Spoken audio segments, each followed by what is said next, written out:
Meet Chen Yi, 23 years young and currently starring in his own life as a total NPC. He calls himself a fresh grad with a fancy internship, but let's be real, he's just a glorified barista grinding for minimum wage. Trudging down the street after another unpaid overtime cleanup shift, he's muttering curses under his breath. The regret is hitting hard tonight. If he had actually cracked a book in school instead of slacking off, maybe he'd have the cash to blow on that new gaming collection instead of staring at skyscrapers and fantasizing about being rich. Suddenly, a working girl from the red light district slides up. Finally back, handsome, I've been waiting for you. Chen Yi hits the brakes. Wrong guy, lady. She thinks he's playing hard to get and offers him a special discount. Curiosity gets the better of him. Discount, huh? How much we talking? 300, she purrs. Cash or transfer? He scoffs and keeps walking. Definitely the wrong guy. If I had 300 bucks, I'd be leveling up my Steam library, not my love life. The girl is left standing there totally confused. He picks up the pace, gotta get home before the grub gets cold. Bam, he slams right into a delivery driver. Talk about instant service. The guy is holding Chen Yi's exact order. Here's your takeout, bro. Chen Yi grabs the fried chicken and heads upstairs, spiraling into an existential crisis. Some guys get abs, some get charm. But Chen Yi, he got a face so generic he's apparently the default avatar for that guy. 20 years of mistaken identity proves it. He wrestles with his janky door. Open up, you piece of junk, just as the hallway light flickers and dies. Pitch black. Then come the whispers. Delusional, maybe. But when the voices get louder, he freezes. Great. Haunted apartment. Just my luck. He remembers hearing these old buildings are spooky. Voice shaking, he stammers. Yo, spirits. Wrong guy again. Cut to a whole different dimension. A creepy old dude sits on a throne, demanding a sacrifice for the magnificent Lord of Ashes. A girl is dragged forward, screaming for mercy. The old cultist starts chanting, prepping to offer this demon girl to the dark gods. He casts a gnarly spell, commanding her to bleed and strike fear into their hearts. Suddenly, the old man starts shaking violently. Did it work? It's been centuries since a successful summon. He bursts into manic laughter. He is here, Lord of Ashes, arise. The cultists lose their minds, chanting Ares like they're at a heavy metal concert. The girl's eyes snap open. A living sacrifice, the elder screams. We puny mortals aren't worthy to watch this greatness. He orders everyone to bail. The girl starts praying to the Lord of Ashes as thick smoke floods the room. She's fading fast, dizzy, and weak, suddenly coughing fit. It's Chen Yi hacking his lungs out in the mysterious fog. I'm dying, too much smoke. He spots the silhouette in the haze. Is that the ghost? He squints, trying to see through the gloom. Wait, definitely solid, definitely tied up.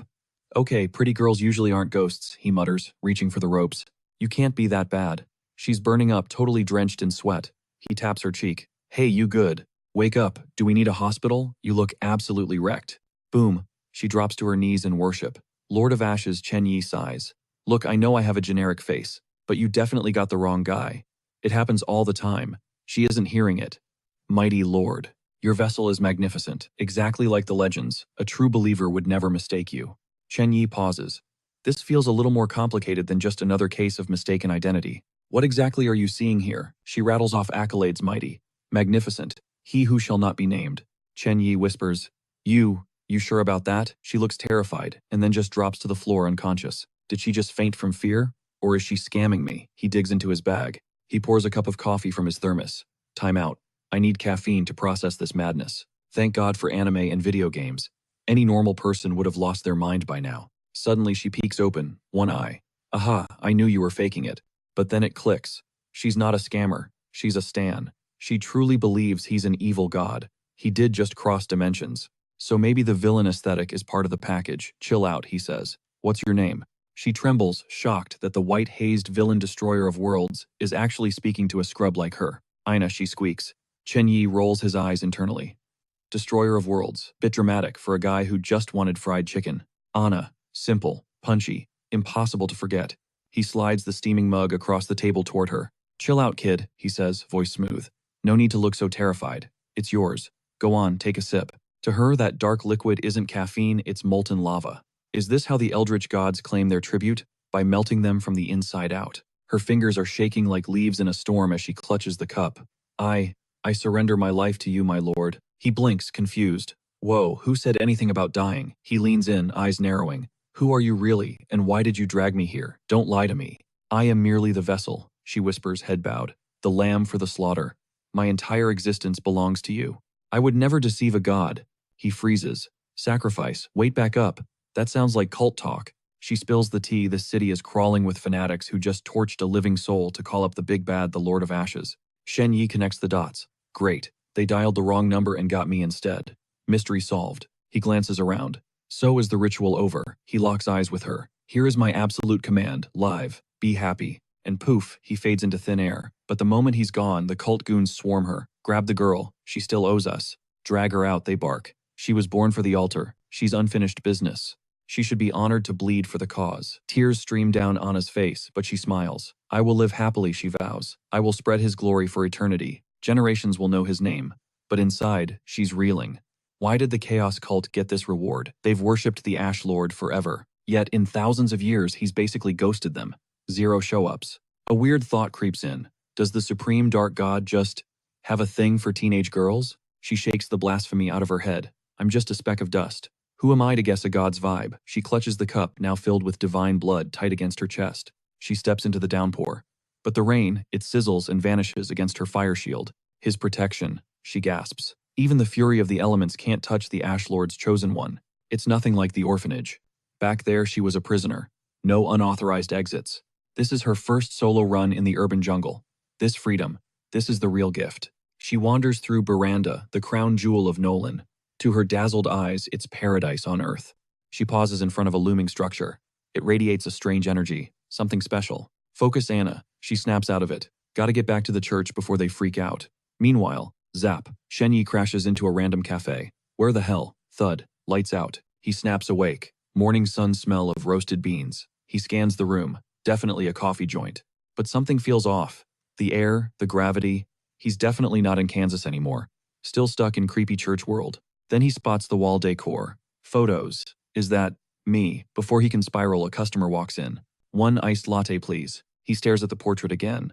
Why is his face on the wall? Is the owner a stalker, or does he just have one of those generic NPC faces? Whatever, he shrugs. I'm lost, broke, and confused. Might as well make himself useful until the boss shows up. Maybe he can finesse a job out of this. The bell chimes again. Iced Americano extra shot. It's late. He's elbow deep in greasy dishwater, spiraling into an existential crisis. How does a nobody-wage slave end up glitching into a whole different universe? It makes zero sense. He loops the thought over and over, brain still buffering. At least the shop is killing it lately. But where is the owner? If he bails now, he just pulled a 12-hour shift for $0. Nope. He spots a bed and a stocked fridge in the back. Squatter's rights, baby. I'll take room and board as my paycheck.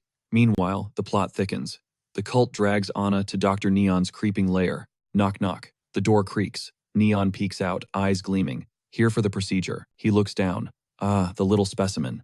Bring her in, he hisses. The basement is prepped. It's time for the grand metamorphosis. Metamorphosis. Sounds painful. He leads them down into the gloom. We're here. Now. Where is the fireblood? The cult leader hands over the container. Prepare to be amazed, Doc. We've never scored loot this high tier before. Dr. Neon's grin widens into a smirk. Girl. Raincoat off. On the table. Now. She obeys. Click. He straps her wrists down. Re-ip. He tears the fabric from her arm. Relax. Just a little sedative cocktail to start. The needle slides in. Once you're under, he whispers, the real fun begins. He cracks open the container of divine blood. He freezes. He can't believe the purity. This is perfection. A dark thought crosses his mind. Does the Lord of Ashes have a type? Silver hair, crimson eyes. Is that the key? He's racking his brain trying to figure out why the Lord has such a beef with blonde girls who have blue eyes. Then it hits him a twisted possibility. Maybe the Lord of Ashes just has a thing for younger girls. If that's the sick reality, he figures he'll just play along with whatever the High Priest demands. No one drops the news on Anna. She's going to be the Shrine Maiden. But he clarifies immediately, this isn't about sweeping floors or lighting incense. It's just a label their cult uses.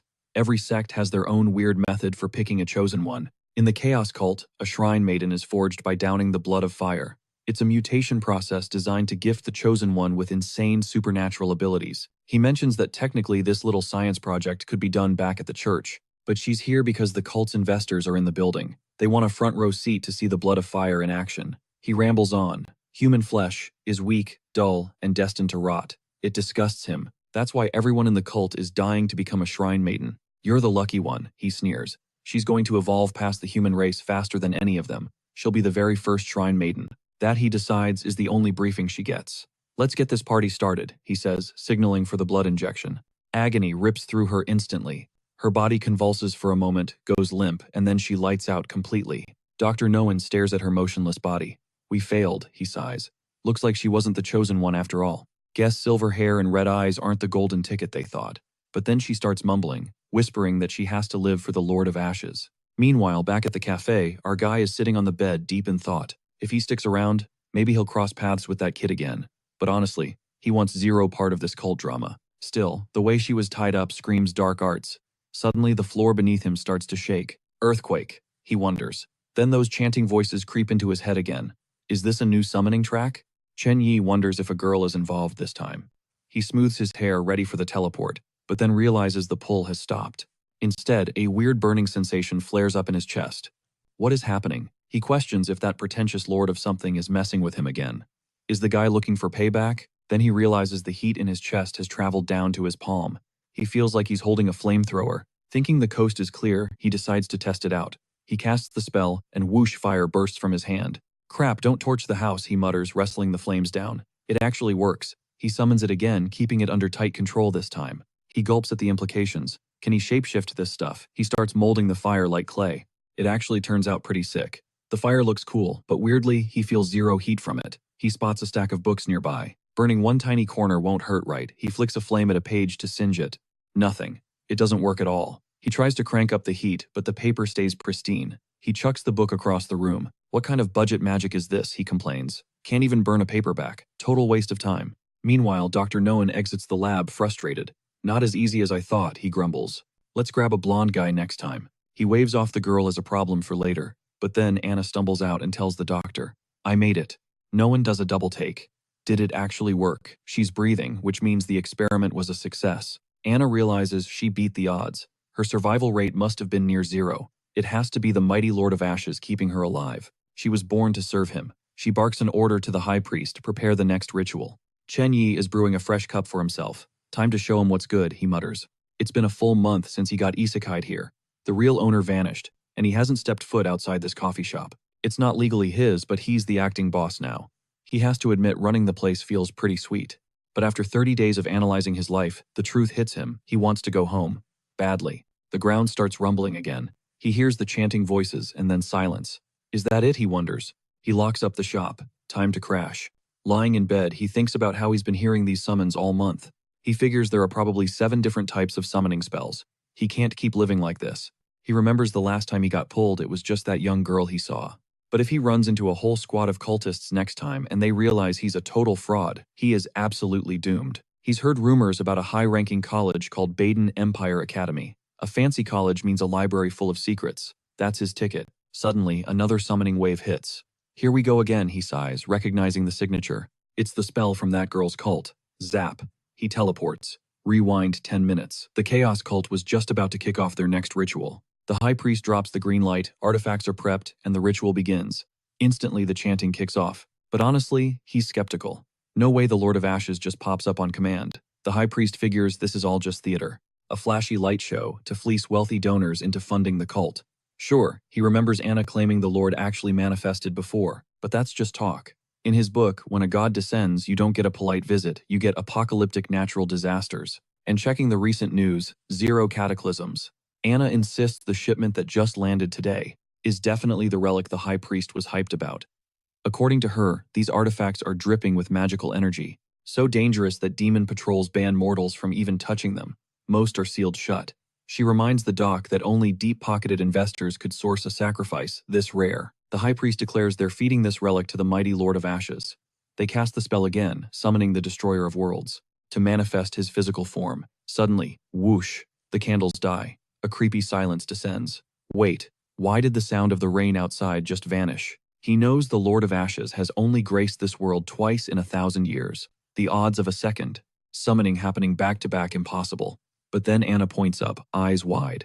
The Lord of Ashes. He has arrived. The cultists freeze in pure awe. A literal god is in the room. Anna steps into the spotlight, voice shaking. We meet again, she whispers, addressing the Lord of Ashes. The high priest is terrified, begging the entity to stay calm, pleading for forgiveness for disturbing his slumber. Meanwhile, Shen Yi is just crouching behind a statue, thinking, bro, I'm not even mad. I'm just super awkward right now. He's trying to figure out why the summon worked this time. When previous attempts were total duds, panic sets in. Is his cover about to get blown already? Then, he locks eyes with Anna. He recognizes her instantly, the girl from before. He thinks, okay, she's actually rocking that creepy cultist aesthetic, and figures this coincidence must be divine intervention. I am amazing, he tells himself. The high priest is squinting, assuming the deity is delivering a sermon, but internally, he's sweating because he couldn't hear a word. The voice is way too quiet. Shen Yi thinks fast and booms out loud, accusing the high priest. You dare silence yourself before the Lord of Ashes, and warns that punishment is imminent. The high priest goes into full panic mode. This is the first time in hundreds of years. He's actually facing a god. He's terrified he's about to get smited on the spot and decides he needs to act fast and bribe the Lord with the goods. Desperate to shift the vibe, he pivots the conversation. The whole room drops to their knees as the high priest presents a legendary treasure, the ever-changing mask. Shen Yi hears the grand announcement and figures, okay, that guy's definitely the boss. He notes that this is a dude he shouldn't provoke or get within striking distance of. He knows he's absolute toast if they realize he's an imposter. But then he catches a glimpse of the high priest, sobbing with pure religious ecstasy. The guy is a total fanatic. Shen Yi wonders why the old man isn't saying anything, if he actually suspects the fraud. But the high priest is just trembling, convinced the Lord is furious and preparing a divine smackdown. I mean, he finally met his idol. Shen Yi composes himself, realizing, wait, these guys have no clue anything is wrong. He booms out that he accepts the offering, calling them pathetic mortal weaklings. Suddenly, the mask starts levitating, and he hesitates, looks dangerous. But he snatches it out of the air anyway, declaring once more that the deal is sealed. A nearby cultist notices the high priest shaking like a leaf and thinks, wow, what devotion. He truly is the most loyal believer. The high priest is weeping tears of joy just for surviving, but then pauses. Why hasn't the Lord vanished yet? He suspects the entity is contemplating something deep, figuring since the Lord only shows up once every few millennia, something massive must be on the horizon. The god must desire something significant enough to make him linger. The priest starts wondering, if the Lord plans to flip the world upside down, he decides to shoot his shot. Bowing low, he humbly requests divine orders, swearing they'll reshape the world exactly how he wants it. That's when Anna steps up and drops a bombshell on the Lord of Ashes. These guys, they aren't your faithful servants, they're frauds. They only summoned you to exploit your power for themselves, and they've defied your will. The high priest snaps, screaming at her to shut her mouth, demanding if she has a death wish. He reminds her she's just a clueless orphan who needs to stay in her lane. Shen Yi channels his inner god and thunders, you disavowed my will. Now you deserve everything that's coming to you. Internally, Shen Yi thinks, yeah, this whole God's will thing isn't really working out for Anna if she's still getting bullied. He summons a swirling ball of fire in his palm and declares, she remains alive. It is her destiny to shoulder a great burden. He stares down the high priest. Do not offend her. The priest stares at the massive inferno, desperately trying to convince himself it's just a trick of the light. Shen Yi's voice cuts through the denial. Did you hear me? As the flames die down, the high priest instantly drops to his knees, swearing he's the Lord's humble servant and ready to obey every command. Shen Yi doesn't waste time. He announces he's bouncing back to his home dimension and tells them to chill with the sacrifices, he's not interested. As the realization hits that he's leaving, Aina has an epiphany. The Lord of Ashes isn't some evil deity. The destruction only happens because the world is too fragile to handle his sheer power. He's not the villain. Suddenly the sky opens up. Rain pours down. The high priest whispers that the Lord is gone, and the cultists start acting like they're in a trance. Dr. Noah bursts onto the scene looking visibly relieved but confused, demanding to know what just went down. Seeing the cultists losing their minds, the high priest warns Noah they need to scatter, the anti-magic bureau is en route.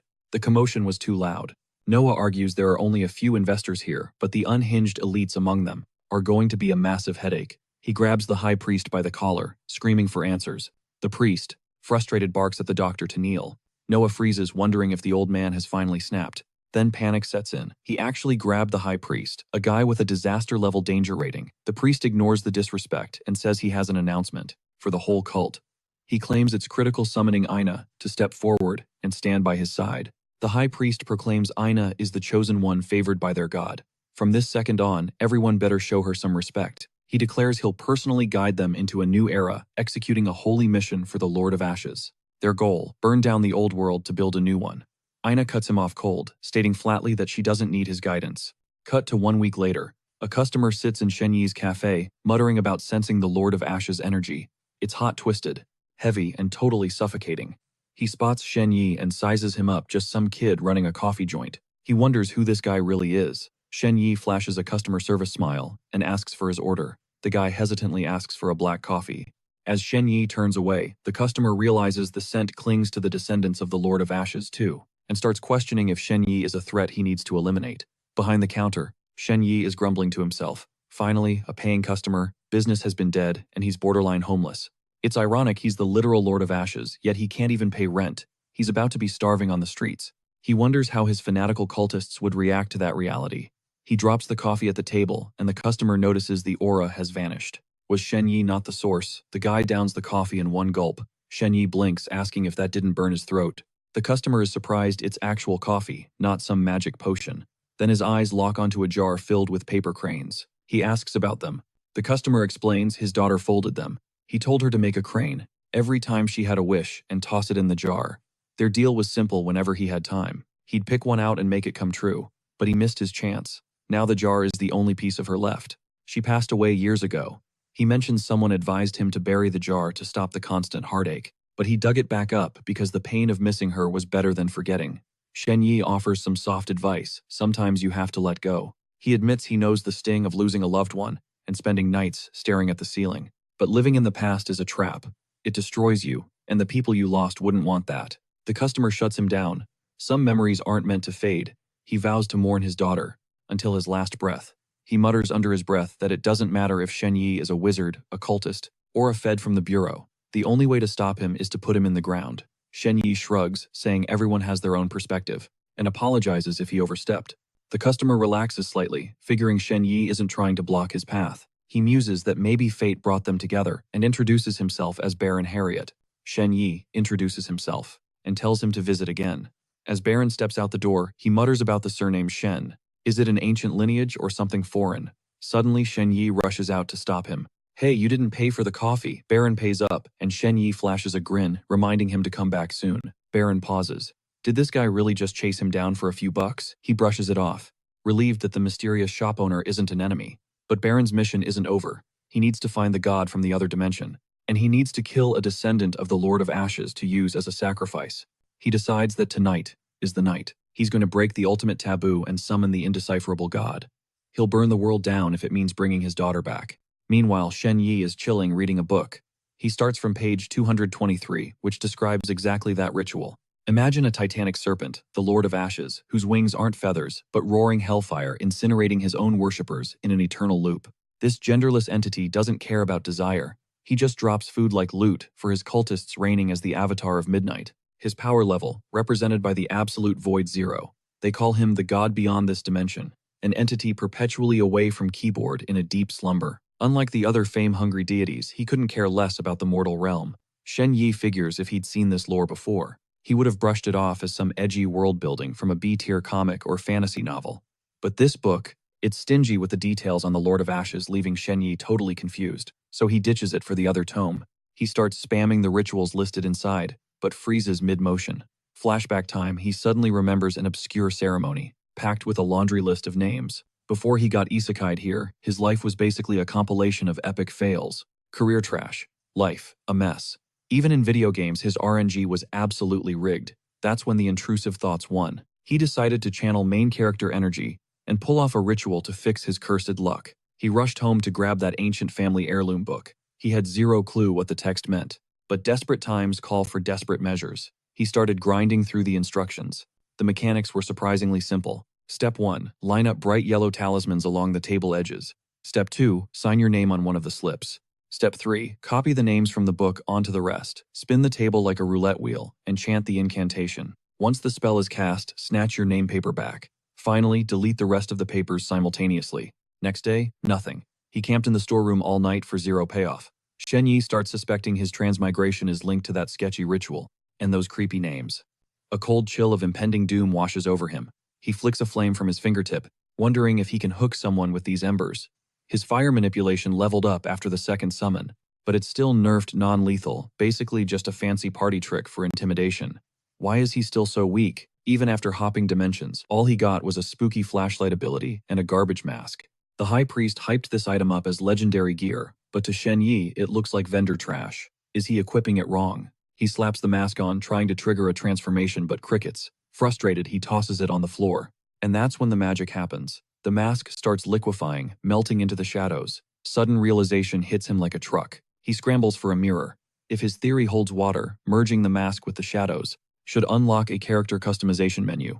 Sitting before the glass, he re-equips the mask, and it dissolves, morphing him into the exact likeness of his client Baron. It worked. He's a perfect 4K clone, right down to the micro-expressions. Can he mod his body and outfit too? He feels like he just achieved his budget cosplay dreams. Suddenly, the summoning alarm triggers. The chant rings in his ears, familiar, but the vibes are off. He starts questioning. If a god can have different ringtones for different summoners, each one terrifyingly unique. Meanwhile, Baron is locking in. Praying, the deity picks up the phone. He's begging for the one thing his soul craves. It's April 30th Walpurgis Night, the Super Bowl for witches. He's been counting down the days for months. This ancient spell is supposed to ping one of the eldritch gods, a being predating humanity, an omniscient observer with god mode enabled. This entity trades knowledge for sacrifices. He's a double-edged sword, bringing hope and despair in the same package. Happiness, not in his inventory. Baron screams into the void. He doesn't care if he gets crucified, he just wants his daughter back. As bizarre glyphs manifest, Baron stares, wondering if the god is judging his drip. Legend says the entity usually appears as an infinite. White fog, reason unknown. Shen Yi spawns into the scene, muttering about how he accidentally auto-filled his appearance to match the customer he saw this morning. What are the odds? This guy doesn't look like loot. He's definitely the summoner. Shen Yi drops some lore generations of scholars named the god Haze of the White Shore, but titles are meaningless to a cosmic horror.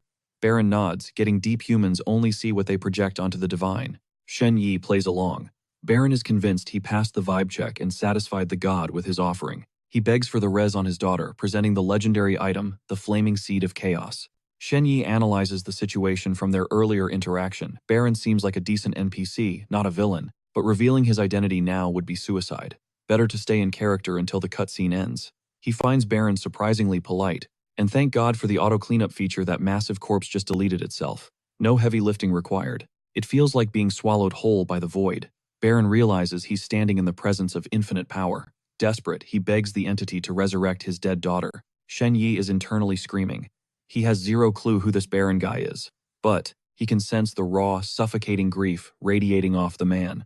He feels bad, but let's be real, he doesn't have the cheats to pull off a resurrection. He quickly scans his memory of the lore. There are 8 nature types. The Lord of Ashes deals in tragedy, but he's playing a different role today. As the Haze of the White Shore, Shen Yi figures he needs to offer a reward.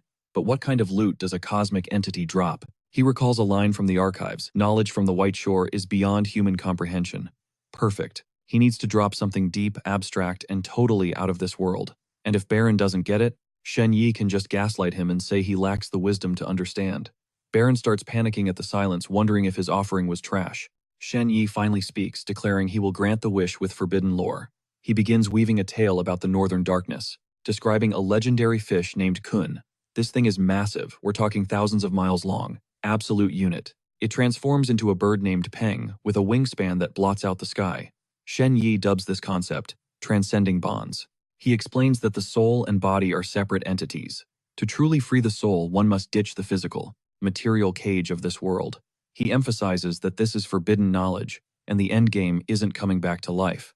It's an upgrade.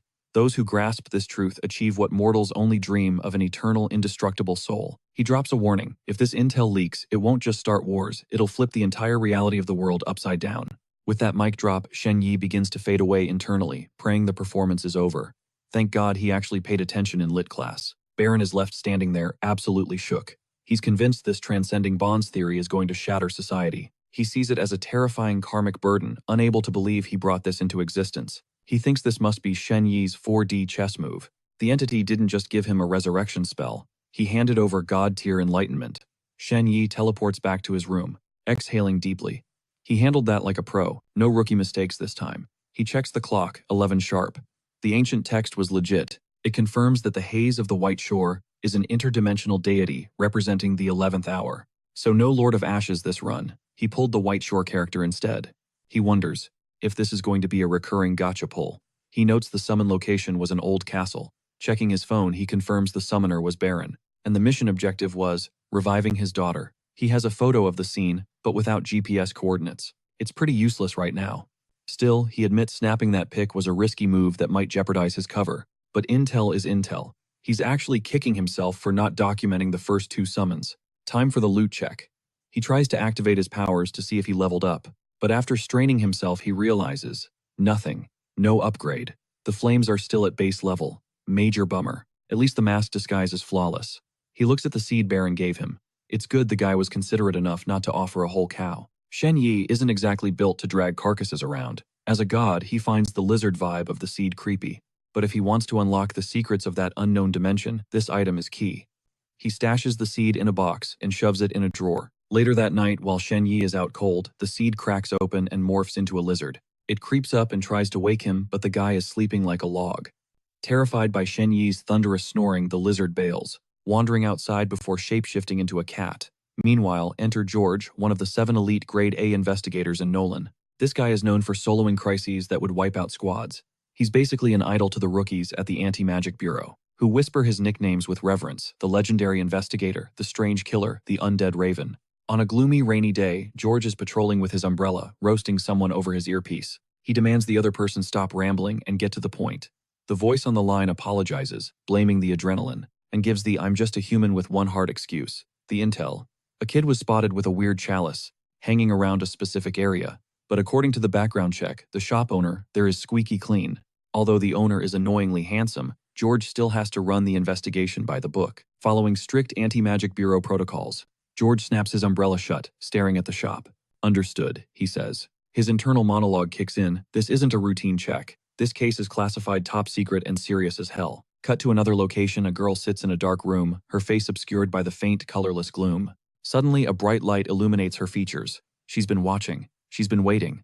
Her reflection screamed from the blinding light as she shrieked that an evil god had descended right here in Nolan. George just smirked, amused. What could be worse than an evil god showing up? Total human extinction. Please, that's barely a warm-up. He fished a photograph from his coat pocket, staring at it with a sigh.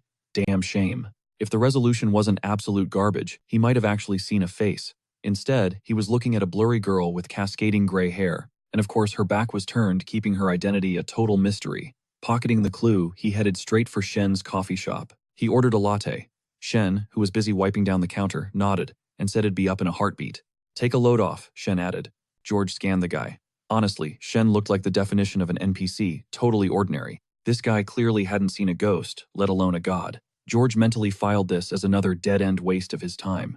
Shen slid the steaming cup across the counter. "Here you go. Enjoy." George took a sip, keeping it casual. "So seen anything weird around here lately?" Shen froze, eyes widening as cold sweat started to drip. "Weird? You mean like supernatural stuff?" Sensing the trap, Shen squeezed his eyes shut. The weather's been trash, so business is slow. That's all." Inside, his mind was racing. Did I say too much? He panicked, forcing himself to chill out before he blew his cover entirely. "Got it. Thanks," George replied, playing along. By 2 p.m., the cup was empty, and George stood up to bounce. Shen, already hiding behind his smartphone, called out, "Take care." George threw back a polite thanks for the brew. The door clicked shut. Shen slumped against the counter, exhaling a massive breath. He finally cracked a smile. Okay, he really was just a normal customer. Shen shook his head. He was definitely overthinking this whole secret identity thing, even if that guy did look like a hitman. Suddenly, Shen's fingers twitched violently. His brows furrowed. A chill shot through his gut. Seriously, new powers taking their sweet time to load. He glared at his phone screen. Apparently, instant activation wasn't a feature after summoning. He groaned, thrusting his hand out like an anime protagonist. Nothing happened except some awkward sweating. Why can't I blast anything? But he could feel the energy surging under his skin. He tried to move the energy around. Suddenly, Shen dissolved. His entire body shifted into a swirling haze, drifting right through the shelves. Holy crap, he screamed internally. I just turned into literal water vapor. He realized he had full control. He could navigate while in ghost mode. Just as quickly, he solidified back into human form, stumbling onto the floor.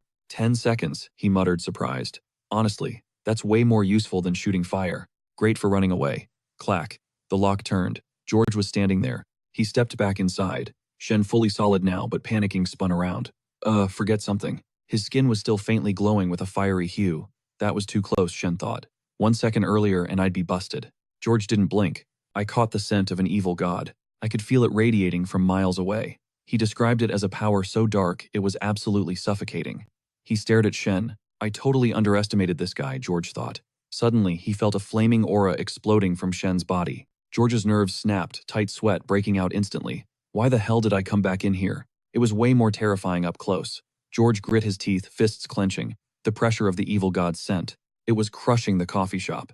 George felt like a tiny dinghy about to be capsized by a tsunami. Desperate to break the tension, Shen chirped, another coffee." George forced a smile, terrified. "Sure, a latte." "Coming right up," Shen said. "Wait, hold on. I think I'm out of ingredients. Let me check the back." Shen bolted into the storage room. The second the door latched shut, he started hyperventilating. Did he see it? Does he know? Do I confess? Do I deny it? He had no idea what the fallout would be if he came clean now. He clutched his head. "No, I can't talk my way out of this. I need a plan to fool him." Out front, George was drenching his shirt in sweat. He knew the missing ingredients excuse was total bogus. Why would Shen flare his god-tier aura like that for no reason? He wanted me to come back. It was a lure. George's eyes darted to the counter. Shen's phone. It was lying right there. George stepped forward. He left this on purpose. It's a message. He unlocked the screen and swiped through the gallery, only to find hundreds of pictures of cats. Scrolling through the camera roll. Man, swipe after swipe, it's just endless cat spam. Shen is officially obsessed. Wait, he pauses. Amidst the feline overload, one pic feels wrong. A glitch in the matrix. A hidden location with a glowing spell circle. Eyes wide, he zooms in. He can only see a fragment, but there's no mistaking that geometry. It's a high-level summoning ritual. He needs answers now. He steels himself to decode Shen's cryptic message. Meanwhile, Shen is struggling with a heavy grocery haul, kicking open the back door of the cafe. "Yo, got the goods, just give me a sec." Silence. He scans the room. Empty. George ghosted him. Shen scratches his head. Where'd he go? Then he spots it. George's phone abandoned on the counter. Did he leave in an emergency? Cut to the dark dimension from the photo. The exact coordinates of that spell circle. A heavy metal door groans open. George steps into the void, scanning the architecture. It actually exists. The air is thick, choking on the stench of an other-dimensional deity. Smoky haze swirls through the gloom, parting to reveal a massive silhouette. A giant lizard monster looms in the fog, its glowing eyes locking onto George. George grips his umbrella unbothered. He sniffs the air. That's not the Lord of Ashes. "What is a grunt like you doing here?" The beast roars and lunges. George yells, the seed of chaos. He leaps vertical, the monster misses, smashing headfirst into the wall. Boom, explosion of debris. George touches down on a falling slab of concrete, taps his toe, and relaunches himself skyward. Gravity is just a suggestion. Mid-air backflip. He chants requisition and concession. Third blade. The weapon materializes in his grip. He hurls it down like a thunderbolt. You might be tier 2 on the danger scale. Abnormal, twisted, disastrous, untouchable. But this one shot should delete you. The monster spins around in the smoke, looking up just in time to see its doom. Pure terror. George sticks the landing, while the creature shrieks behind him. He doesn't look back. Mental command, target the head. The blade punches right through the skull. George stands, eyes snapping open. He recalls the weapon. Requisition and concession. The wounded beast panics, smashing through the ruined wall to flee. George sighs. Useless. As long as you're in this dimension, I can't miss. He leans casually against the wall and throws the blade blind. The weapon phases out of existence. A split second later, crack. A roar of impact echoes from the rainy darkness outside. High-speed chase in the pouring rain. George spams the chant, requisition and concession. Another blade manifests, launching at supersonic speed to tag the monster. He chants again, reloading instantly, firing another spectral weapon into the sky to track the beast. He's turning into a human machine gun, summon and shoot, until the blade finally snaps back to his hand. George grimaces. This thing is a tank. The cost is adding up. He's already paid with the sensation in 2 fingers, 2 toes, and half his face. 5 direct hits, and it's still moving. The rain pounds down on him. He realizes the grim truth. Physical attacks aren't cutting it. He can't kill it this way. My DPS is too low, he mutters. I need a sorcerer for this kind of boss fight. He pops his umbrella open, strolling through the wreckage. Wonder how that Baron guy is holding up. Hand to his earpiece. Intel check. The seed of chaos is definitely kin to the Lord of Ashes. The residual energy screams haze of the White Shore. And this whole Baranda operation, it's got a massive cast of characters. He speaks into the comms. I'm drafting a full report for the Bureau. Tell the anti-magic suits to upgrade this target's threat level. Mark it untouchable for now. Cut to 2 months later. A storm rages. A streak of fire tears across the skyline, skimming rooftops, threading a window, and zooming straight into the Musselman coffee shop. Snap. Shen catches the flame barehanded. He freezes processing the data. Max range achieved 985 feet. The flame acts as a surveillance drone. He hears the voices, sees the faces of everyone it passed. A vivid 4K movie playing in his brain. Eyes open. Phase 2, let's go. He raises a hand, shouting an incantation before slapping the counter. Poof. His hand dissolves into swirling smoke. Just turning to haze isn't enough, Shen analyzes. I need instant vaporization to make this work. He shakes his smoky limb. And this form is stiff. Can't expand, can't contract. He sighs. Still got work to do. Only his right arm morphed, but his left hand, he summons a flame. One side for brawling, the other for burning. Totally different skill trees. He figures that wraps up the grind for today's training arc. Later, staring at the ceiling, it hits him. George has been ghosting the cafe for days, and business is tanking without him. Shen's just lying there waiting for his golden goose to walk back through the door, so he can get that cash flow moving again. He thinks back to all the heavy lore he dropped on George, about his homeworld. George always looked like he was downloading the secrets of the universe, completely locked in.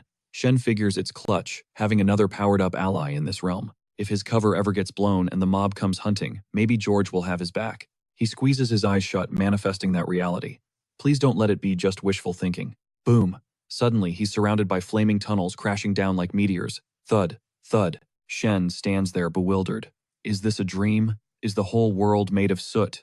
Is this the Lord of Ashes' crib? He spins around. Anna, just standing there. He creeps up behind her, analyzing the situation.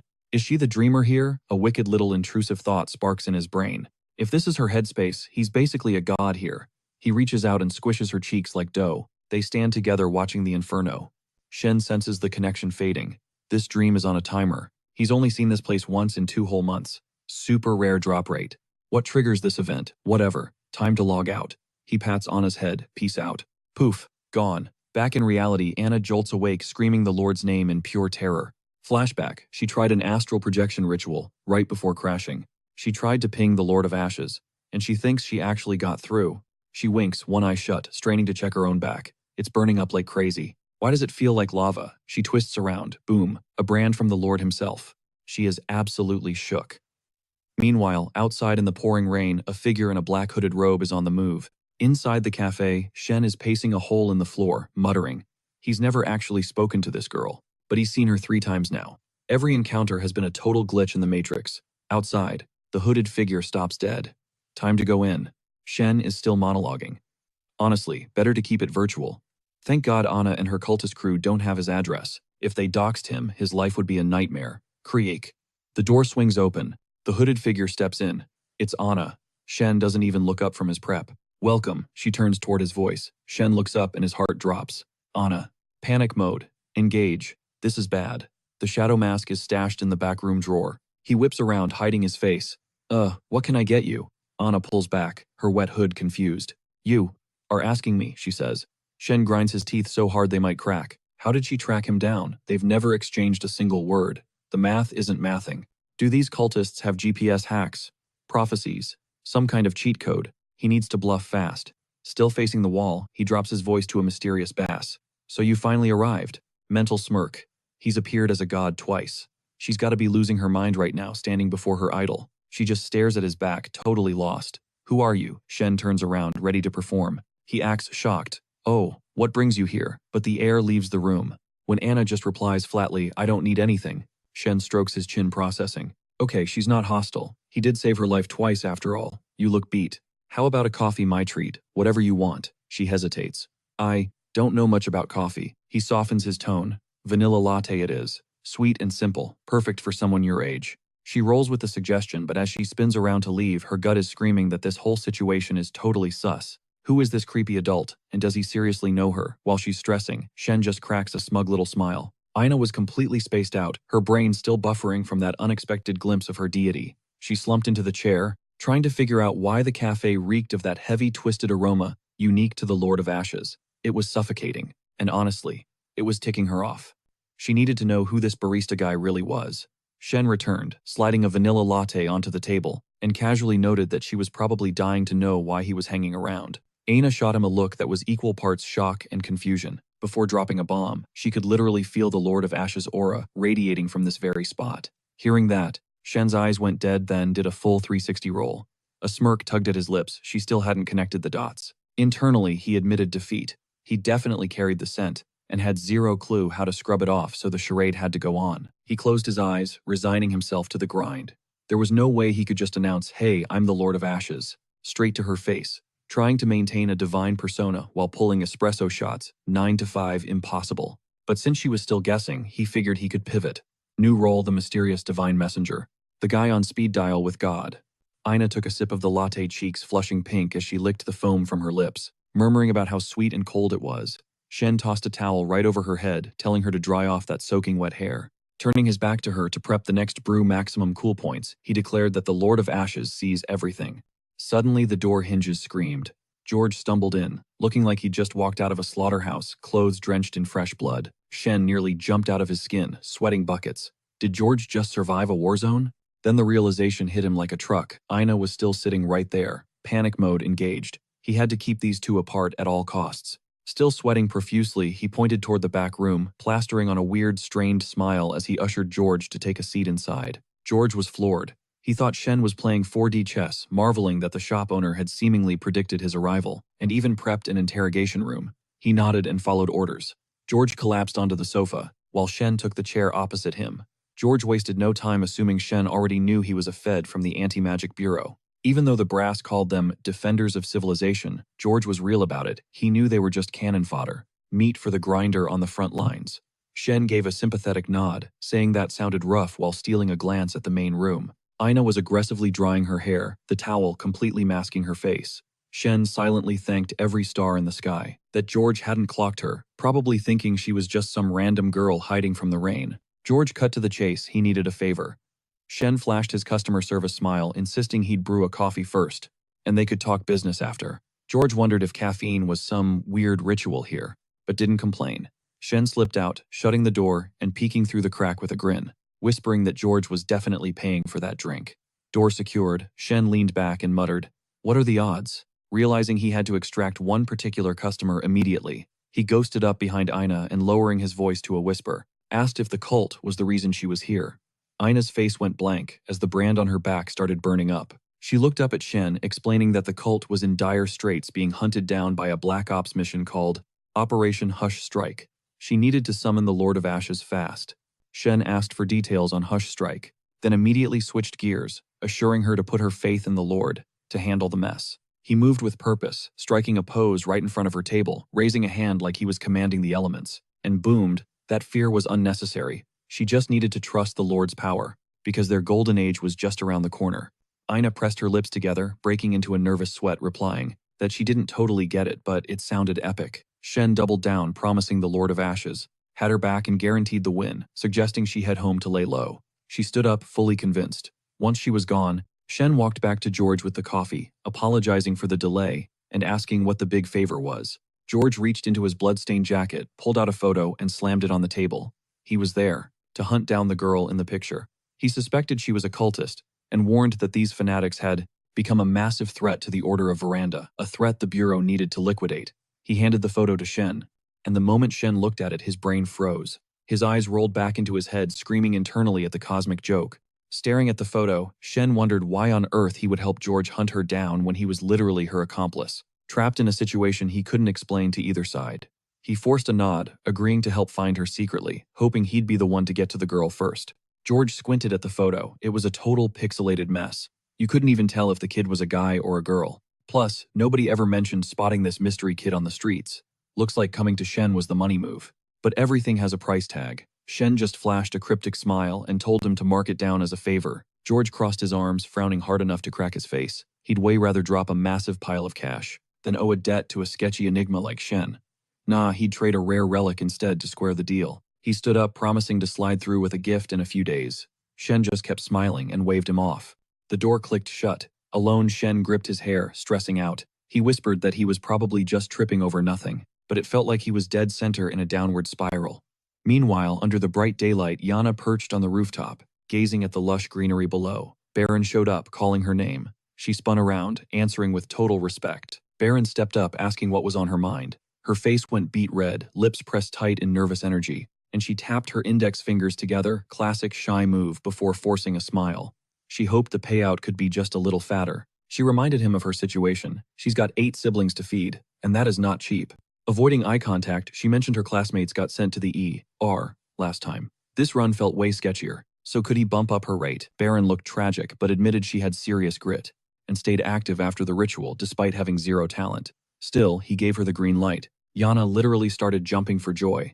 Baron squeezed his eyes shut, thinking only peasants obsessed over cash like that. and that the mystery VIP at the cafe definitely wouldn't care about material junk. Then he announced it was time to start the summoning. Cut to a pitch-black room.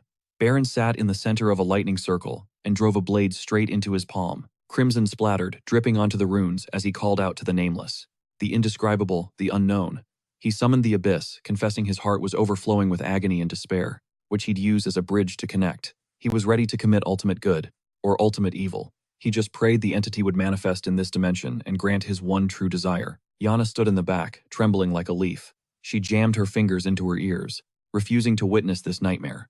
Suddenly, Baron's double materialized, draped in smoke and crackling lightning. This dude had jet black hair totally unlike Baron's brown locks. The double watched him thinking he should just let the guy be, realizing Baron had zero clue how to actually resurrect his daughter, as Baron kept chanting to the haze of the white shore. And the controller of worlds, he admitted the entity was god tier, but his own understanding was way too shallow to grasp the message. The double stood in silence, thinking there was no way Baron could unlock supernatural hacks like this. Stepping forward, the double whispered, asking if Baron craved more. Then he remembered Baron couldn't even see him, but the real Baron, teeth gritted and eyes shut tight, screamed that he wanted it all, and hungered for that forbidden hypnotic knowledge. The double, shrouded in smoke, murmured that the wish was a go, if the sacrifice was right. He paused in front of Yana, snapped her picture, and then turned to capture more shots. The real Baron stood up, declaring he had an offering that would satisfy the gods. He held out a silver ring. The double slid it off Baron's finger, thinking, yeah, looks like silver. But knowing Baron could barely cover next month's utilities, he really should pawn this if he needed cash. Outside, a girl walked up to the door and shoved it open. Inside, the double watched Baron, wondering what fake spell he should spit out this time. Meanwhile, the real Baron knelt there wondering what kind of dark secrets were coming his way. Suddenly, the girl pierced through the smoke and darkness, crying out, "Father!" Baron's eyes snapped open. Was that Yifu? Yana cracked one eye open, scanning the room, asking who was there. But when she saw a massive, shadowy figure looming over her, she freaked out and collapsed to the floor. Yifu walked up to Baron, whispering that it felt like she'd been trapped in a long, never-ending nightmare. Someone was waiting in the dream, calling her name, begging her to wake up. It felt like eternity, but a sudden chill snapped her awake. Hearing this, the double just smirked, wondering if Baron actually pulled off a resurrection. How the hell did he do it? He pinched his nose, questioning if Baron actually learned something real from the free and easy wandering teachings. He honestly has no clue how Baron pulled this off, but the result is gold. Baron is now convinced more than ever that Shen is a literal god. The entity fades into thin air, dropping a final promise. If the offering makes the cut, there's a sweet reward coming. But there's a catch. Next time they summon him, the sacrifice better be high tier. No cheap stuff allowed. Baron scrambles to his feet, eyes darting around for the disappearing act, completely confused by the demand for a better sacrifice. Talk about a tough critic. It looks like today's offering was barely a warm-up, and the entity was definitely not satisfied. He'd locked away that forbidden lore, but then Yifu dropped a bombshell on her dad. She felt a strange warmth in the air. It was like a guardian angel was watching her from the fog, making her feel safe and happy. Baron's jaw clenched. His eyes darted nervously. She's being watched by the haze of the white shore. A twisted, evil grin crept up his face as he stared into the void. The gears turned in his head. If he sacrificed Yifu, he could unlock god-tier forbidden magic. The thought totally consumed him. Yifu, sensing the mood shift, placed a hand on his shoulder. "Dad, what's wrong?" Tears instantly welled in Baron's eyes. He screamed her name, spinning around to crush her in a bear hug. "I'm so sorry. I won't let anyone touch you. Never again." He swore that nothing in this world would take her away from him. Yifu beamed, promising she wasn't going anywhere. Suddenly, boom. Baron sensed a massive presence. Face twisted in rage, he squared up against a blinding, colorful pillar of light that shot vertically through the hall. He roared into the abyss, addressing the controller of worlds, the magnificent lord of the haze. "I'll get you a better tribute next time. Just stop obsessing over my daughter." Chen, watching from the void, just facepalmed. Dude, I literally glanced at her for a second. Talk about a drama queen. Did he really need to crash out like that? Meanwhile, back in the smoke, the scene shifted. Baron was on his knees while his partner towered over him. "The Hush Strikes approached me days ago for an alliance," the partner stated. "They offered a catastrophic-level mystery relic as payment." Baron gestured wildly. "I hate dealing with cultists, but my hands are tied." Back in reality, Chen phased into his cafe, letting his haze form dissipate. He let out a heavy sigh. His stats were definitely buffed. Naturally, he started wondering, if this is mid-tier, what does the endgame ability look like? Tapping his foot impatiently, he initiated the D-transformation. He stared at his right arm as it morphed back into a regular human hand. Man, what a waste, he thought. He still couldn't figure out how to use the ring Baron gave him. Another deep sigh. He was a total noob when it came to this supernatural stuff. Rubbing his chin, he pondered, do they expect me to grind at work? Just to buy expensive occult textbooks? Smack. He slapped his own face in frustration. Get it together. That's not very god tier. That's straight up corporate slave mentality. Gripping his chin, he thought, maybe I should just hit up George and let him explain the ring mechanics. Whatever. He grabbed his custom raincoat off the rack and shook it out. Time to head out and flex the new purchase. Dang, expensive custom gear really hits different, he noted happily, admiring the colors. Mask on, hat on. Chen stepped into the alleyway, marching through the downpour. It was raining cats and dogs out there. He hopped on the bus, his brain ticking. Last time Baron summoned him, he'd snapped some intel shots of a building through the window. Raincoat off, dry seat secured. He whipped out his phone to swipe through the gallery. That building, probably lurking, on the edge of South Bayranda. Zooming in on the photo, he made a deduction. If he wasn't tripping, those high walls had a glass walkway acting as an observatory deck. This international hub was split into 4 zones. Bayranda, the moneymaker and trade center. West Bayranda, the power seat with Nolan's palace. Home to the prime ministers, the councils, and the big government wigs. East Bayranda, factory central for the working class. And South Bayranda, a chaotic mix of condos, industry, and shops. Massive walls separated the districts. You couldn't just stroll across. Regular folks needed government clearance. Just to cross the border. Fast forward a bit. Chen stood on the high bridge rain, battering his coat hand, covering his mouth. He spotted a dark-haired girl, standing nearby in a blue raincoat. Who else is crazy enough to be on an observation deck? In this lousy weather, just him. The girl turned. Her internal radar went off. She'd never sensed anyone this powerful, in this dimension. Chen, glued to his binoculars, decided to ignore her. He had bigger fish to fry. Bingo. This is the right angle. He had to wonder, did Baron have a side hustle? Besides being a sorcerer, the guy gave off serious long con energy. Chen needed dirt on Baron's victims. Once he had that intel, he could drop divine secrets that would absolutely shatter their minds. He twisted the focus dial, whispering to himself. That was the only way to keep his cover from getting blown. Summoning an other-dimensional deity. Yeah, that was strictly off-limits for Baron. One slip-up and Shen finds out, then snitches to George. Game over. His gaze shifted to the bus stop, locking onto a girl hopping aboard. Instant recognition, she was the one who passed out earlier. Based on her fit, she was definitely a student, no matter where that bus was headed. It rolled right past Baden Empire Academy. The age match was too perfect. Shen realized Baron had to be hiding in plain sight as a student there. He pivoted, catching sight of that blue raincoat just a few feet away. Standing on the observatory deck in this downpour, she was definitely hiding something. But then he shook his head. He was spiraling, getting way too paranoid. She was a nobody, irrelevant, time to bounce. But as he walked away, the girl's eyes bore into his back. Her senses flared. The stench of the Lord of Ashes was thick, suffocating. Who the hell was this guy, really? She squeezed her eyes shut, calming the urge. She'd been inches away from snapping and drawing her blade right there. Right on cue, George rolled up, umbrella in hand. He sized her up, asking if she was the rookie partner he was stuck with. You, a high schooler, Su Ling, right? She spun around, ready to set the record straight. College, she snapped. Freshman at Baden Empire Academy. George shut his eyes, looking like he had a migraine coming on. Nolan is officially screwed, he muttered. He couldn't believe the Anti-Magic Bureau teamed him up with a kid who still needed a hall pass. I need to retire. Su Ling wasn't having it. I'm in college. I'm 17. I skipped a grade, okay. So, age-wise, you're a high schooler. She practically screamed, I am a college student. George jammed a finger in his ear, grimacing at the volume. Su Ling glared daggers, knuckles white, as she clenched her fists. I'm a B-grade investigator, she hissed. 10 years of combat experience before I even signed up. I might be new here, but don't you dare treat me like some helpless rookie. George let out a dry chuckle. All right. Message received. College student. His face went serious. But honestly, doesn't matter if you're in high school or med school. We've got bigger problems. Su Ling dropped the attitude, her expression shifting to innocent curiosity. She listened as George dropped the bomb. The city was on the brink. The cult was prepping for another ritual. They'd picked a high-value sacrifice for a ceremony at a downtown club. Su Ling's eyes widened. Miranda, fill me in on the way, she ordered. George blinked, confused. Where exactly are you going? I'm starving, she chirped, innocence fully restored. You're buying. George balked. Excuse me, why am I paying? Su Ling held up a finger. 1. Respect your elders. No, wait, respect the youth. I'm the newbie, you're the veteran. It's etiquette. She ticked off a second finger. 2. You're higher rank. Better wage, killer benefits, fat annual bonuses. Do the math. George facepalmed. Fine, my treat. He sighed. We're going to my usual spot. I need you to meet someone there anyway. Su Ling pouted but shrugged. Whatever, as long as the food keeps coming. Cut to Shen. The hot water blasted down, washing away the grime.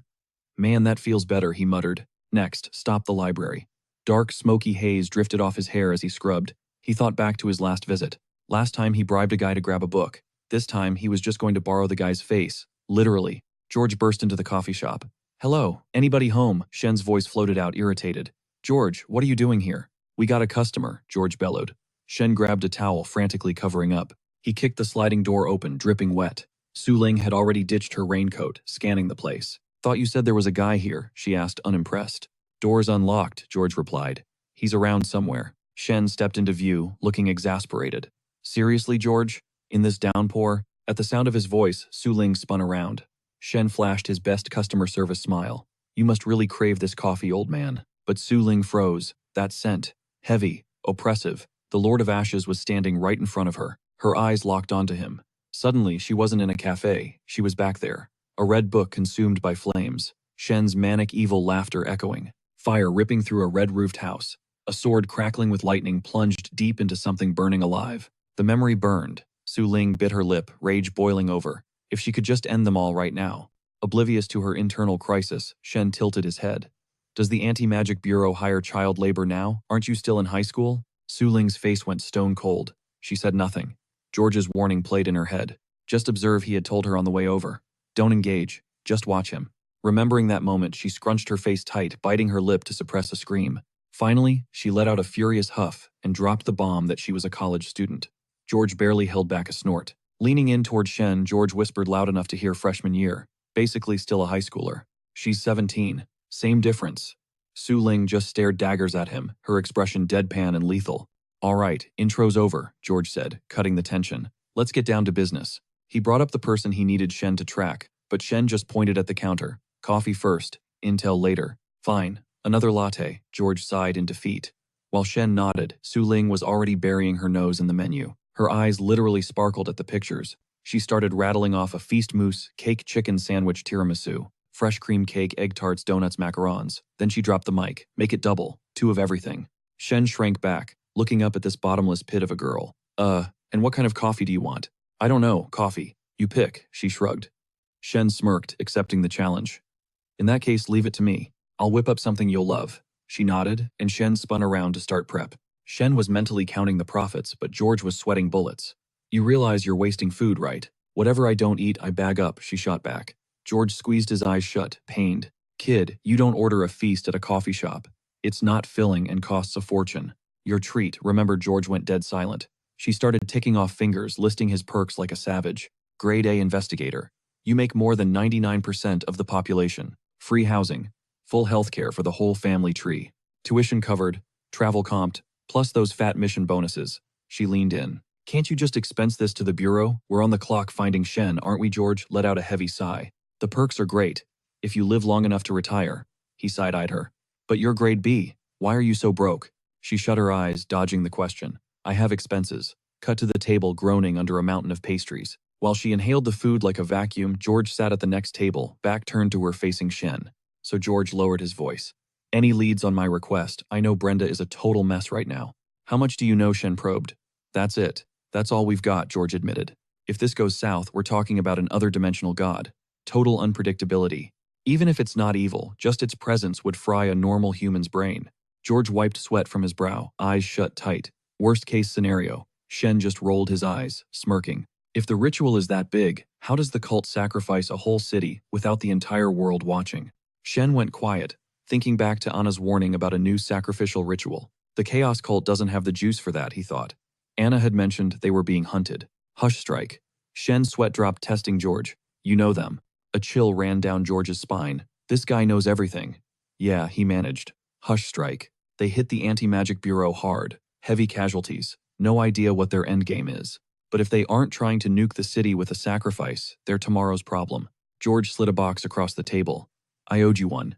This wipes the slate clean." Shen looked wary. "Does taking this mean I have to hunt down Anna for you?" "Just keep it," George insisted. In the background, Su Ling had decimated the feast. Only crumbs and a few scraps left. George turned back. "Did you turn down the job because it's too much heat?" "I'm not helping," Shen stated flatly. "But I will say this, the girl in the photo, she's not the enemy. Chaos Cult and Hush Strike are at each other's throats right now. That one's on the house." George stood up, nodding. "Understood. Thanks for the tip." He signaled Su Ling. "Let's roll." Su Ling, mid-bite of ice cream, waved at Shen. Box this up. Shen gave a polite smile. Sorry, no takeout boxes here. Su Ling froze, horrified. She whipped her head around to glare at George, who just closed his eyes, accepting his fate. Cut to George watching in shock as Su Ling angrily speed eats every last cupcake and sandwich out of pure spite. Rain lashed down as Shen stood looming outside the academy, clad in a slick raincoat and muttering to the storm. One goal, the library. Just past this checkpoint lay a treasure trove of over 700,000 volumes. No student ID, no problem. He'd just vaporize into mist and ghost his way in through the restroom vents. In that form, physics didn't apply. He could breeze through the tiniest hairline fracture, making a security window look like an open barn door. Big mistake. He materialized straight into the girl's bathroom. Cue the scream, cue the immediate stinging, slap across the face. Moments later, he was chilling outside wearing a stolen face and a fresh uniform. Borrowing someone else's identity, way too convenient. He breezed into the library eyes, scanning the shelves, hunting for one specific tome. Bingo. He cracked it open, needing dirt on the chaos cult. But as he started reading, cold sweat began to drip. These fanatics hadn't just prayed, they'd actually summoned the legendary Lord of Ashes. The text described pure apocalypse oceans boiling into steam skies choked with smog, and the earth scorched black. Shen realized he was nowhere near that power level yet. Back then, this cult was strong enough to topple an entire kingdom. They obliterated the military, leaving nothing but bodies in their wake. They executed the king, plundered the treasury, and abducted the royal women. Straight up nightmare fuel. They were the ultimate evil on the second largest continent. But even legends fall, the Corona Church nearly wiped them off the map. Shen slammed the book shut and shelved it. Just a washed-up cult that peaked centuries ago. He snagged another title, The Silent Language by Yale Verd. A relic from 100 years ago. Safe to assume the author was long gone. Here was the tea: some cults thrived on divine handouts, but most followers got zero perks, making recruitment a total grind. The only way to build a loyal army, exploit their paralyzing fear of death. That was the horror of Hush Strike. It wasn't monsters. It was regular people conducting rituals that defied logic. Their deity embodied winter itself, a symbol of absolute silence, finality, and the grave. While Shen was deep in the lore, footsteps crept up behind him through the stacks. He read on oblivious Hush Strike rituals, started by slaughtering a chosen sacrifice. The gift was eternal peace and silence. Truly disturbed stuff. But Shen paused. Was sacrificing a soul really that bad if it saved the city? Suddenly, logic flew out the window. Panic hit him like a truck. Someone was watching him. He spun around, sweating bullets. The stalker, none other than Baron. Baron stared him down, calling him Yasi, and dropping a bomb. Aren't you supposed to be on sick leave? Shen froze, eyes squeezing shut. He totally forgot whose face he was wearing. He scratched his head brain, scrambling for an excuse while Baron repeated the name. Shen cursed internally. Of all the students to impersonate, he picked one this guy actually knew. What are the odds he'd walked right into a trap? He plastered on a shaky smile, acting like running into a teacher was a pleasant surprise. Shen sized Baron up. This guy's scholarly aura was seriously throwing him off. He laughed it off, lying through his teeth. Oh, I'm feeling way better. Just here to meet a friend, actually. Then he grabbed his head, feigning a dizzy spell. Oof, actually, maybe the fever's back. I should bounce. Baron didn't look convinced. You should be resting, especially in this downpour. Then Baron's eyes locked onto the book, in Shen's hand. The Silent Language, into the occult, now. Shen chuckled nervously, trying to play it cool. It's super interesting. I know it's fake, but it reads like a fantasy novel. Can't put it down. Baron raised an eyebrow. Funny. You don't show this much dedication in my math class. Ouch. Shen immediately shoved the book back on the shelf and tried to shuffle away. Yeah, not feeling well, gotta go. Mind if I walk with you? Baron asked. Shen stopped dead in his tracks. He squeezed his eyes shut, defeated. Sure. Fast forward to the corridor, the silence deafening. Baron paused. Hold up a sec. Need to drop something in the activity room. Shen, heart pounding, stood behind him with his eyes closed. No problem. He peeked one eye open, watching Baron like a hawk. Never in a million years did I expect to run into him here. Is Baron seriously a math professor at this academy? Or just some low-level lecturer? That sidekick he had earlier must be a student. I mean, the Baranda Empire Academy is basically the Ivy League of this world. Top tier. If Baron's actually tenured here, he's definitely rubbing shoulders with the upper crust of high society. Look at that poker face. I bet the faculty has zero clue they're employing a dangerous warlock with a double life. Speak of the devil. Baron rolls up, collapsing his umbrella. Apologies for the wait, he says, smooth as silk. Let's move. We trek across the soaked campus. Baron's got the umbrella, leaving me trailing in my raincoat. But something's off. Why is he bundled up in heavy layers like it's the Arctic in the middle of this humidity? I stare at his coat. Then it clicks. Dark arts. Astral projection. Messing with relics breaks your body. He's paying the price for violating nature's laws. That's why he's freezing to death. I freeze in my tracks. I decide to test him. Hey, I've read up on the occult. That book, The Silent Language, total trash, zero value. Baron stops dead. He doesn't flinch. You are correct, he replies, cool as ice while I keep my eyes glued to him. Silence hangs between us. I just checked the clue broom, Baron states flatly. Yase is safe at home. He reaches into his coat, flicks a scrap of paper into the downpour. Astral projection is handy, isn't it? Shame it only works on the weak and powerless. The paper hits the mud, the ink dissolves instantly, and the raindrops hitting it, they don't splash. They hover, transforming into shimmering pearl-like spheres. Baron turns around. I've cleared the area. No interruptions. His gaze hardens. 2 questions. He drills holes into me with his stare. Who are you, and what do you want? Speak. Cold sweat runs down my back. I stay silent. Baron snaps his fingers. Snap, and gravity just quits. The raindrops freeze midair. Silence, he sneers. Fine. I can interrogate your corpse just as easily. A massive glowing glyph ignites above our heads. It sucks in the rain, forming an impenetrable dome. A perfect barrier. I look up terrified as the magic circle expands until it engulfs the entire school block. Made up your mind, Baron warns. A rune burns into his right hand, ready to fire. But then, he freezes. A scent hits him. Thick fog erupts from where I'm standing. Baron's eyes widen. He knows this smell. It's the haze of the White Shore. He's shaking, gritting his teeth. He remembers sensing the outer god during the summoning. That was full power. The familiar he hunted was 10%. But this energy signature, it's somewhere in between. Stronger than a monster, but not quite the god itself. The spell circle shatters.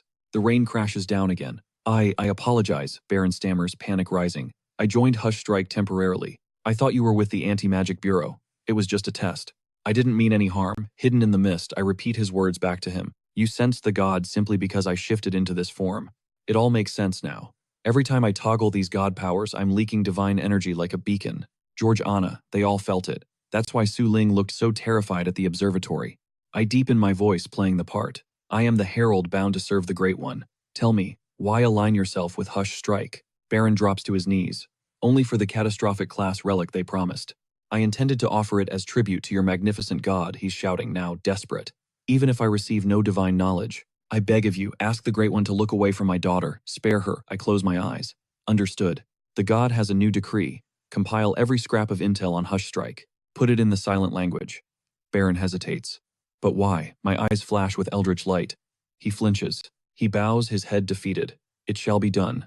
I stride past him, leaving him shivering in the rain. He stands there, eyes closed, sweat mixing with rain. I'm sorry, old friend, he whispers into the void. Looks like I have to be a traitor again. He clenches his jaw. His pride is screaming, but his daughter comes first. He accepts his dark path. Cut to me sitting in a cafe, head in my hands. Just totally exhausted. Head down, staring at the table. Where the hell is George? He totally ghosted the coffee shop meetup. Chen's mind is racing. Hush Strike is plotting to wipe the board before the ritual kicks off. He needs to warn George stat. And then there's the Anna situation. Flashback to 2 days ago. Fresh from the academy, he didn't expect Anna to pull up on him late at night. The tea, the summoning is tonight. And that dark fruit she mentioned, total mystery. But while he's deep in the mental sauce, a brunette slides into the booth right in his face. Zero personal space. She starts venting about her bestie, hating her guts. I've got literally no one else to talk to, she whines. Chen flashes a polite customer service smile. If you're really best friends, just ask her out and clear the air. Real talk fixes drama every time. He drops a charm-heavy wink. Got a blast, though. You should probably hurry home. The girl blushes like an anime character clutching her heart. She thanks him and sprints off, totally crushing on him. Chen checks his screen. It is 10 minutes to midnight. Showtime is almost here. Midnight strikes. 12 a.m. Silence. No demonic portals. Chen frowns. Did things go sideways on Anna's end? Cut to the enemy side. 11:30 p.m. The church hall. The high priest Anna and 3 shady dudes in hoods are staring down a corpse. It is the doctor, dead as a doornail. The high priest demands answers. Who punched his ticket? A brunette priest, looking like he is about to hyperventilate, confirms the kill. He is gone for real. I saw it with my own eyes. Hush Strike took him out cold. The high priest glances at Anna. Ice water in her veins. She is just a kid, but she is not flinching. Impressive composure. The high priest goes full sermon mode. The Lord of Ashes has eyes on us. This power-up is going to make the Chaos Cult absolutely god-tier, stronger than ever. The nervous priest jumps on the hype train. 2 months ago, we witnessed the Lord's greatness. Tonight is the new era, baby. We are all getting a taste of that glory. The high priest winds up for his big finish but choke. The brunette priest grabs his throat, gurgling, eyes watering, blood geysers from his mouth. Panic in the pews. The guy drops like a sack of potatoes, dead on impact. The mob freaks out, swarming the body. What is happening? Then the whole building starts vibrating. Chill out, the high priest bellows. Do not lose it. The ritual is still a go. Hush Strike has no divine backup. We are going to crush them. Bam! The doors fly open. A sentry stumbles in screaming at the top of his lungs. Outside guards, wasted. Some are just gone. I can only ping about half the squad. And the enemy invisible. The priests start sweating bullets. Pure terror in the room. Now the high priest is losing his cool. Evacuation time. A hooded muscle man screams, "Get the boss out now." The security team is shouting, demanding the high priest move immediately. The high priest snaps into survival mode. Security detail. Get everyone clear of this place. Regroup at the north shore of the River Thames. Move it or lose it. He snatches Anna's wrist. You are with me, kid. School is in session. Lesson 1 starts tonight. Anna, eyes wide with innocent curiosity, asks, where are we headed? To find the divine messenger. Intense stare. Anna glances back at the entrance. It is pouring rain, but dead silent. The vibes are off. She senses something approaching. Suddenly, boom! The walls and roof just disintegrate. Blinding flash. Hurricane force winds. The blast ragdolls the priests across the room. Blackout. Anna's body glows in the void. She squeezes her eyes shut, feeling a hollow emptiness in her chest. Floating in the abyss. Is this the Lord of Ashes? Is she meeting the messenger? Snap back to reality. She is buried under rubble. Beaten up but breathing. Her enhanced body saved her, but the pain is real. Probably broke a few ribs. She flexes in arm agony. She has to bail. With a primal scream. She bench presses the concrete slab off her chest. She sits up and splat, a severed hand lands right on her arm. She flinched, staring at the carnage. Was that? The high priest's hand. Anna peered through the jagged gap in the shattered wall. I gotta get out of here. She bolted into the downpour, the mystic sigil branded on her back, searing like a hot iron. She'd let the burn lead the way. Behind her, a crimson gloom swallowed the ruins of the sanctuary. Agonized shrieks pierced the storm worshippers, begging for salvation, chanting praises to the Lord of Ashes as they burned. Anna didn't look back, sprinting toward the one place that might hold a divine messenger. Meanwhile, inside the cozy coffee shop, Shen leaned back, arms crossed. Is the anti-magic bureau mixed up in this mess? If they were, Anna was in deep trouble. He glanced at the door. He'd sworn she was here earlier when that knock came, but it was just some stray alley cat. The clock hit 3 in the morning. Staying up was pointless. George would probably drag himself in tomorrow anyway. If the bureau was involved, Shen needed to crash. Lights out. Outside, Anna stumbled to a halt. Soaked to the bone, she gasped. Finally, I'm here. Her legs gave out and she hit the pavement hard. I made it. But she wasn't alone. The Hush Strike squad had arrived. Cloaked in midnight blue robes, they materialized on the rooftop directly across from the shop. One brandished a sword engulfed in flames, locking eyes with Anna. Move it, sun's coming up, we're burning daylight. Anyone inside tries to play hero, consider it a declaration of war against Hush Strike. He pointed his blade at the shop. The script is written. Fate is sealed. No one defies the Almighty's will. Anna lay cold on the asphalt. A cat with piercing blue eyes padded over to her body, then glared up at the rooftop squad. Meow. The cat stuck its tongue out, a total mockery of their deadly vibe. One of the hooded killers faltered. His cheeks flushed pink. Oh my gosh, look at that bean, so cute. He violently shook his head. Focus, idiot, the mission comes first. No time for petting sessions. The squad leader radiated silent fury. The cat just stared back, unblinking. Those eyes, dead ringers for Su Ling's. Suddenly the shop door exploded with energy, a blinding mix of lightning haze and scorching fire. The raw power surged onto the street, flooding the pavement with supernatural dread. The cat hissed, bristling in terror. Up on the roof, the leader froze, the sheer weight of that aura, crushing his resolve. His eyes glazed over. As the fiery mist engulfed the street, the leader's hood slipped back, revealing a face pale with panic. Sweat poured down his face. Who runs this place? He screamed. This owner. He's a monster. I can smell it on him. The scent of 2 otherworldly gods clashing in one body. The pressure was suffocating. The squad trembled. Then the ground erupted with an even darker power. A titanic, blazing monstrosity clawed its way into reality, the seed of chaos. The assassins looked like insects next to this beast. They stood paralyzed on the roof, jaws dropped. Words failed them. One guy stuttered. What? What the hell is that thing? Heads were sprouting from its body like tumors, and the rain sizzled into steam before hitting the ground. It's the Lord of Ashes familiar, the seed of chaos. The leader snapped out of it. Scatter, run for your lives. One cultist scrambled for cover, glancing back. It's massive. It can't possibly move fast, right? Wrong. The beast blurred. Its cavernous maw snapped open, lunging straight for the leader. Chomp. The leader's scream was cut short by a geyser of blood. Another member watched in horror. It's too fast. Before he could blink, claws erupted from the darkness behind him. Splat. He was skewered blood, misting the air. Meanwhile, a third guy crouched in the shadows, smirking. It went for them. Suckers. Now's my chance to ghost. He barely twitched a muscle when the monster was instantly hovering right in his face. The smirk vanished. He couldn't even scream. Slash. Bisected. His top half slid cleanly off his bottom half. The last survivor pressed his back against a brick wall, shaking. Stay quiet. Just stay quiet. The heat spiked. The air grew heavy. He slowly turned his head toward the wall. Through a tiny crack in the bricks, a giant burning eye stared right back at him. Scrip lum. Silence followed the slaughter. The rain hammered down again, washing over Anna's unconscious form. With the squad liquidated, the beast stomped toward the girl. Anna's eyes snapped open. She looked up. Why is it burning up? She gasped, the heat becoming suffocating. Suddenly, a gaping maw loomed before her. She bolted upright, paralyzed by pure terror. Monster, her scream tore through the air. Scrambling backward in a panic, she crab-walked until her back slammed hard against the cold wall. Tears blurred her vision as the beast stalked closer, its body shuddering with a twisted sort of longing. Its gaze locked onto her, like a predator. Stay back, she thrust a hand out, desperate. Instantly, the air shimmered, a blinding golden aura erupted behind her back. Another halo of light materialized right on her raised palm. The creature froze, its jaw hanging slack. Time seemed to stop as the crimson sigil on Anna's back pulsed with light. Boom. The monster dissolved into a swirling inferno, crackling and roaring as the fire took hold. Rain hissed into steam instantly from the searing heat. The fiery mass shrank down and slammed into the pavement with a heavy thud. I did that, Anna stared, stunned. She could command the flame. Her mind raced to the legend of the Lord of Ashes, the entity dwelling in a dimension where golden fire devoured everything.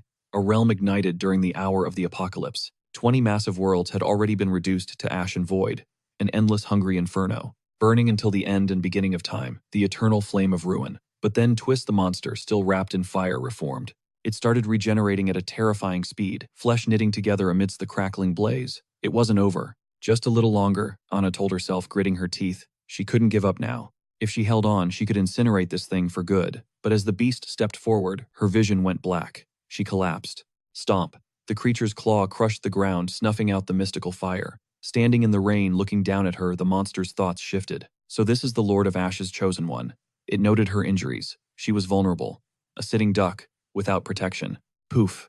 The terrifying beast shrank into a harmless blue-eyed cat. It glanced at Anna with indifference. Her fate. Not my problem. The cat strutted past her limp body and slipped into the coffee shop. Inside, Shen threw the door open, looking annoyed. What was that roar just now? He demanded. The cat just trotted toward him and let out a soft meow. Shen smirked. Yeah, that demonic sound definitely didn't come from this fuzzball. I'm checking outside, he muttered to himself. Sounded like a kaiju out here, he grumbled, stepping into the rain. Then he saw her. Anna unconscious against the pillar. Hey, panic surged. He rushed over, attacked. Just as I feared, the ritual went sideways. He grabbed her arm, checking her condition. It was bad. She was messed up. He scooped her up into his arms. Don't worry, I've got you. I'll save you. He carried her quickly inside. Hey, Furball, he called to the cat. There might be monsters nearby. If you see anything, scream your head off. Got it. The cat just squinted, totally unimpressed. Meanwhile, Shen started peeling off Anna's soaked clothes, chanting, I am doing this strictly to save her. Strictly medical. But as the layers came off, drip. Blood gushed from his nose and mouth. He was fighting a losing battle with his own hormones. Saving her. Just saving her. He sputtered through the blood. Suddenly he paused. Her wounds. They were knitting themselves back together. Cut to 10 in the morning. Anna sat on the bed, fresh casual clothes on, staring at the clock. Her mind replayed the night before, blacking out right in front of the Divine Messenger's cafe. She remembered waking up healed and clinging to Shen. He was bleeding from every facial orifice, yet he stood there like a rock. Cry all you want, he'd told her, ignoring his own blood loss. I can take it. I'm completely healed, she thought, swinging her legs off the bed. The Divine Messenger must have used his powers on me. She scanned a messy room. So this is how a cosmic entity lives, in human disguise. She walked out into the main cafe area. Shen was there, nursing his breakfast. She stood behind him. Thank you for saving me. Shen spun around, forcing a smile. You're up. Grab some food. But whoa, the dark circles under his eyes were massive. He looked like a walking corpse. Anna actually jumped back. Holy, are you even alive? Just pulled an all-nighter, Shen groaned, waving a hand. No big deal. She stepped closer. Even a divine messenger has limits. She realized she barely knew anything about this guy. Who are you really? She asked. Shen's gaze drifted away. He wasn't doing magic all night, he was on guard duty. He'd sat by the door, terrified the monster would come back for round 2. Staying alert like that, way harder than a late-night gaming marathon. At the crack of dawn, he'd sprinted to the library, digging into that clue about Baron. Once he confirmed it, he dropped a dime on Hush Strike to the Anti-Magic Bureau. Those guys act like a boring office, but they're the real deal. Even their own families think they push paper for a living. Perfect cover. Luckily, dropping George's name proved he wasn't just some drunk crackpot. Mission accomplished, he'd raced back to whip up breakfast for Anna. Shen was running on empty, feeling the crash hitting him hard right after the first bite of breakfast. Between chews, he nudged Ina to spill the tea on last night's chaos. Ina shot up like a soldier, hitting him with a stiff, understood. Shen rolled his eyes, telling her to chill out and just talk while she ate. As Ina broke down the events, Shen started sweating bullets, realizing the monster she was describing sounded suspiciously like that creepy artifact Baron had forced on him. He told her to pause a second. Ina clocked his ghost-white face immediately, asking if he was going to pass out. He waved her off, claiming he was solid, while internally screaming, wondering if that cursed object had actually vanished. Ina clenched her fists, locking eyes with the divine messenger, ready to get real about the cult. She had been through the ringer lately, and had been replaying the high priest's words on a loop. She realized the cult wasn't just black and white villains. It was messy, but she was still grinding to fix it from the inside. The hard truth. The cult had to exist, or the orphanage would go under. There were too many adults in the mix, and the politics were a nightmare, but she was drawing a hard line: absolutely zero living human sacrifices, and no more non-consensual surgeries. Looking at her feet, she admitted she didn't have the full picture yet, but she had done the math. Nothing was simple, and she knew she needed serious power and hustle to hit her goals. She figured time would fill in the blanks. Shen closed his eyes, processing. This girl had been through hell. Watching her, he realized she was just an uneducated kid on paper, but her level up was insane. Munching on his toast, he flashed back to his first summon, where she was just a sobbing mess on the floor. Round 2, she showed guts, and now she was thinking like a leader. Her emotional glow-up was god tier. His eyes snapped open, staring at her, wondering if this truly was the legendary Witch of Flesh and Blood. Cue the entrance of a blue-eyed cat. Ina's face lit up, blushing hard, squealing about the cute kitty. She dropped to the floor, getting face-to-face with it, asking for a name. Shen slid down next to her, stalled for a second, then improvised cola. The cat pulled a perfect innocent face as Shen told Ina to give it some love, claiming it was super chill, mostly because he needed a nap. Ina gently stroked the cat's ear, telling Shen to go recharge. Suddenly, the cat's mouth ripped open, morphing into a jagged eldritch nightmare. Ina lost all color, let out a blood-curdling scream, and scrambled back against the wall, shaking like a leaf. Shen, halfway to his room, froze at the sound. He peeked around the corner, asking if the furball had scratched her, or if she was bleeding. Ina, tears welling up, pointed a trembling finger at the cat, whimpering that it terrified her. Instantly, the cat snapped back to innocent mode, looking at Shen and meowing sweetly. Shen patted its head, cooing, "Good kitty," before rubbing its chin and whispering a dark threat if it scratched or bit her, he would turn it into a crispy snack. He announced he was crashing and told them to play nice. Ina's brain started racing. This was the divine messenger's pet, so he definitely knew what it was, meaning the monster probably wasn't hostile. The cat spun around and shot her a death glare. Ina panicked, screaming Shen's name. She scrambled up, latched onto his arm, and begged to go to his room. Shen turned beet red at the contact, stuttering that she could read some books in there. Meanwhile, in a shady alley near the cafe, George was walking with Su Ling. He sighed, convinced this man was pulling everyone's strings. Claiming it didn't matter if it was them, the cults, or the city, they were all just NPCs in his game. Su Ling, still snacking, told the old man to quit whining and asked what intel he left at the library. George closed his eyes, revealing it was the blueprint to completely wipe out Hush Strike from Veranda. He reminded her they were there to beg for Shen's help, and told her to inhale her food so they could go in. Su Ling asked if she could munch while entering. George, heading for the door, explained that bringing outside snacks was bad for business, and the owner would hate it. Moments later, inside the cafe, Su Ling was sweating over the menu, realizing they were going Dutch this time. The cat, perched on the table behind her, was locking eyes with George. George started sweating, nervously wondering what the cat's beef was, since he had never punted a cat in his life. Suddenly, the thing started hissing. Shen arrived with the coffee, asking if the library info was up to their standards. George dropped the bomb they were planning a raid tonight, but the enemy was OP, capable of rebuilding a cult overnight, and crazy enough to hit the Anti-Magic Bureau. They clearly had dirty tricks, and with the death rate looking sky high, they needed Shen as their ace. Shen sat down, looked them dead in the eye, and gave a hard pass. He demanded to know what George was smoking, because he had zero intention of dying today. A scorching inferno engulfed Shen's hand, the flames dancing dangerously as he lowered his arm, deciding it was time to put the fear of God into them. Wreathed in that blazing aura, his golden eyes burning with intensity, he stared daggers at the pair and dropped a truth bomb. "You humans are way too greedy." Su Ling froze, shaking like a leaf in a storm. George realized she was about to snap from the pressure, so he snatched her up by the collar like an unruly kitten. Hoisting her into the air, he muttered a quick apology for crossing the line and promised they were bouncing immediately. Furious Su Ling drove her fist right into George's gut. Shen let out a heavy sigh. She had nearly gutted him just then. Suddenly, Anna's head popped out from behind the wall. "Are the customers gone?" she chirped. Shen spun around, plastering on his best polite smile. "All clear," he lied smoothly, explaining that it wasn't exactly safe for her to be hanging around those types. He told her to lay low, reassuring her that the drama was over for today, and ordering her to stay put inside the coffee shop. Rising from his chair, a dark thought crossed his mind. Bodies were going to drop tonight. He could sense a puppet master pulling strings from the shadows. What a twisted game, he mused, finding the whole lethal situation strangely entertaining. Outside, the rain poured down like bullets, matching the chaotic brawl raging between the Hush Strike Squad and the Anti-Magic Bureau. The Bureau had stormed the Hush Strike turf in Buranda, turning the residential streets into a total kill zone with weapons clashing everywhere. It was anarchy. Agents were scrapping on the slick rooftops, while grunts traded blows in the mud below. One Hush Strike goon summoned magic knives, sneering at George. "Your little club is finished once I end you." But before the guy could even twitch, George swung his closed umbrella like a baseball bat. Crack. He flattened the guy instantly. George realized this wasn't just a random scuffle. This was a setup. They were waiting for them astral traps everywhere and summoned monsters on standby. Plus, all their investigators got jumped right after clocking out. He stepped forward, putting the puzzle pieces together in his head. 2 events, 1 conclusion. We've got a rat in the Bureau. Tapping his earpiece, he grilled his comms support. Standard astral projection caps at 2 hours max right. He needed to locate the sacrificial ritual site yesterday, or this whole situation was going south fast. Scanning the rainy sky, he wondered where Yale Varade was lurking, shocked he actually pulled that intel from the library archives. He never expected to run into him again in this mess. Suddenly, a grotesque insect monster lunged out of the darkness.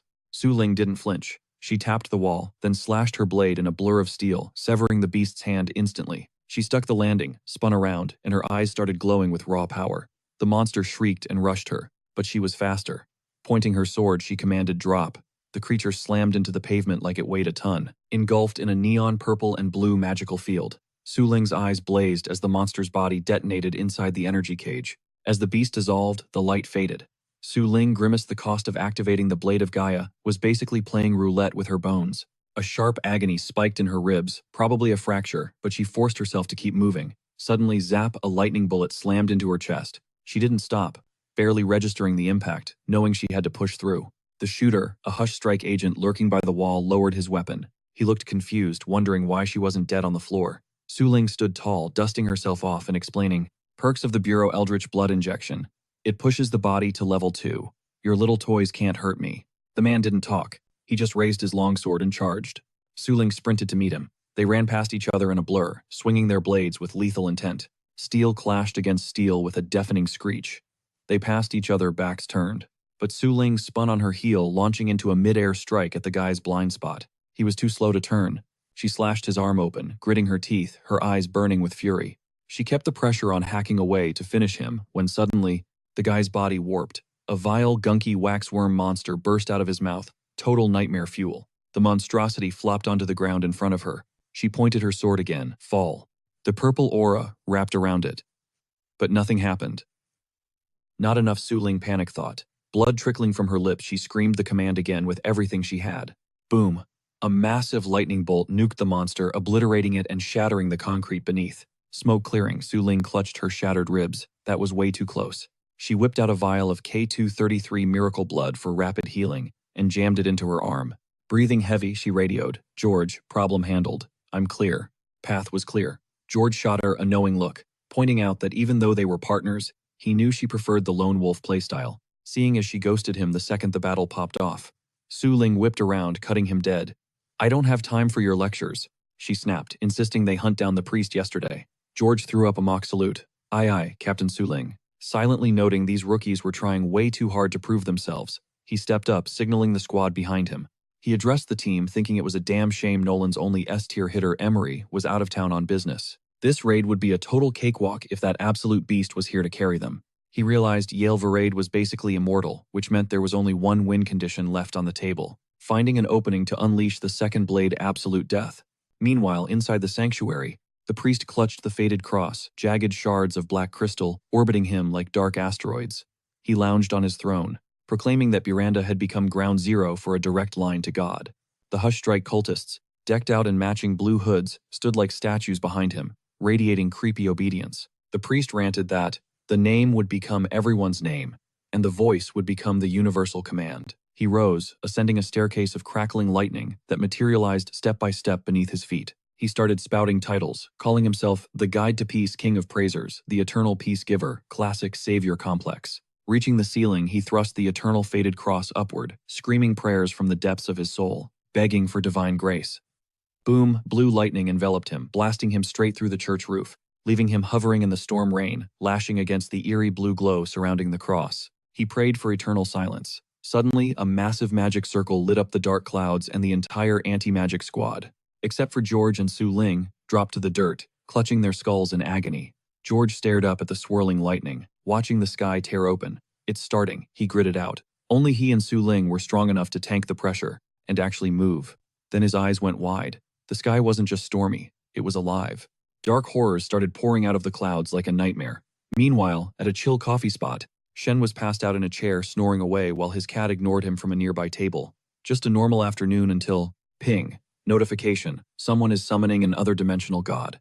Shen blinked out of existence instantly. The cat spun around to an empty chair, freaked out, let out a terrified meow, and bolted at full speed. Anna stood there frozen, asking the empty air if the divine messenger was still around. The vibe she got back. Run. Back in Biranda, the storm had turned into a deluge rain hammering the earth. The lightning circle expanded, covering the whole zone and raining down crystal shards like deadly hail. With the priest floating high above, George locked on. Gotcha, he muttered. The conditions to trigger the third blade were green. The weapon materialized in his grip, and he launched it straight at the target. Bullseye. The priest gasped as the steel punched through his chest, blood spraying from his mouth and the wound. But George cursed under his breath. That wasn't a kill shot.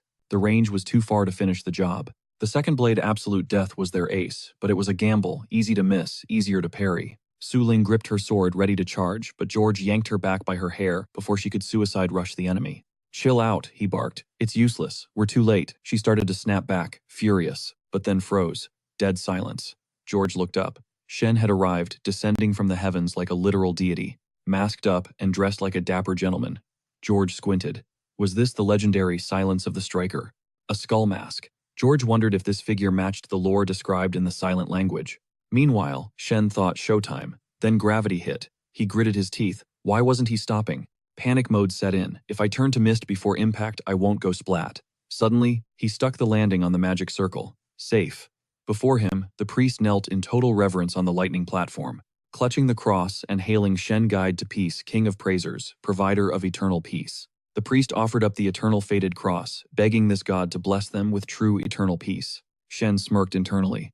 Astral projection totally fits these hush-strike weirdos brand. Then he recalled the rulebook. Every god grants their worshippers something unique. Let's see what happens. The striker stood as the symbol of the winter-blessed worshippers, promising not just peace but the eternal stillness of the void. But get this, the worshippers weren't chasing death. They were chasing a divine reboot from a god. Their goal, to be permanently numb, zero desire, zero emotion. Imagine an existence with no pain, no struggle, no rage, and no craving. But the trade-off, no joy, no hype, no love, just nothing. Shen couldn't wrap his head around it.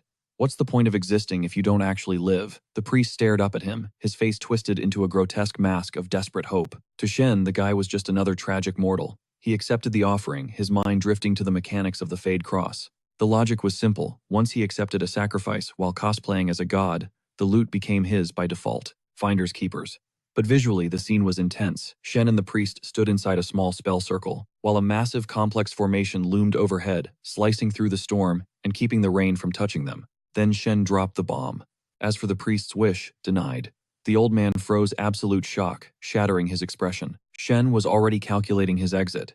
He could shift into a haze, he just needed to keep his shields up until the summoning timer hit 0. Last time, a mere whiff of his scent made George back down. But right now, he was sitting dead center in a summoning ritual. His aura was nuclear. No one would dare cross him with this kind of power flowing. A grin spread across Shen's face as he clenched his fist, buzzing with adrenaline. Finally, he had the juice to shut these cultists down. His grin hardened into a scowl as he pressed his lips together. Hurt Anna, threaten the whole city, didn't matter. Shen wasn't giving this guy a crumb. The answer was a hard no. The priest stared up, pleading with his eyes, but Shen delivered the verdict. He was rejecting peace for him, forever. The priest's lips went white. Suddenly, deep wrinkles carved themselves into the priest's face. He started screaming why over 20 times, panic taking over. It was like fast-forwarding a lifetime. The priest withered into a skin-and-bones old man still screaming, while the spell circle beneath him began to flicker and die. The priest collapsed. Shen watched him drop, thinking, yeah, a fanatic like that definitely wasn't one of the good guys. Loot secured. Shen reached out, fingers grazing the freeze raindrop floating in front of him. He figured his time was almost up, so he decided to hang in the air for a few more seconds, soaking it in. Dead silence.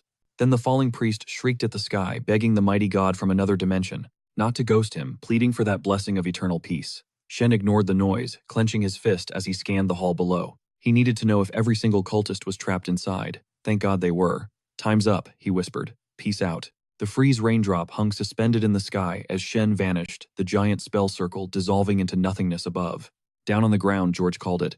The god has left the building. He thought about the hush strike and shook his head. They messed up. Big time. It was pure arrogance trying to hustle a dimensional god for eternal peace. What a joke. Talk about a shame. Suddenly, George's earpiece flared to life. He muttered that humans can only ever view gods through their own twisted lenses. He glanced up, listening to the city sounds returning. He tapped his comms. Target is gone. Begin the arrest. Now. Su Ling didn't hesitate. She bolted immediately to round up the others. George watched her go. That girl's got grit. He spun to his squad. Go back her up. I'm handling the priest solo. He's too volatile for you guys. His team sweating bullets didn't argue. They stayed silent as George walked away. Prowling the dark alley, George figured the priest had to be dead or wrecked after that magical backlash. He was just clearing corners. Suddenly there he was, the priest, leaning against the wall, staring right at him. George didn't flinch. Goodbye, old friend. He jammed the tip of his umbrella against the priest's chest. But tell me, you aren't Yale Verd, are you? George's mind raced. Was the intel from the coffee shop a total lie?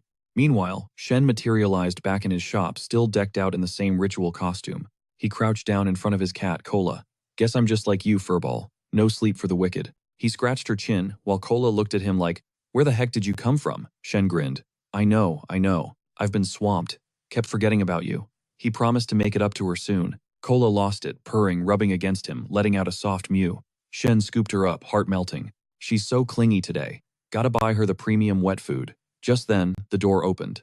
Anna, divine messenger. She looked frantic. I have to leave. Soon. Her cult had tracked her down. They were demanding she return immediately.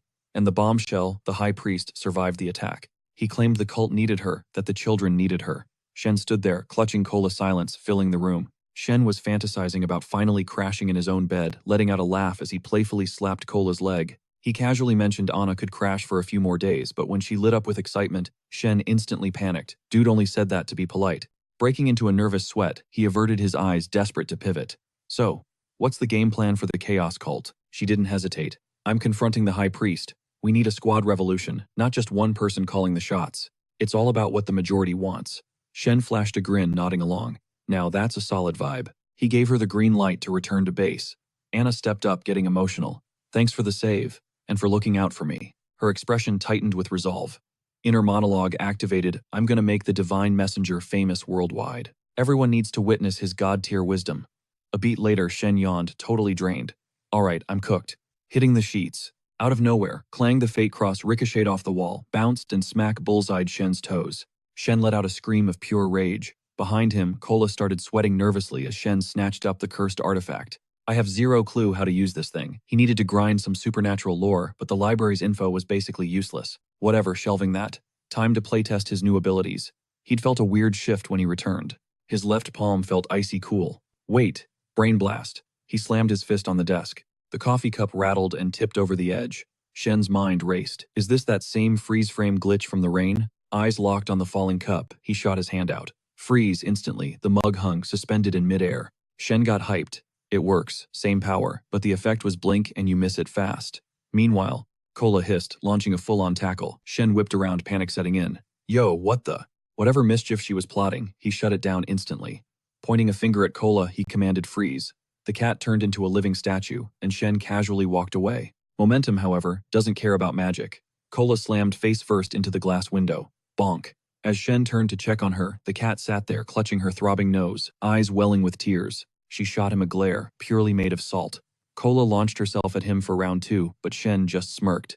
Up went the finger. Freeze. Stopped dead in midair, gravity took over, and she belly flopped onto the floor. Rinse and repeat. Every time she tried to pounce. Shen hit the pause button on her existence. Once the spell broke, physics did the rest. She'd careen into the floor, the wall, or faceplant against the window. But this spam casting had a cost. Shen's eyes began to flare with an eerie light and deep exhaustion lines etched themselves instantly onto his face. On the next attempt, Shen caught the frozen feline mid-spin. "Don't scuff my paint job," he muttered, spinning her around manually. She hit the deck with a heavy thud, bonked her head again, and let out a pathetic, watery meow. Shen slumped to the floor, rubbing her bumpy noggin. "Quit clowning around," he sighed. She ignored him, mewling pitifully, while staring fixatedly at his bookshelf. "I need to figure out how this mojo works," he grumbled. "Stop bothering me." It was time for a training montage. He turned his gaze to the books, firing off freeze rays. Testing, testing. Conclusion. The effect lasts exactly 5 seconds. Air unfreezable. Solid objects, fair game. But it's an all-or-nothing deal. He has to lock down the entire object. No freezing, just the pages. Aim is critical. It's strictly a left-hand trigger or it's a miss. Range is infinite, but line of sight is king, no obstacles allowed. And the cooldown is real. He has to wait for the first freeze to wear off before casting again. Multitasking is out one target at a time. By the end of the session, Shen was battered, sporting bruises on his own face from the chaotic experiments. He sat amidst a book, avalanche arms crossed, pouting like a child. Suddenly, the bell chimed. It was the advice lady, the regular who treated his cafe like a therapy clinic. She poked her head in. "Is the owner around?"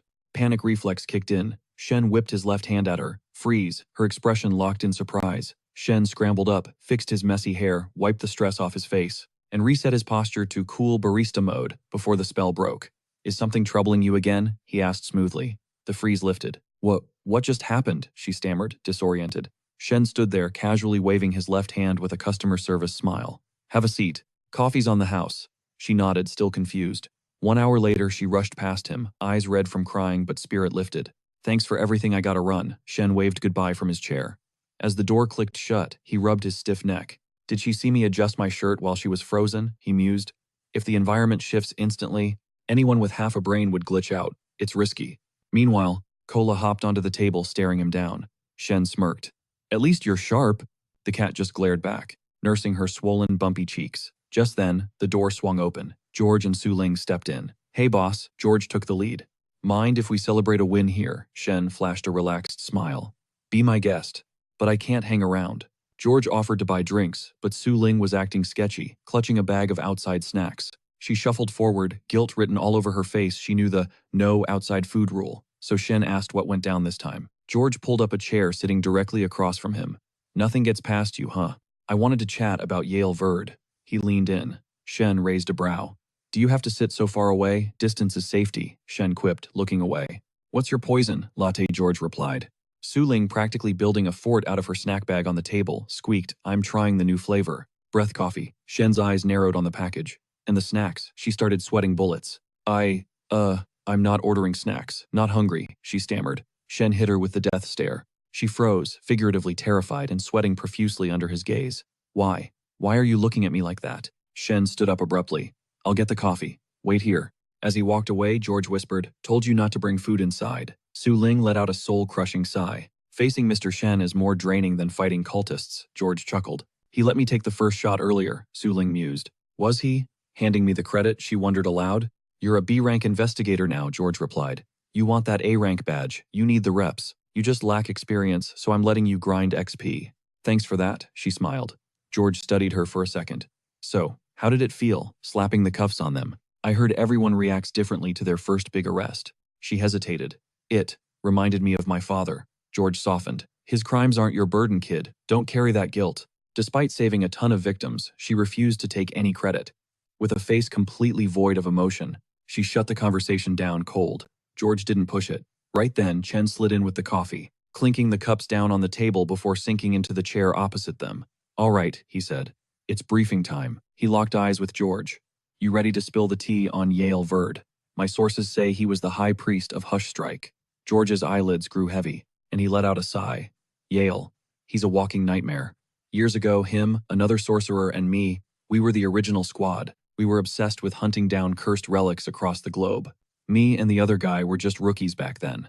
But Yale, he was already over 100 years old, the undisputed leader. We were absolutely crushing it, bagging mysteries left and right. Within a few years, everyone in the underground knew our names." George paused, shutting his eyes again. "But we got greedy, wanted different things. So we split. His voice dropped an octave. Here's the thing about Yale Verd. On the surface, chill, stable, underneath, completely unhinged. He shifted his gaze to Chen. Out of all of us, he was the true psycho. Chen leaned in. Was he strong, like top-tier strong? George smirked, waving his hand dismissively. Strength is relative, but Yale. He was my mentor, my sensei. Taught me every lethal move I know. Su Ling, cheeks stuffed like a chipmunk with snacks, mumbled, "So is he OP or not?" George looked at her, genuinely shocked by her lack of survival instinct. "Listen to me. If you ever catch him alone, don't fight. Run." "Got it," she mumbled, swallowing her food. George wagged a finger. "Here's the kicker. You might not even know it's him. Guy's a shapeshifter, a chameleon. He could be standing right in front of us and we'd have zero clue." George leaned forward. "That's why I'm here. The priest we grabbed, not Yale. Did your intel flop, Chen?" Chen rubbed his chin, calculating. Baron worships his daughter. He wouldn't lie about something that puts her at risk. But he might not have the full picture. Chen's eyes narrowed. "There's a gap in the data. I missed something." Conclusion: Hush Strike's Baranda branch doesn't have one priest. It has two. "Makes sense," George nodded. "You always come through for us, Chen." He suddenly grabbed Su Ling's head and forced them both into a bow, physically showing his thanks. Chen frantically waved his hands. "Whoa, stop. No need for the formalities. We're homies." Later, the scene shifts to a gritty alleyway. George stopped walking. "Su Ling, heads up." He stepped in front of her, glancing back with a serious look. "I've got a private investigator running a trace, and the truth will come out. But until we identify the mole in our ranks, you need to watch your back." "Understood," she replied from behind him, unbothered. "Don't stress about me." She moved to walk past him, but noticed his hesitation. "You got something else to say?" George paused the silence, stretching before he finally spoke. "I know about your dad." She stiffened. "Do we seriously have to do this?" George blocked her path, standing tall. "Your father was a hero, a demon hunter. He only broke bad because he was desperate to save your mom. That's why he joined the cult. He wasn't a villain, Su Ling. He was a fallen hero twisted by temptation, who ended up hurting the world. And you." George's voice softened. "I know you've blown a fortune over the years, paying reparations to his victims, trying to fix his mess. Listen to me, it's enough. You've done enough. You are not your father. You're a victim in this mess too. You don't have to carry his sins, or pay for them forever." Su Ling stared at him, face blank, eyes piercing. "We've known each other for like what, 3 days? Stop acting like you understand me." Her voice dripped with annoyance. "Stop lecturing me like some boomer dad." She brushed past him, cold as ice. "We're partners, not friends. And we definitely aren't family." She marched off into the distance. George clutched his forehead, watching her go. "Damn it. Screwed that up, didn't I?" he muttered. "I knew I shouldn't have pushed it, but I can't help myself. Maybe it's better this way." Hours later, George sat alone in a dimly lit room, eyes glued to a nature documentary on TV. "I should have kept my mouth shut," he whispered to the empty air, "because only friends and family can be used as currency." He realized the Anti-Magic Bureau knew exactly what they were doing, pairing him with a young girl so he'd get attached. He picked up an old photo of Su Ling as a kid, sitting on the floor clutching a toy. "The second blade eats away at my lifespan," he murmured. "I can find a way to pay that debt. I can handle dying." His grip on the photo tightened. "But the first blade, every time I use it, the cost is a memory. I completely forget a friend or family member. Forever." White-knuckling the couch cushion, he dropped the bombshell he knew way too much, including the fact the guy had a wife and kids stashed away. Eyes glued to the static on the TV, he muttered that the link was totally severed. Gone. And nobody could undo that damage. Unless an interdimensional deity stepped in, not even an oracle could patch this up. It made him wonder if a heavyweight like Mr. Shen would even blink at a catastrophe-tier artifact. Maybe Shen had that one ride-or-die friend who was simply permanent. Suddenly static crackled in his earpiece. Intel acquired. George's spine snapped straight instantly. The voice on the comms dropped the reveal Yale Verd had been right under their noses the entire time. George cut the feed before they could finish. "Way ahead of you. Tell the squad, Yale Verd is right here, with me." And there he was. Yale Verd, blocking the TV's glow, his own eyes burning with an ominous light. Meanwhile, Shen and Cola's late-night coffee run took a dark turn. A hulking, zombie-looking nightmare shambled through the door. Its joints popped and cracked with every step. Shen and Cola froze, terror spiking. Shen quipped, "Judging by the vibe, I don't think he's here for a latte." The monster whipped around, exposing a face so horrific it made Cola gag. It was absolutely revolting. The beast unleashed a guttural roar, spewing a writhing tentacle straight from its maw. The appendage lashed out, aiming specifically for Shen. Just as the slime-covered tip inched from gouging out Shen's eyes, and was milliseconds away from burrowing into his skull, Shen dissolved. Poof. Just living mist and vapor. Materializing on a table behind the beast, Shen pointed a furious finger. "Freeze." The monster locked up instantly. But Shen knew the clock was ticking. He only had 5 seconds of control. He'd have to go mist mode the second that thing twitched. Suddenly, the beast lunged, rolling forward. Shen triggered the haze transformation ready to dodge. But then, total confusion. The attack stopped cold. The monster slumped against the wall, shivering and literally sobbing. Cola stood next to it, trembling just as hard. Shen loomed over them, still half-missed, claiming the beast was terrified of his divine aura. Then he snapped at Cola to quit being dramatic since the creature hadn't even laid a finger on her. The creature bowed its head in submission. Shen figured the puppet master must have cut the strings. Once they realized the hit failed, the audacity to attack him, insane. But now he worried were George and Su Ling next. Back with George, the interrogation was on. How did you dodge the employment protocols and the yearly psych evals? Yale smirked. Divine intervention.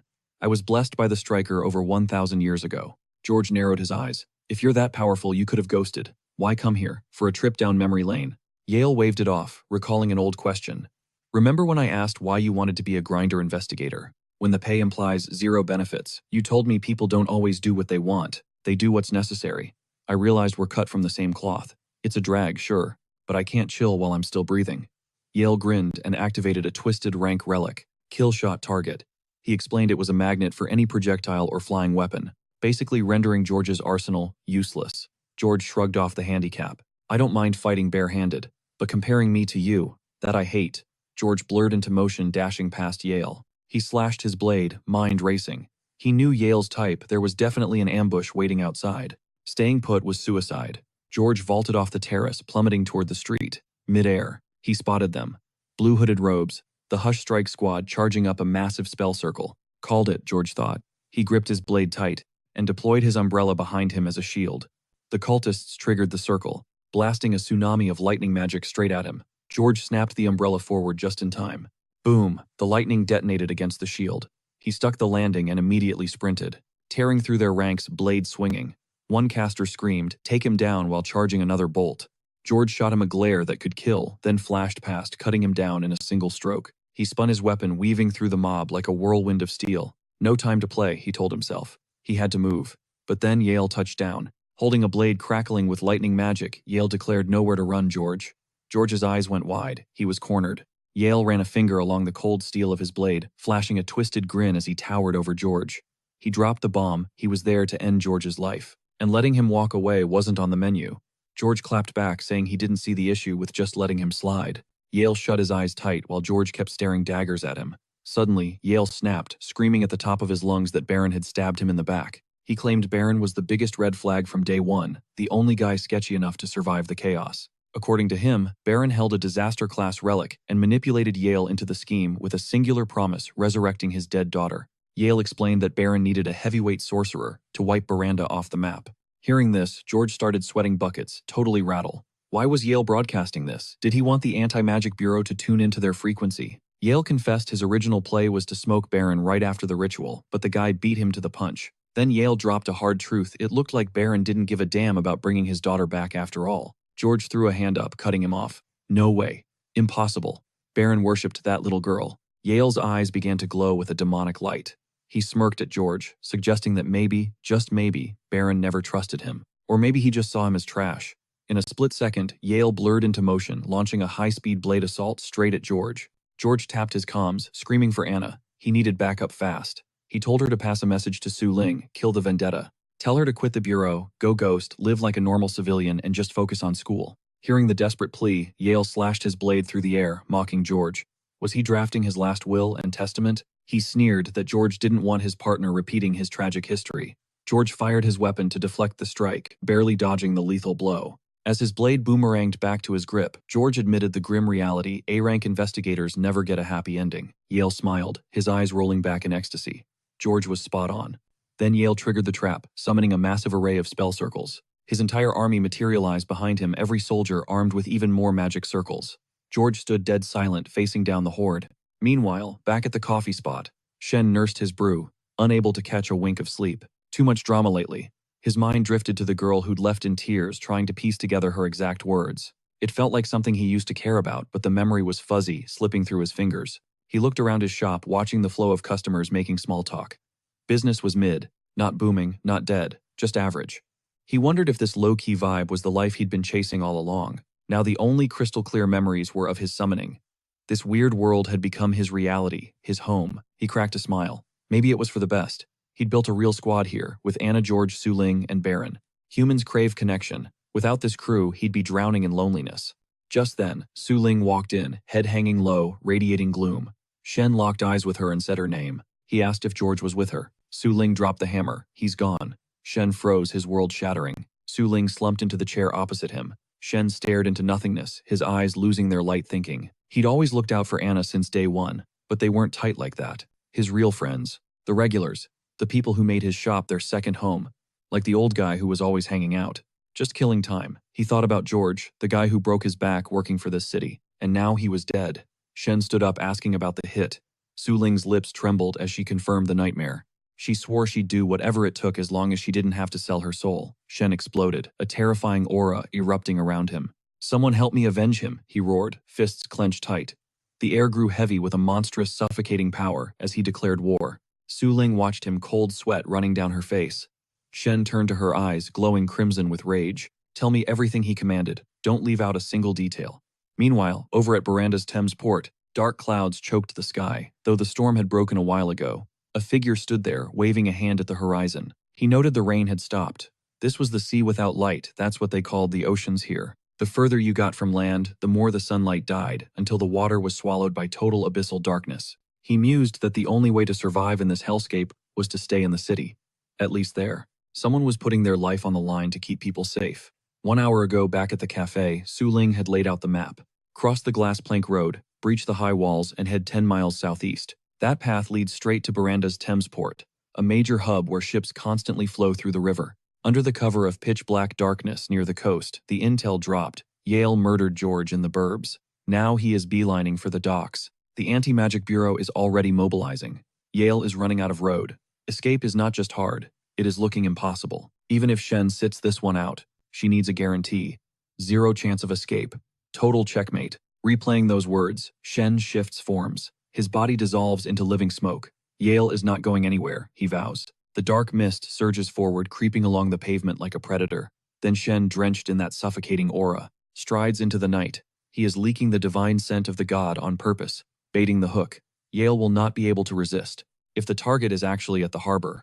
Meanwhile, cut to Yale. He is cornered in a dingy room, sweat dripping down his face, head thrown back in panic. Psyching himself up. He has to flee Nolan immediately. He needs to go off-grid in a foreign land for years, maybe 20, maybe more. If the Corona Church is hunting him, luxury is over. He is looking at a life of squalor just to survive. He waves it off with a manic laugh, reminding himself that he is not human anymore. 100 years ago, he evolved into something superior. As the Striker's servant, he snagged the ultimate perk, unlimited lifespan. Immortality is his birthright. All he has to do is lay low. Suddenly sniff. That scent. It is the Striker. He spins around, eyes blazing with rage, screaming that the source is nearby. He hunts down the trail, tracking the aura all the way to an abandoned warehouse. "Found you!" He bursts in. There is a figure standing in the shadows, back turned. "Took you long enough," the stranger says. The figure pivots. It is George. Or rather, Shen, wearing George's face like a mask. "I have been waiting for you, Yale." Shen's voice drips with mockery. Yale stares at his victim's face, teeth grinding so hard they might crack, and demands to know if it is really George. Suddenly, pitch-black energy erupts from the figure, melting the disguise away. The illusion shatters, revealing Shen's true form. He flashes a chilling smile. "You know exactly who I am. I am the messenger of the Striker, and I lured you here for one reason." Shen waves a dismissive hand at Yale Verd. "To tell you that your eternal peace is a fantasy." Yale roars, "Who are you to decide my fate?" But before the words fully leave his mouth, Shen blurs, moving at god-tier speed. Instantly, Shen is behind him, close but not quite there yet. Yale's eyes widen. He did not even see him move. Blink, Shen is in front of him again. "Make your choice, Yale." The pressure is crushing. Yale is drenched in cold sweat, stammering about what choice he has. Shen grins like a devil. "Sacrifice your soul. Clock is ticking, and your enemies are at the door." With that ominous warning, Shen dissolves into a flaming aura and blasts out of the warehouse, soaring over the rooftop. Down below, the O-ranked investigator Ollie and his Anti-Magic Bureau squad are sprinting toward the scene. Ollie is pushing the pace, stunned. The scent of an other-dimensional god is here. It is impossible. Is this a trap? A summoning? Before they can analyze it, the team skids to a halt, staring upward. The sky tears open. A massive lightning spell circle crackles with raw power, illuminating the darkness. Floating beneath the electric storm is Yale. An agent points up, screaming, "Target spotted, it is Yale." Yale lands, face twisted into a maniacal grin. "You are too late, fools. I am about to grasp eternity." He throws his arms wide, preaching to the agents. "You should all be chasing true peace like me, but you are too tied down by your pathetic mortal lives." Suddenly, a voice cuts through the chaos from above. "Yale." It is Shen. He is hovering in the sky, decked out in his signature mask and gentleman's suit. The bureau agents freeze. Panic spreads. "The striker, the god is here." Shen just looks down, smiling behind the mask. Perfect, Shen thinks. Step 1. Lure Yale to the warehouse. Check. Step 2. Bring the feds to scare Yale into a corner. Force him to risk everything and summon the god one last time. Now for the finale, absolute despair. Yale drops to his knees on the glowing seal. "O guider to peace, king of praisers, provider of eternity." He offers up his very essence. Screaming from the bottom of his soul eyes, locked on Shen with pure desperation. "Grant peace to those who crave it, please." Shen stares down coldly. "Eternal peace, no. I refuse to give you that blessing. But I will definitely take that offering." Yale's face goes pale. Shock hits him just as lightning erupts from his skin. A halo of electricity rips out of him. His skin shrivels, hair turns white, and the light leaves his eyes. He is aging decades in seconds. Now a withered old man, Yale, croaks out, "You, the divine messenger, you lied." Shen just reaches out a hand, and Yale's soul, condensed into pure lightning orbs, flies straight into Shen's palm. He absorbs the power. Rest easy, George, Shen thinks. Debt paid. In a blink, the magic circles dissolve and Shen vanishes into thin air, leaving Ollie staring at the empty sky. It looked like the god had bailed, vanishing into thin air. But then, boom. From the pitch-black sky, Yale plummeted like a meteor, smashing straight through the roof, sending shingles flying.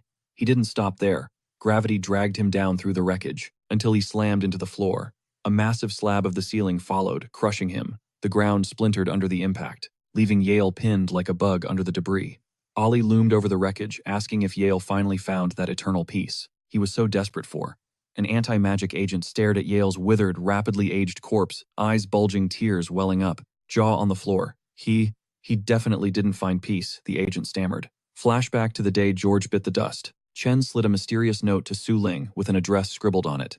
"Go here. Find a guy named Baron," he commanded. "Tell him 2 things, silent language and a request from the haze. He might just be able to bring George back." Su Ling's brain short-circuited. Resurrection. That's forbidden magic. Only a literal god from another dimension could pull that off. And yet this guy tossed the idea around like he was ordering lunch.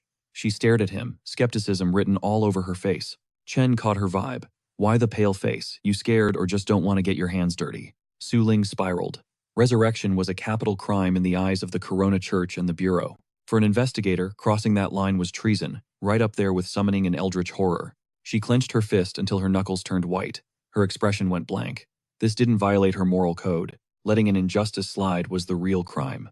She looked up, determination in her eyes. "I'll find Baron.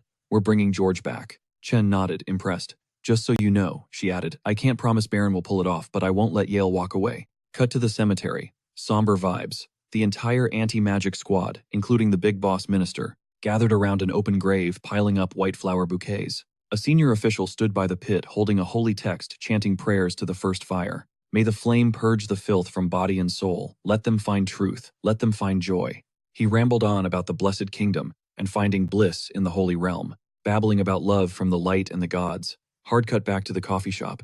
Chen asked Su Ling if she wanted a brew. "Hit me," she said. He slid a steaming cup across the counter. New recipe. Tweaked it for a sweeter palate. As the hot liquid hit her tongue, her eyes practically sparkled. She downed the scalding cup in one massive gulp. Chen nearly dropped a glass. "Do all you investigators have mouths made of asbestos?" She licked her lips, flipping the cup upside down. "Delicious." Chen grinned. "Glad you dig it." She slammed the cup down. "So, about that meeting. Only rank B and up were invited. We covered 2 huge updates." She held up a finger. Number 1. Gods are popping up in Baranda like weeds. HQ is recalling every S-rank and A-rank agent back to the city immediately. Number 2. It's about you. She leaned in. "The Bureau has officially taken you off the hit list. They want to play nice. Friendly relations only." Chen closed his eyes, a smug smile playing on his lips. Su Ling giggled. "Also, since I'm taking over George's beat, I get his perks." Chen raised an eyebrow. "Perks? You mean expensing your personal snack tab to the government?" Su Ling froze, busted. She darted her eyes away. I meant I'd be maintaining friendly relations, just like George." Suddenly she tapped her cheek. "Oh, almost forgot. The minister dropped a bomb. From now on, the whole world is watching." People from Nolan, folks from the second continent, they're all flocking to Veranda, hunting for divine power. The secret's out. Everyone knows the gods are here. Chen crossed his arms unfazed. Got it. Then his tone shifted. So, how's George Suling's face went blank? The air got heavy. She clenched her fist, pouting a little. He said, he can't visit right now. He needs time. He's handling business that an official investigator can't touch. Chen smiled softly. Understood. Plot twist. The next day, George is standing on a rooftop right next to Baron. Alive. You actually contacted an outer god, George asked, staring at his hands. Why risk jail time? To bring me back. Aren't you scared of the Bureau coming for you, Baron? Just laughed. We're old pals, George. Call it being sentimental. Now, the ball's in your court. George walked to the edge of the roof, spreading his arms wide. The ultimate choice, swear loyalty to the dark god who saved him, or rat them all out to the Bureau, which basically meant punching a one-way ticket for Baron and his daughter. He couldn't help but wonder, was this a suicide pact for him too? George raised an eyebrow, asking if Baron really needed to be that extra about it. Baron just jabbed a thumb at his own chest, declaring he loved the drama. Then he busted out laughing, admitting they were riding the same sinking ship now, with zero exit strategy. Their only play, go underground, and restart life in this dimension. George observed the change in him, resurrecting his daughter, had clearly brought the guy some serious joy. So he offered to snap a quick photo for the memories. Baron screamed at him to cut it out. Meanwhile, back at the cafe, Suling was visibly salty, scoffing that the lazy old geezer must be on cloud nine. He used to whine about the grind 24/7, and now he was living the unemployment dream. Shen chuckled, countering that George wasn't quite the waste of space she imagined. Suling admitted that, sure, George actually acted like a professional whenever he was around Shen. Checking the time, Shen announced he had to bounce work called, but told her to swing by again soon. Moments later, prowling down an alley, Suling couldn't shake a weird vibe about that guy. It felt like everything was playing out exactly according to his script, and that every move, every person's destiny felt wired to him like they were just pawns on his personal chessboard, including the Anti-Magic Bureau, the Chaos Cult, and Hush Strike. Suddenly, a searing light erupted from Suling's stomach. She doubled over, clutching her gut as it burned like fire. Panic setting in, she scrambled away, desperate to find a secluded spot. She slammed against a wall in the empty alleyway, tore open her shirt buttons, and stared down at the angry red brand on her skin, questioning if this was actually a mark or something worse. Fast forward a few days, and business was booming. At Shen's coffee joint, he was running the floor solo, a one-man army serving a wave of customers.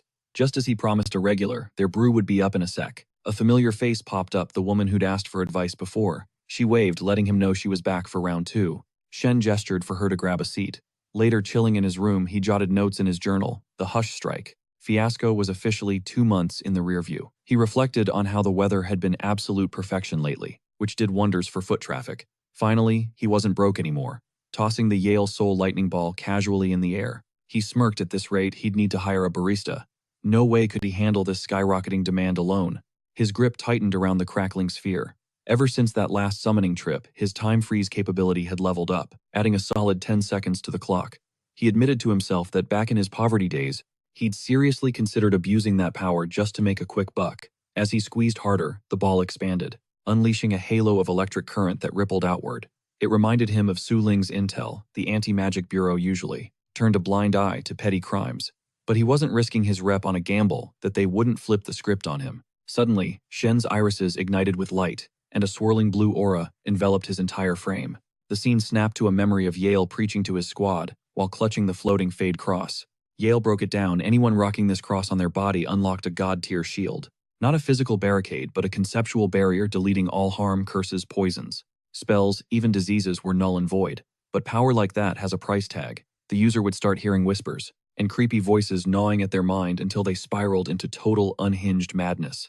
Snap back to the present, where Shen was still holding the lightning ball, though the electric aura had faded. He stared at the artifact, musing that it was basically a magical web browser loaded with 100 years of history. For a guy like him, with zero formal education in the supernatural arts, downloading this dude's memories was worth way more than some dusty relic. He grinned, appreciating Yale's utility. The Shadow Mask, the Ring of Luck, the Eternal Rust Cross. Shen knew what they did and what they cost. But Yale, he never paid the toll. He spammed those relics like toys, likely a perk of being a literal deity from another dimension. Shen went back to scribbling in his notebook, noting that Yale's memory banks were packed with astral projection drills. Apparently, even a total normie could learn the basics. But Shen hadn't been able to crack the code. He'd attempted a bunch of ritual spells right there in the shop. And nothing.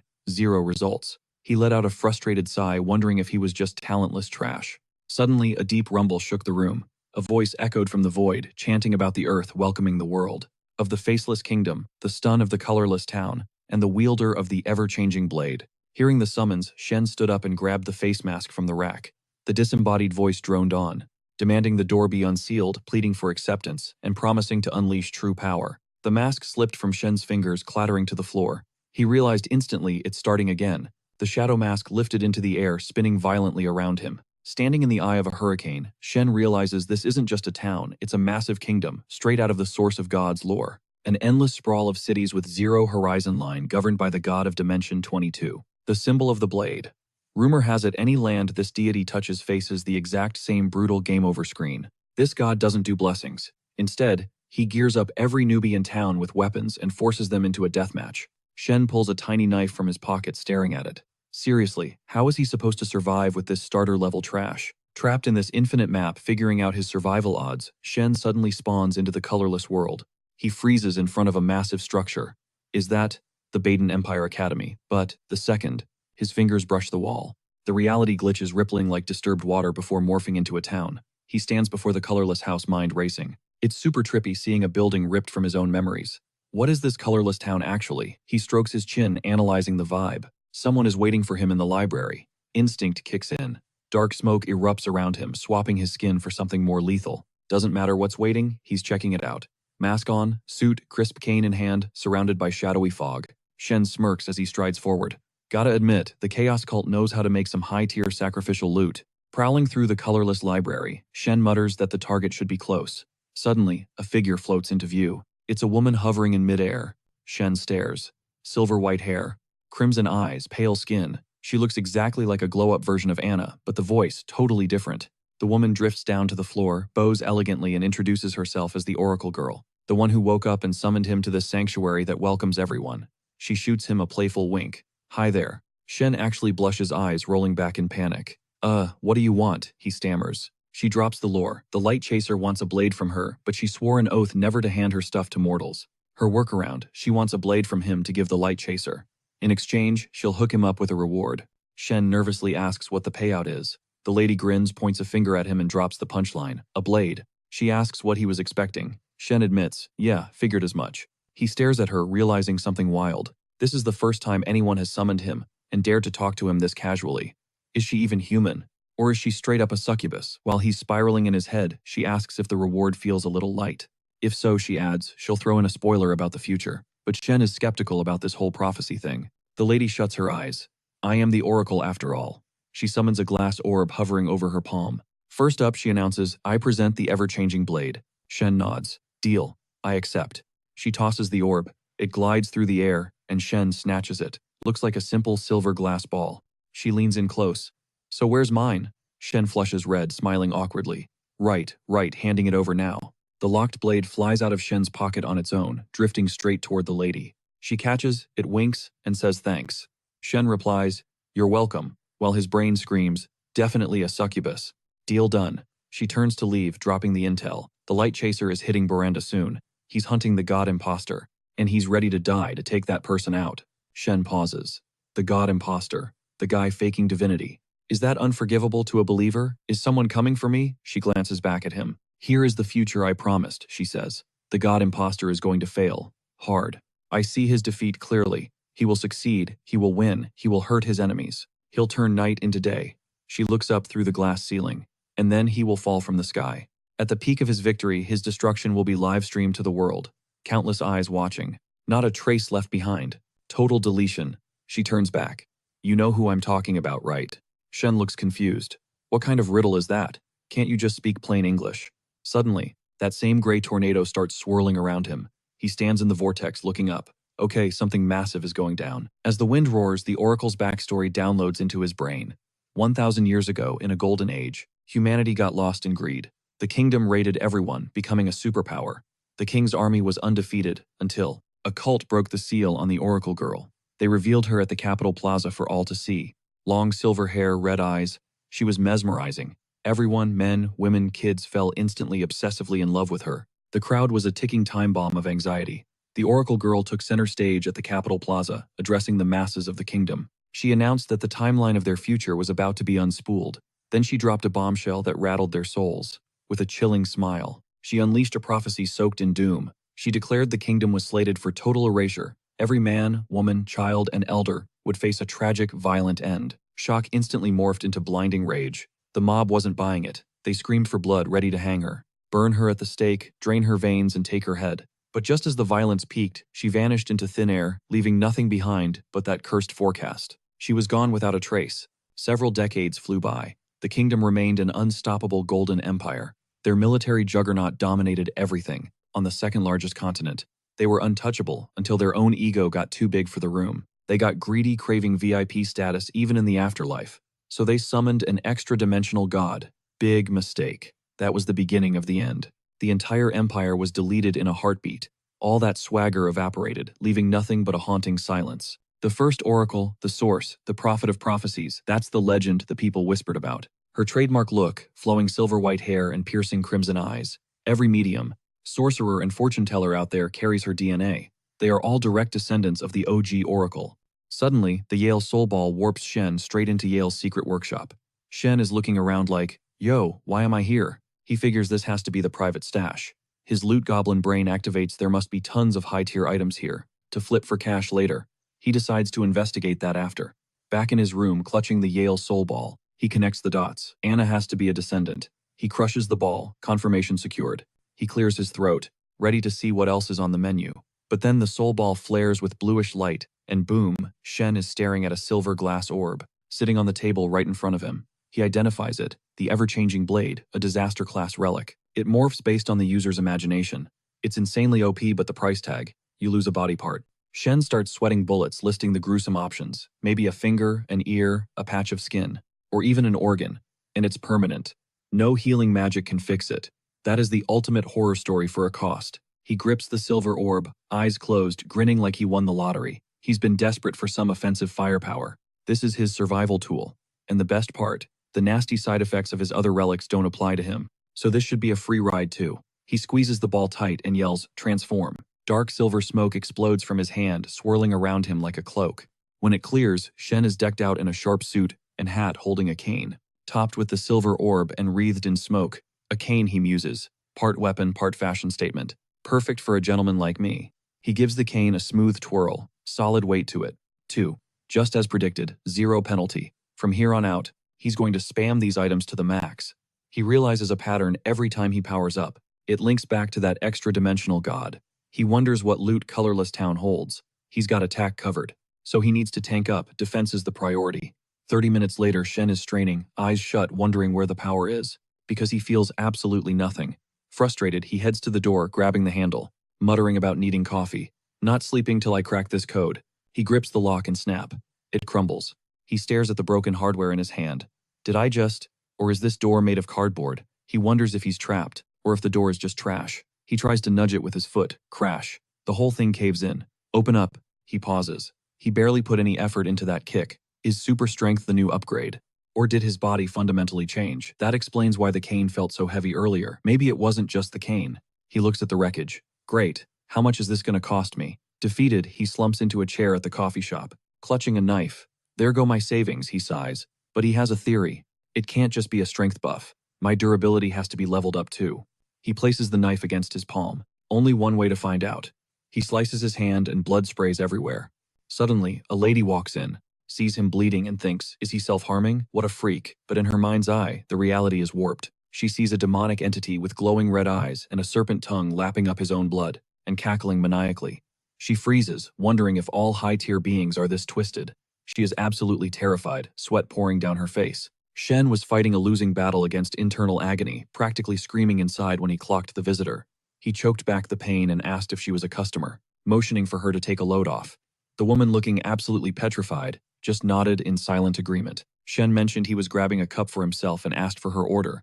But through her terror-tinted lens, Shen didn't look hospitable. He looked like a demon, his voice a guttural growl, demanding to know her deepest desires. Her eyes practically rolled back in her head as she collapsed into the chair, barely managing to squeak out cold brew. Shen closed his eyes to mask his own pain, then pivoted. You sure, not something hot instead? He had noticed she was drenched, shivering from the downpour. He rubbed his chin, analyzing the situation. Even in this nasty storm, she showed up and kept her manners in check. That level of discipline she had to be from the inner circle. His mind flashed back to Su Ling, remembering how that girl could chug boiling hot coffee like it was ice water. So a cold drink after a rainstorm was probably nothing to these superhumans. He stood up, flashing a smile meant to be friendly. Relax, don't be so stiff. You're a guest here. Let me grab you a towel. The lady stared at the floor, thanking him quietly while panicking that she was muddying up his shop. Her mind spiraled back to the dark rumors the owner didn't just kill. He inflicted eternal torment. Even death offered no escape from his clutches. It was pure nightmare fuel. Shen gripped a mug from the shelf, mentally screaming at himself. Easy, big guy. He didn't know his own strength. And the budget couldn't handle buying more mugs. Moving with surgical precision, he brought the cup over, sliding it toward her. Here you go, beautiful lady. Her hand trembled violently as she reached for the ceramic, stammering a thank you. She stared into the black liquid, completely lost. Based on the stories, this mysterious shopkeeper was playing 4D chess with everyone. She took a nervous sip, convinced that he ruthlessly pulled the strings of anyone desperate enough to beg. He was a monster who savored the world's joy and suffering alike, appearing only at the bitter end to harvest ultimate despair, toying with souls, before plunging them into everlasting agony. She glanced up at Shen, thinking, this guy is completely twisted. Shen watched her shake. Weird, he thought. She's the one who ordered the iced drink. But in her head, she was thinking about how he single-handedly wiped out Hush Strike. Back in Miranda, the Anti-Magic Bureau had made it crystal clear, do not poke this bear. She fought back, tears terrified to the bone. This man is a horror show, she thought. Meanwhile, Shen broke the silence. So, you gonna tell me why you're here? She flinched, looking at him with pure fear, then forced a weak smile. You already know, don't you? I run turmeric flower. I am an ender. Shen nodded slowly. Right. Internally, he was pulling up Su Ling's crash course. Enders were basically bottom-tier supernatural mercenaries, the grunts of the circle who ran errands for the investigators at the Anti-Magic Bureau. Su Ling despised them. One agency tried to butter her up with a luxury whip right outside her academy, which made her classmates assume she had a sugar daddy. Su Ling was so triggered she almost went full slasher movie on them right there. Back in the present, the lady dropped the intel. A shadow group called Hidden Irises had surfaced in Miranda. They called themselves the Observers. These creeps would pop up out of nowhere, watching and recording global incidents but never lifting a finger. People thought they were suspicious but harmless weirdos. Until 2 days ago. Someone from Hidden Iris snapped and went on a rampage. They started slaughtering Inner Circle members, specifically wiping out her entire agency in a senseless bloodbath. They are mysterious and overwhelmingly powerful, she explained, voice shaking. I want revenge. Please help me. She squeezed her eyes shut. I'm willing to give you everything. She stood up, putting herself on display, assuming he could be as perverted as he wanted. Shen just blinked, totally confused. What are you doing?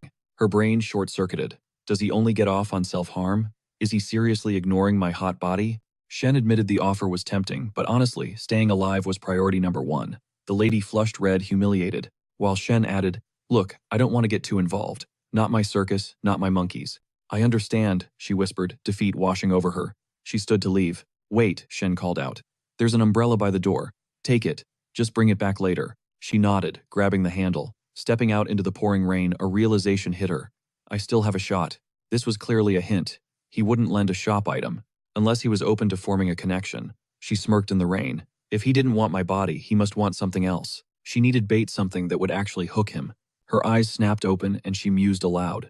Unfurling her umbrella with a snap, did the owner dig? The innocent girly vibe? Nah. She figured a mature queen, like herself, was definitely the flavor of the month. Meanwhile, Shen was fuming behind the counter.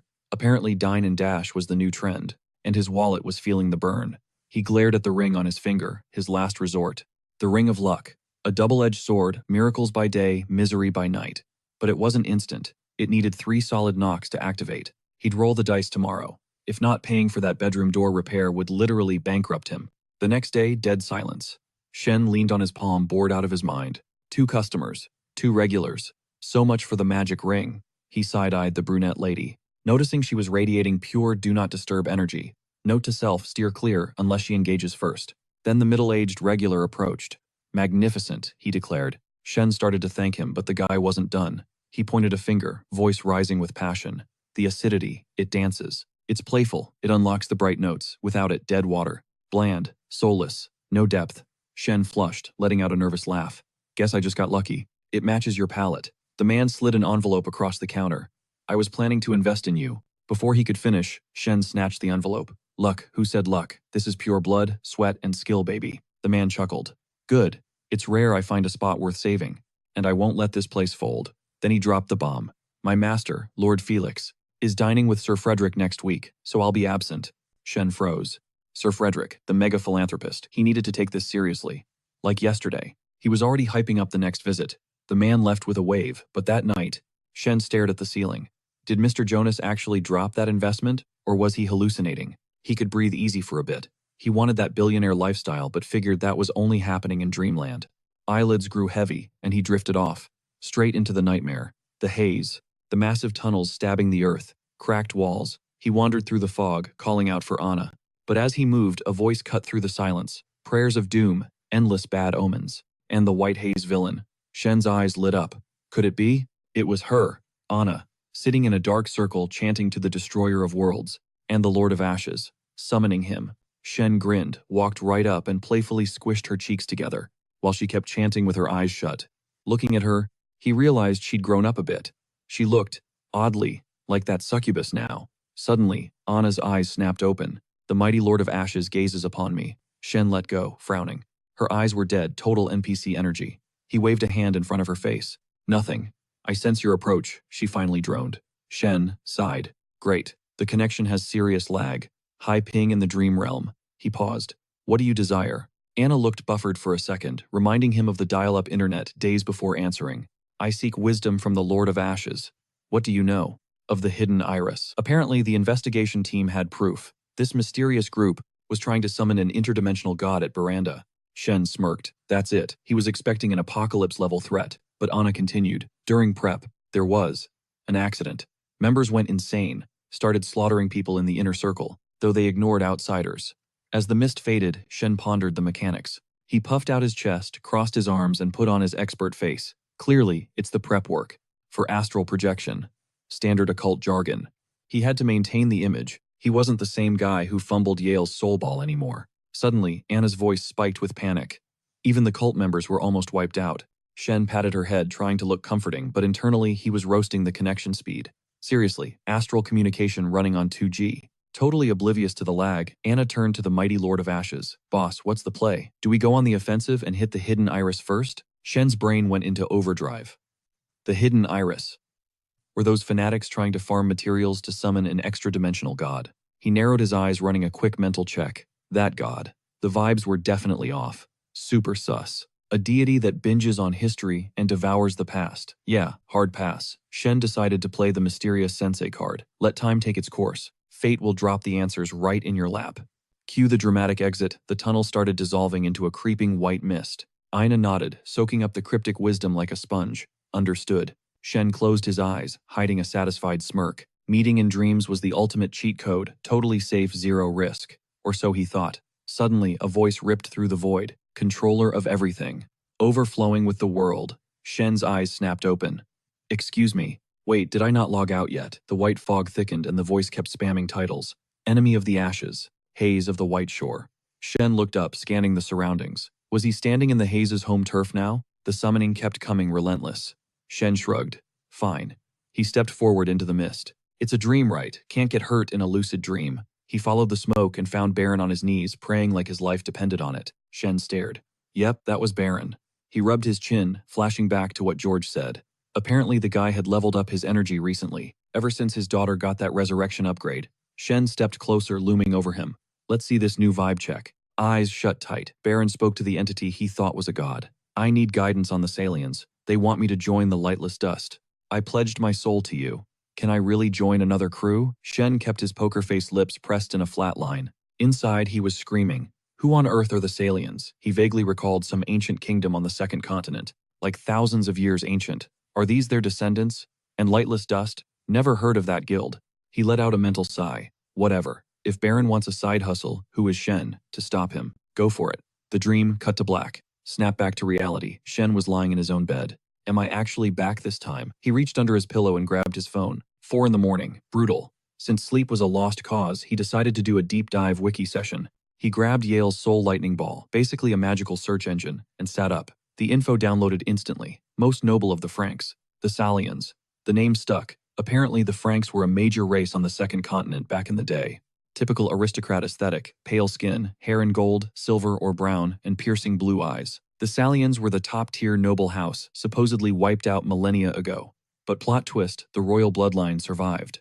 And they were arrogant, like next-level snobs. Commoners couldn't even talk to them without struggling. Shen absorbed the lore. A mysterious ancient royal family coming out of the woodwork. Interesting.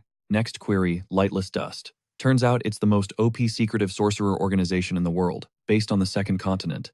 They've got a roster stacked with elite sorcerers. They've been around for thousands of years, but their endgame, total mystery. Shen opened his eyes. He nuzzled the orb against his cheek like a pet.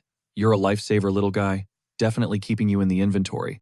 Cut to the next morning at the coffee shop. Su Ling was locked in an intense staring contest with the cat on the table. Su Ling hyped herself up. I'm not scared of you, the cat hissed back. Challenge accepted. Then Shen walked in. Whack. He smacked the cat's head from behind. Knock it off. Don't hiss at the paying customers. A cartoonish bump rose on the cat's head. Su Ling giggled while the kitty fumed. Shen cut to the chase. So what's up? I need a favor, she said, voice dropping. An old man in the slums died suddenly. I found traces of astral projection magic. He was a good soul. Gave candy to the slum kids. I literally just saw him a few days ago. Shen raised a brow. You want to hunt down the killer? Yes. She sighed. Our fortune teller is out of commission, and the rest of the squad is tied up with the hidden iris case. I'm flying solo here, so I came to you. Shen's mind lit up. Bingo. Keyword hidden iris. Time to improvise. He waved a hand dismissively, channeling pure arrogance. Hidden iris. Those pathetic lunatics. What's your take on them? Su Ling gasped internally. He knows. This man really pulls the strings from the shadows. She felt chosen. The Anti-Magic Bureau just deployed an A-rank investigator. They're launching a full-scale purge on the cult. The mystical seal on Su Ling's midriff flared to life, burning with ominous energy. Her voice dropped to a whisper. It's confirmed. They actually deployed an A-rank investigator. The Anti-Magic Bureau had officially flagged the Hidden Iris as a full-blown cult. But get this, their intel showed the group started innocent enough. Just a circle of regular scholars, history geeks, and supernatural fanboys lurking on the fringes, desperate to peek behind the magical curtain. But once they banded together, snap. One by one, they descended into total psychosis. Shen just closed his eyes, completely unfazed. Old news. I already knew that. Here's the trade Shen cut in setting his terms. I need you to dig up everything on the Light Chaser and the God Imposter. Su Ling froze, visibly rattled by those specific titles. But Shen didn't give her time to process. He just nodded and pointed to the exit. You heard me. Now get out. Later that night, the alleyway outside the cafe was drowning in shadows. Christine, that mysterious customer from earlier, sagged against the brick wall, exhaustion etched into her face. It's gonna catch up, she whispered to the dark. Any second now. Meanwhile, inside the warm glow of the shop, the espresso machine hissed. But as Shen brewed a fresh cup, his mind wasn't on the coffee, it was fixated on the light. Chaser, the God Imposter, the Hidden Iris, the Salians, lightless dust, and the dead old man from the slums. Su Ling warned that a catalyst had set this chaos in motion. Suddenly, dark miasma erupts from Shen's body, shifting him into his divine messenger persona, drip-check dapper, suit cane in hand, and a mask concealing his face. He declares that infinite threads tangle into what we call inevitable fate. As the shadows swirl around him, Shen stands tall, convinced that coincidences are a myth. He smirks, hyping himself up, thinking, damn, I look good. He slides the ring of luck off his finger. Today's been a bust, and honestly, a twisted rank relic just isn't cutting it for him. He pouts, wondering where all the rich summoners are. Why isn't anyone sacrificing gold, silver, or actual loot to him? He exits the cafe, noting he's totally open to personal checks too. Stepping into the dark alley, the scene shifts to Christine. She stares desperately at a syringe, terrified, wondering if she can survive this. By injecting the last vial of that strange K155 blood, she knows she has to move fast, because something is hunting her. Suddenly the shakes hit and her vision goes completely blurry. A beast lunges from the shadows behind her. She whips around, heart sinking, thinking it's already game over. The monster roars in her face. Christine freezes, remembering that just 2 of these nightmares nearly massacred her entire agency. She almost got help from that guy in the coffee shop. Just then, a piece of paper burns bright in her pocket. The beast strikes, but Shen intercepts, swinging his cane with casual grace and smacking the monster, scoring an instant kill. He wonders if he went too hard, disappointed by how squishy the mob was. Vibe check passed. He thinks he is absolute fire right now. Christine stares up at Shen, recognizing the shop owner. How did he just one-shot a twisted rank monster like it was nothing? She pegs his power level at disaster rank minimum. Then her eyes bug out in sheer terror, seeing past the disguise to the skeleton form beneath a god's messenger, rhythmically tapping his cane on the asphalt. She feels microscopic, crushed by the aura of an other-dimensional deity, shaking uncontrollably. She asks herself if this guy is a divine envoy before her legs give out and she hits the pavement. Is he human? Or some superior breed of familiar? Meanwhile, Shen is sweating bullets, wondering if he overdid the entrance. It was just a trash mob. Does boasting about it make him look cringe? He figures no one can keep their cool while smelling the scent of a god, except for that one succubus. He switches to gentleman mode, greeting her with a polite Miss Christine. She stammers a reply.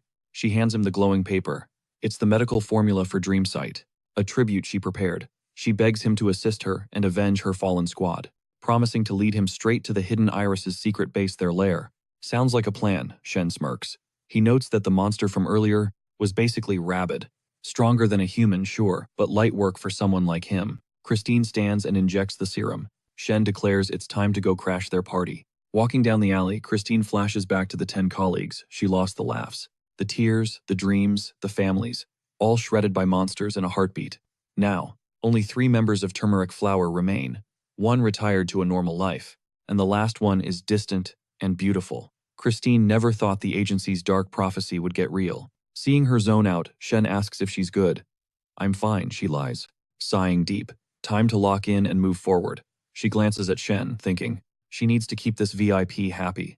Is it too much to kneel and swear eternal loyalty? Or just call him master out of the blue? She feels the formula is a weak bribe, that she's done too little, that she's useless. What else can she bring to the table?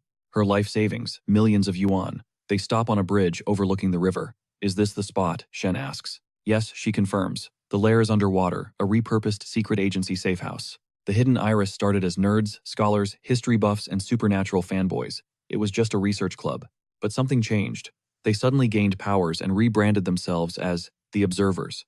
They cataloged global nightmares until their sanity snapped, mutating them into literal beasts. Shen dropped a theory. It sounded like an outer god, or some cursed artifact had scrambled their brains. Christine flashed a thumbs up, totally fangirling over his genius, thinking he was the wisest guy she'd ever met. Shen awkwardly thanked her, but pleaded, please don't call me wise. Admitting it gave him the creeps. Christine pouted, panicking that her attempt at hype had totally backfired. He stepped up, signaling her to fall back. Watch this. He ignited a blazing aura, reasoning that since the lair was submerged, a little elemental test was in order. She stood behind him, eyes glued to the scene, as raw fiery energy exploded from his frame, leaving her absolutely shook. But instead of an attack, Shen shot the fire straight into the river. It didn't fizzle. It dove in, popped back up, and bobbed on the surface like a buoy. There's a mechanism down there, Shen analyzed. Right on cue, a switch floated up. Bingo, he thought. Found it, he announced coolly. The trigger's underwater. Christine, eyes watering with pure terror, realized his residual energy alone was off the charts. Definitely disastrous rank material. She stared, paralyzed. Scared you? Shen asked, noticing the vibe shift. He smirked internally, realizing this was the first time someone had actually tweaked out over his aura. Christine forced a nervous smile. I'm good. Let's roll, Shen commanded. He eyed the aquatic switch already triggered. It's open. You're sharp, Christine added, trying to recover. They pushed forward into a subterranean cavern beneath the river. Suddenly, Christine reached into her shirt. Gotta grab something, she mumbled. Whoa, Shen yelled, caught off guard. Where were you hiding that? She pulled out the item, shrugging. Strategic storage. It's accessible, and safer close to the chest. She'd found it. In her hands, she cradled a golden artifact that pulsed with light. Closing her eyes, she channeled the legendary Origin Fire. Shen stood by, his mind flashing through the lore Origin Fire, the top-tier deity of the second continent. The god of noon and radiance, commanding a massive cult of 10 billion followers. Christine raised her hand, summoning a mini-sun of gold and orange, chanting praises to the light. She held the golden lightning ball out to Shen, practically fishing for a compliment. Shen nodded. Solid work, he said, signaling them to move. But his senses spiked, red eyes glowing in the darkness. A split second later, a beast lunged. Shen didn't flinch. He deleted it with a single cane strike. Instant kill. Monster gore splattered Christine's face. He's too OP, she thought, stunned by his power. She quickly jumped in front of Shen and blasted green lightning to clear the path. What are you doing? Shen asked, confused. She turned, pointing to the now spotless tunnel. Cleaning up, Shen realized she was trying way too hard to impress him. Good job, he sighed, urging them on. As they trekked through the zone, littered with monster corpses, Shen mentally yawned. Trash mobs. Too easy. But to Christine, watching Shen mow down enemies with a walking stick, he looked absolutely savage. They pressed deeper into the cave. The golden lightning ball hovered along like a drone lighting their way. Christine glanced at Shen. You figured out the hidden iris clues instantly, she marveled. Shen just smiled, strutting forward. Mind drifting to the colorless town, that dormant deity from another dimension. Gotta stay chill to keep the powers flowing, he reminded himself. Finally, they hit a massive barrier. Is this an astral projection shield? Shen mused, eyeing the invisible glass wall, blocking their path. Christine peered at it. It looks like a giant aquarium, she whispered. Creeped out. Who uses astral magic for this? It's twisted. Shen, stroking his chin, went full detective mode. So, the Hidden Iris members, former Surface World fanboys, turned gods. Did they really ascend without the inner circle's help? Christine nodded. Exactly. Shen closed his eyes. They built a base under the Thames, sealed with high-level astral magic to hold back the river. This isn't amateur hour, Christine gasped. Are you saying someone in the Hidden Iris is actually an inner circle agent? Sharp Shen grinned. That's exactly what I'm saying. Inside, he was celebrating. 2 months of grinding knowledge from Yale's Soul Ball had finally paid off. Time to flex. Let's keep moving, he commanded, pushing forward. As they navigated the gloom, Christine addressed him strictly by his title, shopkeeper. Shen didn't utter a word. Suddenly, the darkness ahead stared back. Countless glowing red eyes pierced through the shadows. Instinct took over. Shen threw his arm out, shielding Christine. Back up, now. She didn't argue, scrambling backward in a panic. A guttural roar shook the air as the beasts charged. Christine, tears welling up, screamed in terror. Why are they staring at me like I'm dinner? Shen's gaze locked onto the floating ball of yellow lightning. The light, he barked. Toss it to me. Like moths to a flame, the monsters were fixated on the glow. Christine nodded frantically and launched the orb toward him just as a beast lunged for the kill. Clang Shen manifested a shimmering blue barrier. The monster smashed face first into the shield and bounced off. A smirk played on Shen's lips as he gripped the cross. With the eternal rust cross in hand, he felt untouchable. Absolute invincibility coursed through his veins. In a fluid motion, the rust cross morphed, elongating into a razor-sharp whip. Shen lashed out the weapon, singing through the air and slicing the monsters apart with lethal precision. 3 strikes, 3 kills. Shen surveyed the carnage. Gross, he muttered. Behind him, the sound of retching filled the air. Christine couldn't handle the gore. Shen stood amidst the slaughter, fighting back his own urge to hurl as he looked at the grime and shattered debris surrounding them. Once you're done emptying your stomach, he said flatly, clean this mess up. Christine wiped her mouth and summoned her green lightning magic. She got to work immediately, desperate to prove her worth. I have to be useful, she told herself. Shen watched her scrub the area, his expression unreadable. His lips quirked downward in a frown. Must be nice, he thought, genuinely jealous of mages who could casually toss around astral projection spells. He let out a heavy sigh. If only he could scam her into working at his coffee shop part-time. But that was a pipe dream. His daily experiments with divine power and supernatural entities came with a nasty side effect. Anyone hanging around him too long would literally lose their mind. Shopkeeper Christine's voice broke his train of thought. She was holding up a tattered notebook she'd unearthed. What is it? He asked. She handed it over, eyes wide. Found this in a hidden compartment behind a desk. Looks like heavy reading. Nice find, Shen said, impressed. Christine beamed, dutifully opening the book and holding it up so he could read hands-free. I'll be your bookstand, she chirped. It's fine, really, Shen replied, scanning the handwritten pages. The ink told a disturbing story. It spoke of a savior named Mr. White, a miracle who had given them new purpose. The writer claimed they were just fans, powerless nobodies who would never have survived reality without him. To them, Mr. White was the peak of nobility. The text worshipped him as a being of pure generosity, 50% righteousness, 50% infinite wisdom. That was the birth of the Hidden Iris. Mr. White, styling himself as the miracle, became their messiah. He fed them forbidden arcane knowledge, the real deal. The entry described a miracle performed just the night before. With a simple snap of his fingers, a massive labyrinth materialized underground. He even defied physics using gravity to keep the River Thames from flooding it. After that display, the followers were gifted supernatural abilities. Christine continued reading aloud, her voice trembling slightly. Per Mr. White's orders, we are gathering the necessary components to summon the god. The writer then described their own deteriorating health. They felt strange, sick. The body was rejecting normal food, vegetables, and fruits induced instant nausea. The writer tried to rationalize the horror. Christine looked up from the page, her expression serious. This guy's body was mutating, she noted, but he convinced himself it was just a phase. The journal claimed Mr. White assured them it was part of the process. The collection was nearly complete. The entry mentioned a new recruit, a blind boy, not even 10 years old, gifted with future sight. The writer speculated that Mr. White should lead the ritual because something unknown was calling out to him. It was a hive mind mentality. Everyone in the Hidden Iris felt the pull. Doubting Mr. White was simply not an option. Shen absorbed the information. So this miracle Mr. White is the puppet master behind the Hidden Iris, he concluded. Was he the White of Miracle? What was his endgame? Why collect these specific items? And what exactly was he trying to unleash? That's where it stops, Christine said, snapping the notebook shut. End of the line. Got it, Shen nodded. Good job on the reading. Your voice acting was actually spot on. Christine's face turned a shade of pink. Oh, thank you, she stammered. Shen smiled internally. Compliments were clearly the way to handle her. Christine pointed an accusing finger at the book. Though honestly, the guy who wrote this had zero common sense. I can't believe they thought summoning an interdimensional god was just a casual Tuesday activity, she scoffed. Even surface world fanboys know that's a massive taboo. And calling physical mutations normal, that's straight up delusion. You nailed it, Shen agreed. See if there's any other loot lying around. On it, leave it to me, Christine shouted, her energy restored as she dashed off to rummage through the piles of junk. A few minutes later, she trudged back, shoulders slumped and looking exhausted. She shook her head, nothing. The place had been picked clean, someone beat them to the loot.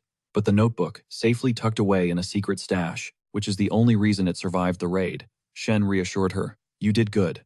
Then he dropped the big ask he needed her on the team. She was nodding like a bobblehead, totally vibing with the idea. I'd be honored, Shen pursed his lips, suppressing a smirk. Way too easy, he thought. A couple of nice words and she's practically wagging her tail. Gullible much. Meanwhile, Christine was having a full-blown internal crisis. Should she take a knee, swear a blood oath? She was freaking out, mentally screaming praises to the fire of origin. She couldn't believe she actually impressed a VIP like him. Then, her brain spiraled. Wait, is he gonna make her kneel and call him master every single time? That would be major cringe. But hey, she'd totally do it if she had to. Breaking her train of thought, Shen laid out the mission: investigate a suspicious death. Some old guy who slung candy near the slums just kicked the bucket under weird circumstances. Christine snapped to attention, throwing up a salute. Consider it done. She told herself she had to nail this. Her magic tank might be running on fumes, but her ender connections were solid. All this required was dropping a cool 200,000 euros. Suddenly, boom, an explosion rocked the dark entrance behind them, and a massive wall of water came rushing in. Shen whipped around, shouting over the roar, "It's a trap. The White of Miracles left a parting gift." He glanced at the terrified Christine. He could easily shift into haze form and slip through the dirt cracks, but that would leave her to drown. He gripped the rust cross. It was the only play. He chucked it at her. Catch. She fumbled it. Instead of catching it, the cross slammed right into her chest and stuck there. The floodwaters were seconds away. Shen forced himself to stay cool. The colorless city's power buff's defense, he reasoned. As the world instantly desaturated, the rushing water turned gray and froze midair. Christine's eyes went wide with shock. Cut to dry land. Christine was out cold on the sand, while Shen hovered nearby, still in his smoky haze form. He solidified back into a human, cracking a grin. Who needs a dryer when you can just phase the water out of your clothes? Ultimate life hack, he mused. But that rust cross high maintenance. Keeping it equipped for more than 30 minutes costs a fortune. He looked down at the glowing artifact buried in Christine's chest.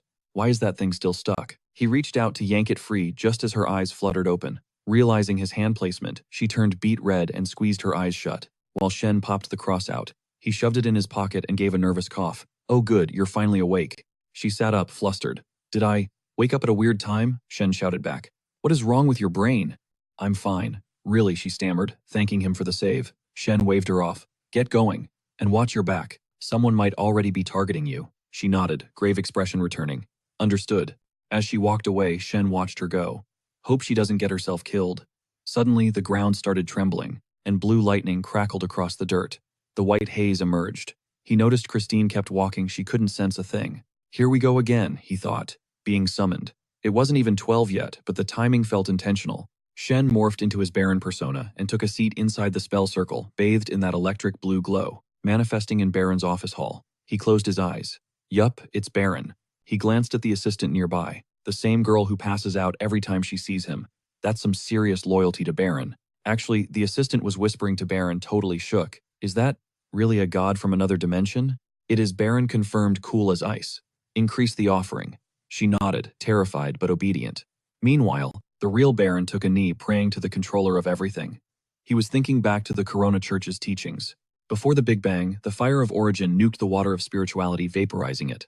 And that cataclysm created the universe. They say the first humans were born from that vaporized, white haze.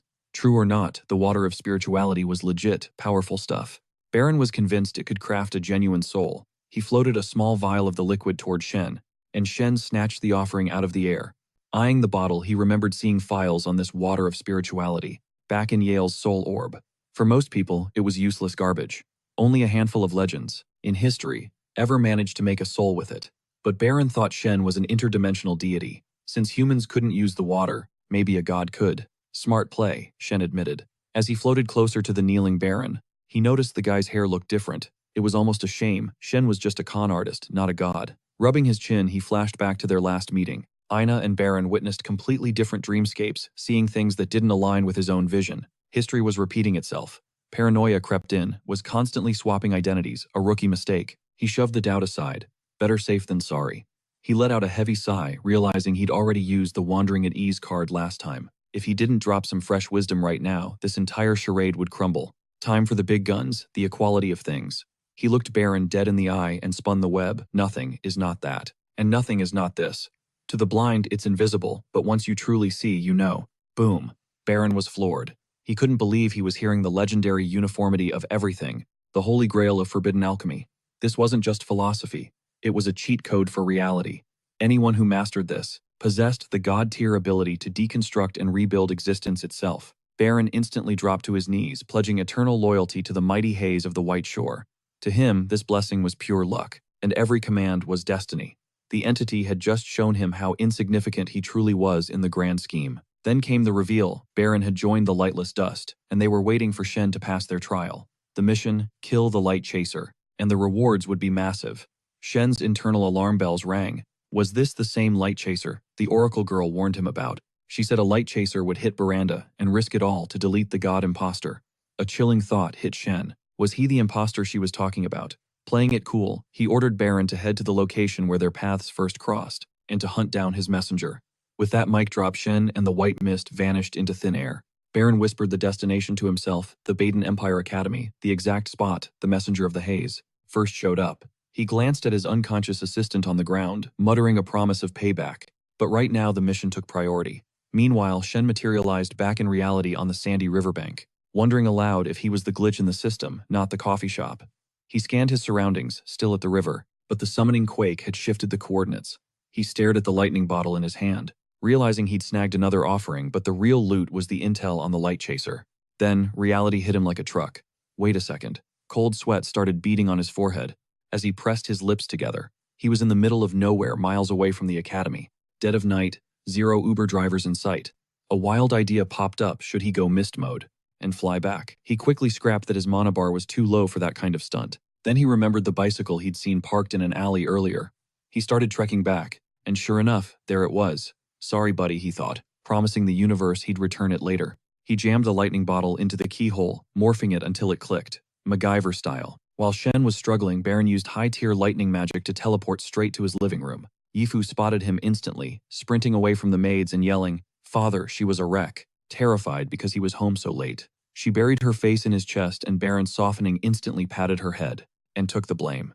Then her mood flipped. She pointed eagerly at the table, announcing she'd leveled up her cooking skills. The menu: smoked salmon butter chicken, baked escargot, and borscht. Baron froze. Sweat trickled down his face. As he stared at the chaotic spread in silence, Yifu's face fell.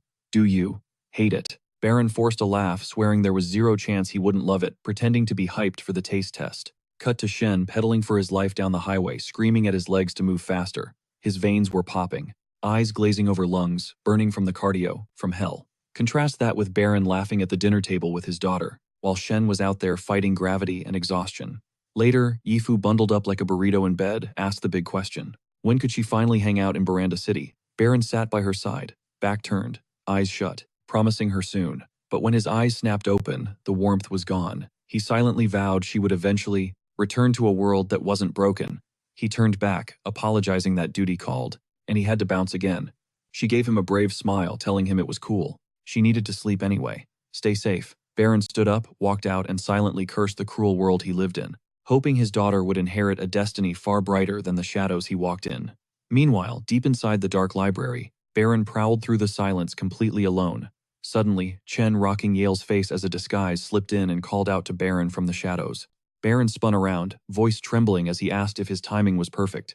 Chen confessed he'd sprinted there, terrified Baron would bail if he was even a second late. Internal alarms blared in Baron's mind. Did the divine messenger radar lock his location and manifest instantly? Could this entity track his every breath and teleport anywhere at will, knuckles turning white?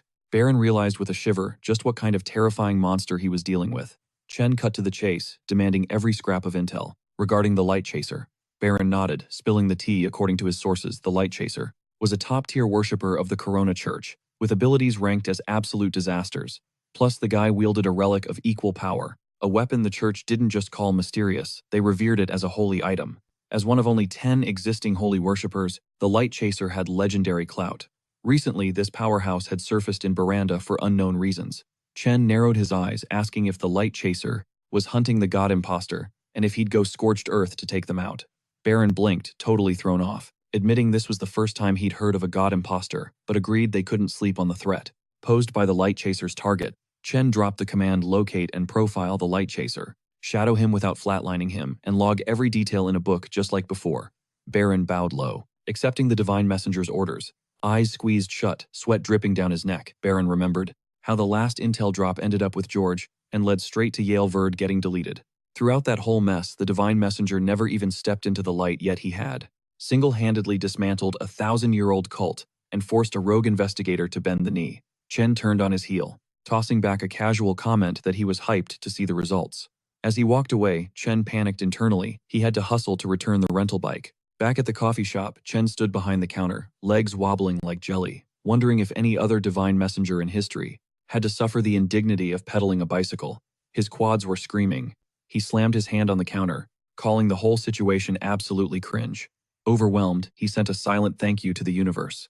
That nobody recognized him, thinking he would have actually died of embarrassment if Anna had caught him looking that pathetic. He let out a heavy sigh, remembering Yale's soulball records, warned of other untouchable class enemies, reminding him to move with caution. Suddenly, the soulball smacked right into Chen's forehead and ricocheted back to the cat, who snatched it midair. The cat landed with a soft thud on the table, batting the soulball around like a toy. Watching her play, Chen deadpanned that she had way too much energy, post-vaccination. Then with zero emotion, he muttered that he needed to drag her back to the vet soon to get fixed. The cat froze, whipping around to shoot him a death glare. That night was September 5th, Exorcism Day, a major holy event for the Corona Church. The streets were dead, silent as people hid indoors, terrified of running into demons. Families huddled over dinner, praying to the fire of origin and hyping up the Sunday. Meanwhile, a girl with distinct horns on her head was sprinting through a dark, rain-soaked alley. Chen, scrolling on his phone, mechanically recited the sacred line about the fire of origin illuminating hearts, purging the world's evil and turning everything to ash. Eyes closed, he dryly noted that, while he wasn't sure if monsters were real, he was 100% sure his business was dead. 0 customers all day. Suddenly, a noise from the street shattered, the silence followed by the sound of a body hitting the pavement. He stepped out to investigate and froze. A horned girl was lying unconscious in the pouring rain, right on his doorstep. He called out, asking if someone was actually there and if she was okay. The girl looked up, hitting him with an innocent, heartbreaking gaze. Chen asked if she was hurt. She squeezed her eyes shut, trying to answer. But Chen leaned down gently, offering a warm look and inviting her inside to crash for a bit. The girl recoiled, refusing help, but Chen raised a hand to chill her out, promising he wasn't a villain. He jokingly wondered if he gave off creepy vibes. Suddenly, the girl screamed that she couldn't drag him into this, confessing she was a monster. Chen paused, surprised, and leaned in for a closer look, realizing the horns on her head weren't just cosplay props. They were legit. He had assumed it was just festival gear, but now he gently placed a hand on her head, reassuring her that everything was going to be fine. Hoping to impress her, he ignited a blazing fireball in his palm, flashing it like a trophy. He thought he looked absolutely god-tier. But the girl, she just hit him with the hardest eye roll imaginable, total disbelief on her face. Shen started sweating bullets awkwardly, asking if she was good. The girl, snapping out of her daze, asked if he was for real about saving her. Shen scanned her aura, realizing she was a low-tier player in the supernatural underworld, someone who knew the game existed, but had 0 power. Jackpot. She was exactly the kind of recruit he needed to hire. He grinned, wondering if that luck ring was finally paying dividends. Not wasting a second, he grabbed her hand time to secure this asset. He ushered her into the coffee shop, parked her in a chair, and told her to stay put. Snagging a towel, he gently dried her damp hair before zooming off like a speedster to grab supplies. The girl just sat there, beaming from the VIP treatment. Shen flashed back in an instant with a steaming cup of java, sliding it over and telling her to drink up and get warm. She thanked him, genuine relief washing over her. Shen took the seat across from her. "All right, spill it. What's haunting you?" He added that, whatever it was, it probably wasn't as apocalyptic as she thought. She pursed her lips, hesitating before dropping the truth. I'm Tina, she started, explaining she was a freshman at Baden Empire Academy. Last week, her body started glitching out. She checked the mirror at home and saw animal ears sprouting from her head. Shen blinked. Was she a cat girl? He squinted harder. No, those looked human. Something was definitely off with her anatomy. His intense gaze made her crumble. She blushed, calling him out on the awkward staring. Shen turned beet red. My bad, she whispered, asking if he actually believed her. 100%, Shen shot back, telling her to keep going. She explained her life was totally vanilla, boring, even until recently, when she stumbled into occult studies and borrowed some grimoires from classmates. Shen smirked internally. Recognizing the classic rookie path to self-destruction, she hung her head, admitting she and her friends tried a bunch of rituals, but they were all duds, so she lost interest. But then, just last week, a post-shower nightmare became reality. She looked in the mirror and found fuzzy animal ears replacing her own. Shen shrugged it off. That's it. Give me the full diagnostic. Any other symptoms? Tina shuddered, admitting she heard creepy, unintelligible whispers, and her body kept morphing. Shen pressed. Changes like, what? Horns, more fur. She nodded grimly, confirming his suspicions, adding that sometimes she sprouted antlers, a tail, or even fish scales. She felt like she was slowly mutating into a straight-up monster. Terrified, she kept her mouth shut, didn't even tell her parents. She drowned herself in baggy clothes to hide the transformation and ghosted the academy on medical leave. Her face twisted in pain. Mr. White told me to hold on, said not to let the inner demons win, but the voices were relentless, and she was at her breaking point. Shen cut in. Did this Mr. White ever use the word miracle? Tina paused for a second. Yeah, he said he creates them. Shen rubbed his chin. Bingo. It had to be the White of Miracle, the same psycho who led the hidden Iris members to become monsters. And now he was hunting fresh prey. Mr. White is the problem here, Tina Shen stated flatly. Her eyes went wide. Really, I know his rap sheet, Shen replied. He's bad news. Tell me where he is. I'm reporting him right now. Tina looked away hesitant. I've only met him in my dreams. Shen froze. Literal dreams. She confirmed it. Every night for the past 2 weeks. Shen touched his chin again, mind racing. The hidden Iris used dream potions to hack into minds just like the one Christine gave him. This white guy was definitely the mastermind manipulating the dreamscape. Shen couldn't brew the counter potion, yet he was missing key ingredients. A cold dread hit him. Would Tina fully transform into those grotesque fish-headed monsters? The image horrified him. If she was a stranger, maybe he could look away. But this girl had begged for his help. He couldn't let her become one of those things. The mere thought of it made his blood boil. Wham! He slammed his fist onto the table, shot to his feet, and barked at her to back off. He swore he'd hunt down Mr. White in the dreamscape on the flip side. Cut to the orphanage. Anna was lurking outside a classroom door. Inside, the teacher tossed a question to the room, scanning for anyone with a brain cell active. One kid piped up, claiming he knew it. The teacher made him stand and deliver. Anna, peeking through the crack in the door, just watched in silence. She realized the irony. Even though her body was frozen in time, her mind was leveling up at warp speed. Her processing power was off the charts. She was starting to see the supernatural bleed into reality. Vivid enough to touch. A glitch in the matrix that ordinary humans were totally blind to. She'd already tamed. The eternal flame of destruction, leaving kids her age in the dust. Her learning curve was basically vertical. But this gift came with a curse. She was hypersensitive to everyone else's misery. In just a few months, under the High Priest's tutelage, she'd speed-run the basics of astral projection, specifically tuning into tragic frequencies. As for the things she conjured out of thin air, it didn't feel like casting spells anymore. It was like molding clay she could actually see. She squeezed her eyes shut. No resets, no do-overs. This was the absolute limit of what she could do. For her crew at the orphanage, suddenly a priest rolled up. The big boss is waiting for you. She spun around, took a step, and muttered, "Let's bounce." However, as they navigated the hallway, the guide pointed toward a specific room. "He's in there." They pushed into the room. Pitch black. 2 lackeys flanked the high priest while the headmistress was bowing so low she was practically kissing the floor. Anna greeted the high priest, then shot a worried glance at the woman. "Can she go now?" The headmistress looked up, trembling. "Yes, holy shrine maiden." The high priest glanced back over his shoulder, a creepy smile spreading across his face. "I saw this coming before I even got here. Your request, granted. From here on out, the kids study what they want. No forced cult membership. They can hustle like normal people. Get jobs, and we'll foot the bill without asking for anything sketchy in return that might hurt them." Anna's worst nightmares were officially canceled. The headmistress didn't waste a second. She slipped out and sealed the door. Anna tried to express her thanks, but the high priest cut her off. "Don't thank me. You want to be grateful. Thank our mighty God." Anna stayed quiet. Then he dropped the next bomb he needed her as his +1. Next Monday, there was someone she needed to meet. He broke it down. The senator is climbing the political ladder, which is huge for the cult. This is our biggest play in the surface world in years. Since the guy is turning 70, it's the perfect cover to gather his squad for a private mixer. Anna's mind flashed back to that hooked-nosed geezer who showed up during the cult's attack. Do I seriously have to go? Isn't that risky? She was worried the anti-magic bureau would be sniffing around, tracking their signatures. The priest waved it off. Relax. It's just a surface world party, totally standard. You might even meet a kid your age. He insisted she needed to broaden her horizons, learn how the normies think, not just the inner circle stuff. He toyed with a small potion vial, been wondering how to drop this on the market. Then with a face that screamed villain, he held it up. This little thing lets ordinary folks feel the blessing. Immortality. Eternal youth. He threw his arms wide, laughing maniacally. You know how thirsty they are for that?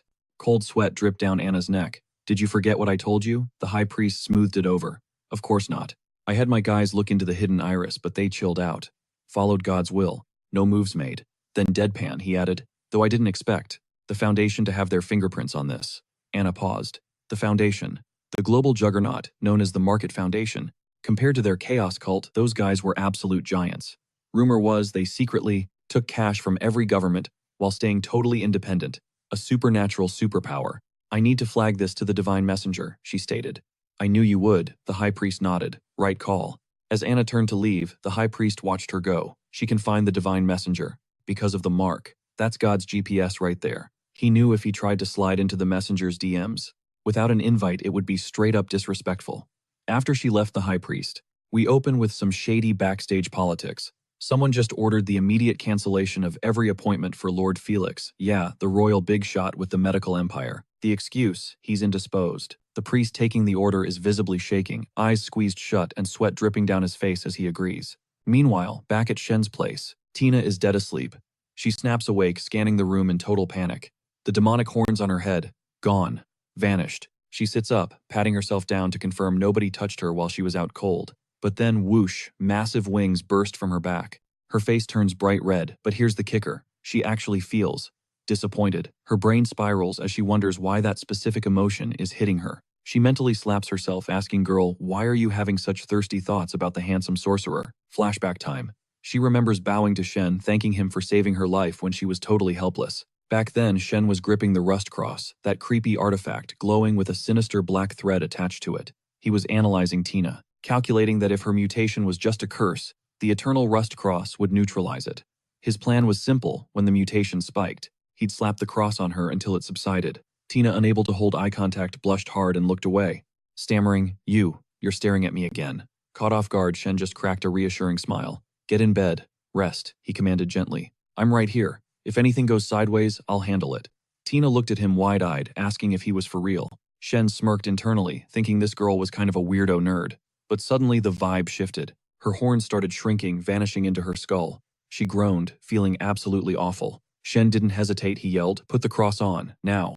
Tina was drenched in cold sweat as Shen secured the cross around her neck like a heavy pendant. Silence. Nothing happened. Shen started to doubt the artifact. Until bam. The wings exploded out again, and she gritted her teeth in pure agony, feathers drifting to the floor as she struggled. Shen's mind raced. This wasn't a curse. Judging by the symptoms, she wasn't turning into some trash-tier fish monster. Her condition was way more unique, way more rare. Seeing her standing there in shock, Shen dropped the truth bomb. You're safe. You don't have to worry about going full monster mode. Tina looked at him with hope. Really, Shen flashed that winning smile again. Yes. Now go sleep. Fast forward to morning. Tina creeps out of the room to find Shen already awake, meditating in the shop, deep in the mental weeds. He was frustrated that Yale's soulball couldn't dig up any dirt on Tina's mutation, and he was betting everything that the White of Miracle was pulling the strings. Tina interrupted his brooding terrifyingly, admitting she couldn't go home yet. My parents. They'll find out. Turns out her folks are hardcore fanatics of the Corona Church, and they'd hand their own daughter over to the Inquisitors in a heartbeat. She didn't trust the church at all. Gesturing to the wings, she begged, can you make these invisible to normies? Shen ran the options. The shadow mask, too risky. He couldn't let her keep using that. Yale's soul ball had an astral projection spell for disguises. But no way. Tina's soul was as dull as a literal rock. She'd never master that level of magic. Shen sighed, eyes closed. I'll lend you cash. Go stay at a hotel nearby for a bit. Tina freaked out. A hotel, her voice cracking. Shen ignored the drama, promising to get her some baggy clothes to hide the wings before walking her over. Later, Shen leaned against his shop counter. dissecting the enemy Tina had described. A man in long white robes, blonde hair, a smile that rivals the sun, a charming gentleman that makes everyone feel safe. Basically a literal angel on earth. Shen realized, this guy is going to be a nightmare to fight. Then, reality hit him. He needed to find a permanent spot because he couldn't bankroll Tina's hotel stays forever. He slumped over fists, hitting the counter. Even in a magical world, I can't escape the housing crisis, he groaned. Suddenly, wham! The shop door flew open. It was Christine storming in with zero chill. Shouting, I got it. She marched right up to Shen. I found a lead. Shen didn't miss a beat. Nice work. Coffee or cold brew? He pointed a finger at her. You're paying, by the way. Christine rolled her eyes. Obviously, I'm paying. Nobody drinks for free here. Shen kept his poker face. Right. Just like that umbrella someone borrowed and never returned.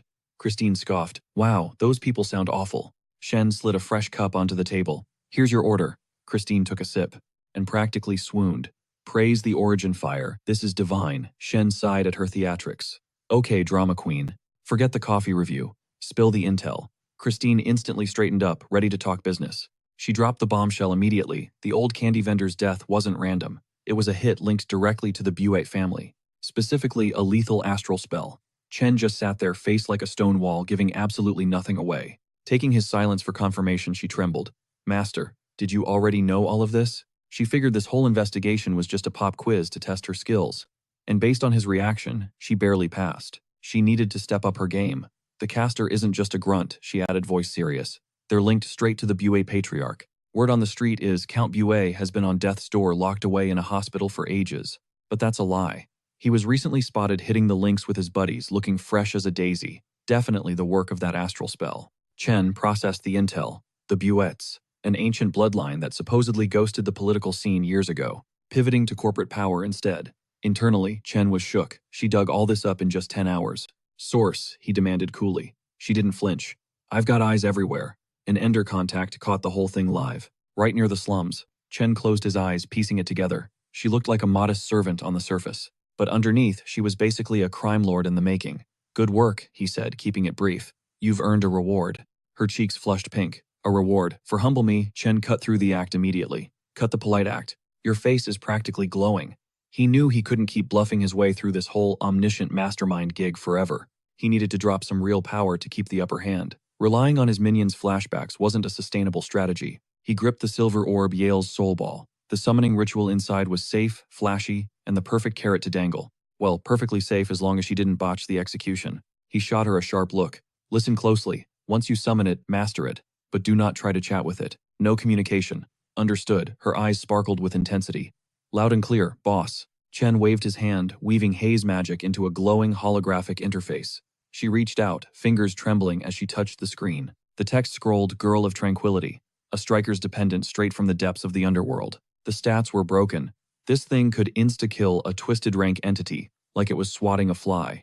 Even a disastrous rank monster would be fighting for its life against this summon, without some serious cheat codes. She gasped. She'd been running with Enders her whole life and only ever scraped up a disorder rank relic. This was god-tier magic she'd never even dreamed of. She scrambled to her feet and bowed deep. Thank you, I don't deserve this for such a small job. Chen waved her off. Don't sell yourself short. You earned it. Stick with me and there's plenty more where that came from. He slid a folded note across the counter. I need 2 specific ingredients for a dream sight potion. She snatched the paper up. Consider it done. As soon as possible. Internally, she did the math. This shopping list was going to cost over 10,000 yuan easily. A small price to pay for that summon. But then a thought hit her. The hidden iris. They're mostly civilians. How could they afford to spam a high-tier drug like Dreamsight? He's testing me again, she realized. He left that out to see if I'd catch the glitch. I'll track down the supplier, she declared. If I find who's pushing the ingredients, I'll find the puppet master pulling the strings. Impress me, Chen said. Inside, he was facepalming. Why didn't I think of tracking the supplier? Get to it. Cut to a rain-slicked alleyway. Su Ling marched through the downpour, mood dark. She couldn't wrap her head around it. The light chaser was a big shot in the Corona church. If that guy didn't hold the secret to bringing George back from the dead, she would have never snitched on him. The Anti-Magic Bureau might not be able to take him down, but they'd squash her and George like bugs without hesitation. She'd play his game. For now. As long as he didn't cross the line. Meanwhile, back at the cafe, Cola, the cat, was wiggling around on the floor like a worm. Click. The door opened and Su Ling shook off the rain. She locked eyes with Cola.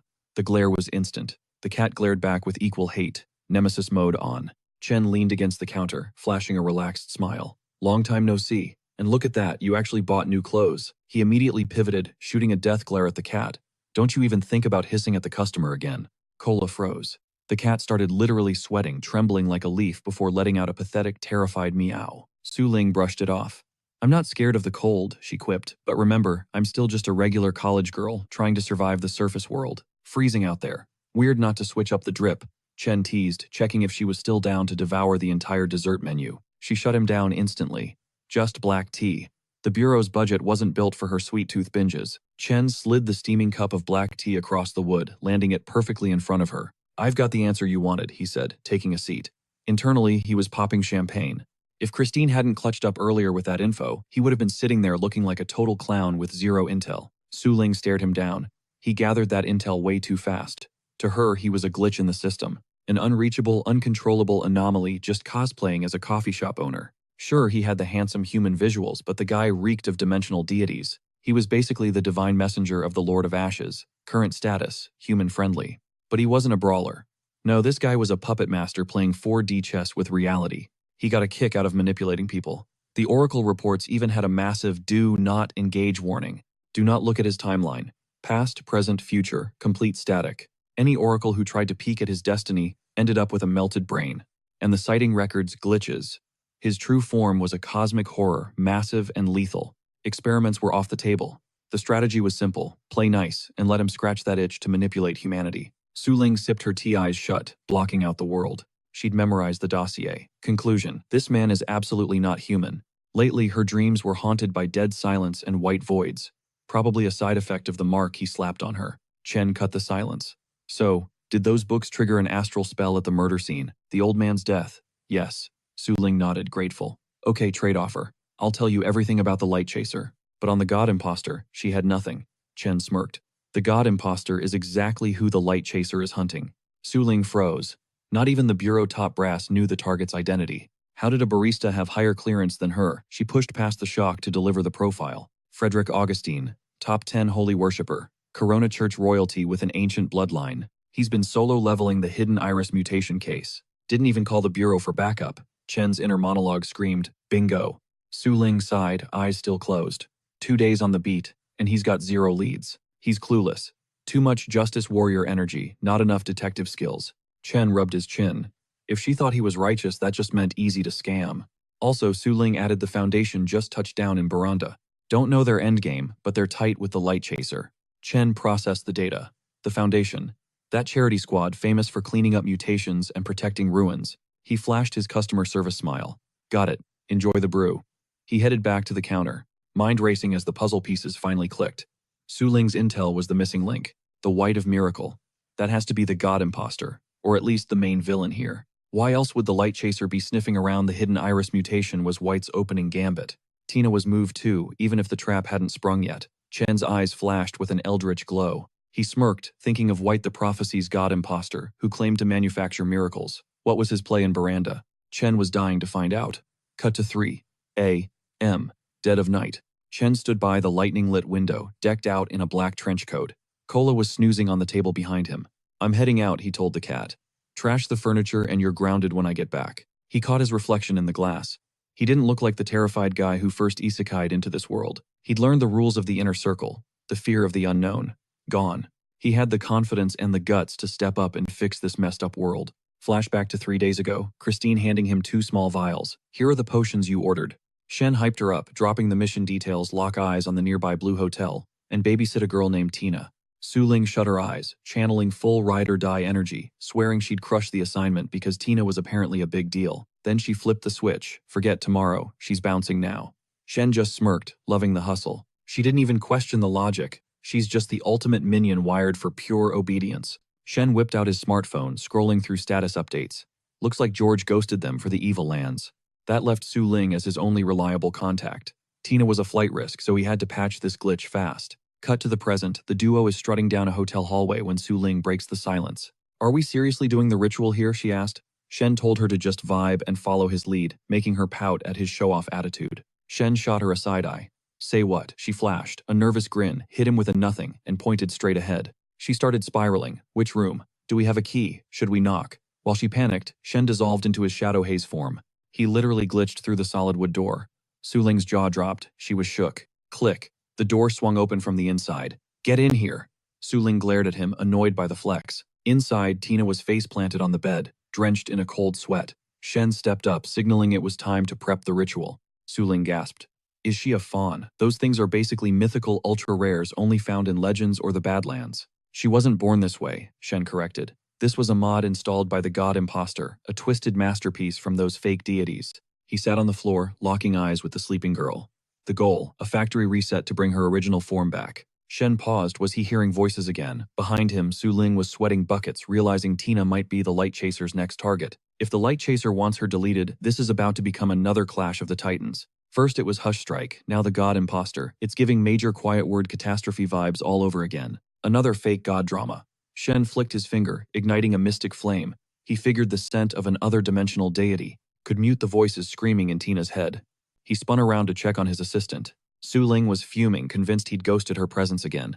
Ignoring the attitude, he pulled out the potion vials. Chop, chop, he urged. We've got a 2-hour window. Su Ling snatched the bottles, ready to work. She agreed better to start than let him keep being his eccentric self. Shen leaned in close, whispering a secret command. Su Ling's eyes went wide, but she nodded. Got it.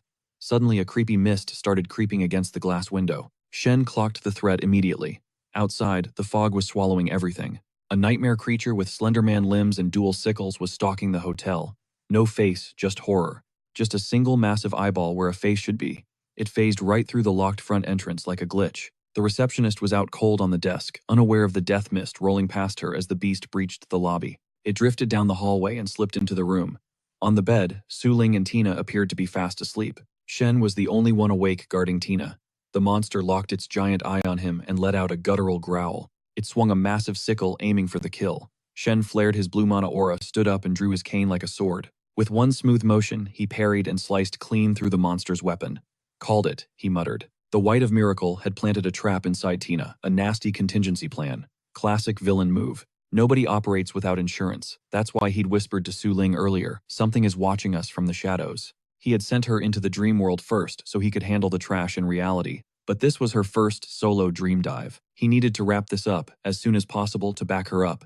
It was ironic, White dressed like a gentleman, but used such filthy, disgusting tactics. The monster roared, swinging its jagged, broken blade at Shen again. Clang Shen's cane caught the blow, shattering the sickle into dust.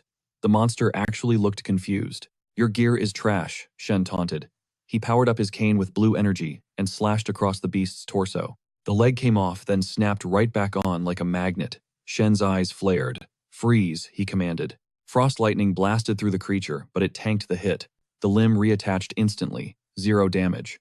Are you kidding me right now? Shen groaned. He'd already had Su Ling cast a soundproof astral barrier, so he didn't have to worry about a noise complaint. He summoned a massive lightning magic hammer. Let's see how many extra lives you got, he smirked. Moments later, the monster was a pile of broken pixels on the floor. Shen slumped against the wall, totally drained of stamina. Finally, he wheezed. The revival loop is broken. It's over. That's when something shiny caught his eye. A cluster of white crystals littered the floor loot dropped from the monster's shattered corpse. He snatched them up, eyeing the strange glow. Is this a clue? Before he could process it, a blood-curdling scream tore through the air. Tina, she was levitating, literally floating off the ground in agony. Tina Shen whipped around, panic rising. Then he saw her Su Ling crumpled on the floor nearby, with blood trickling from her lips. Even Su Ling took damage. Shen's mind raced. Is this the final trap springing the miracle of White's parting gift? No time to analyze. He had to dive, right now, into the dream world. Anna and Baron had experienced totally twisted versions of reality last time. Shen wondered, is Tina's dreamscape gonna be just as broken? He bowed his head and let the darkness take him. Blink, eyes open. Welcome to the dreamscape. But this place was a ghost town. Ominous storm clouds swirled above, casting a single spotlight onto the glass-like crystal floor beneath Shen's boots. A gut feeling pulled him forward. Su Ling's ahead, he realized. I can feel her presence. Meanwhile, in the void, Su Ling was drifting upside down, lost in the deep unconscious. Snap. Her eyes flew open. She shot up in bed, looked down at herself, and scowled. Seriously, clothes still on. She scanned the room, annoyed. Where the hell did those two go? She paused, shaking off the grogginess. Grabbing her coat, she analyzed the vibe. This texture. I'm in the first layer. Dream Mechanics 101. This realm is built on a 3-tier structure.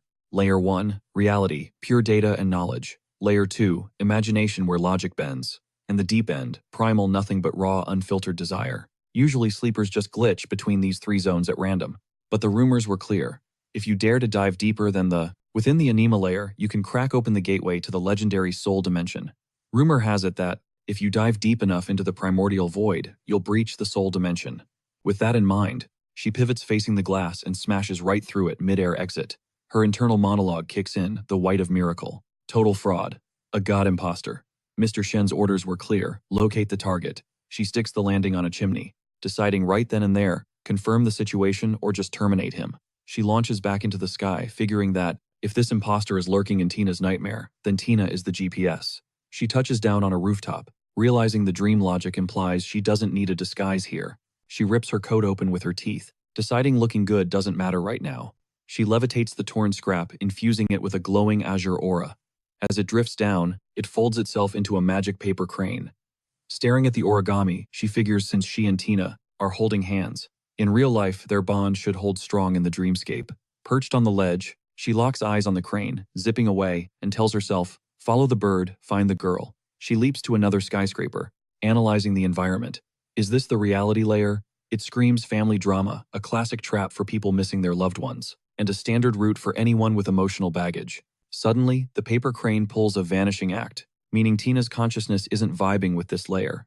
She launches off the building, spotting a golden beam blasting out of a window. She dives straight into that pillar of light, touching down on a chaotic street. Pedestrians are marching in sync, rocking identical outfits like bad NPCs, while traffic flows by. She scans the area, looks like she glitched into the imaginative layer.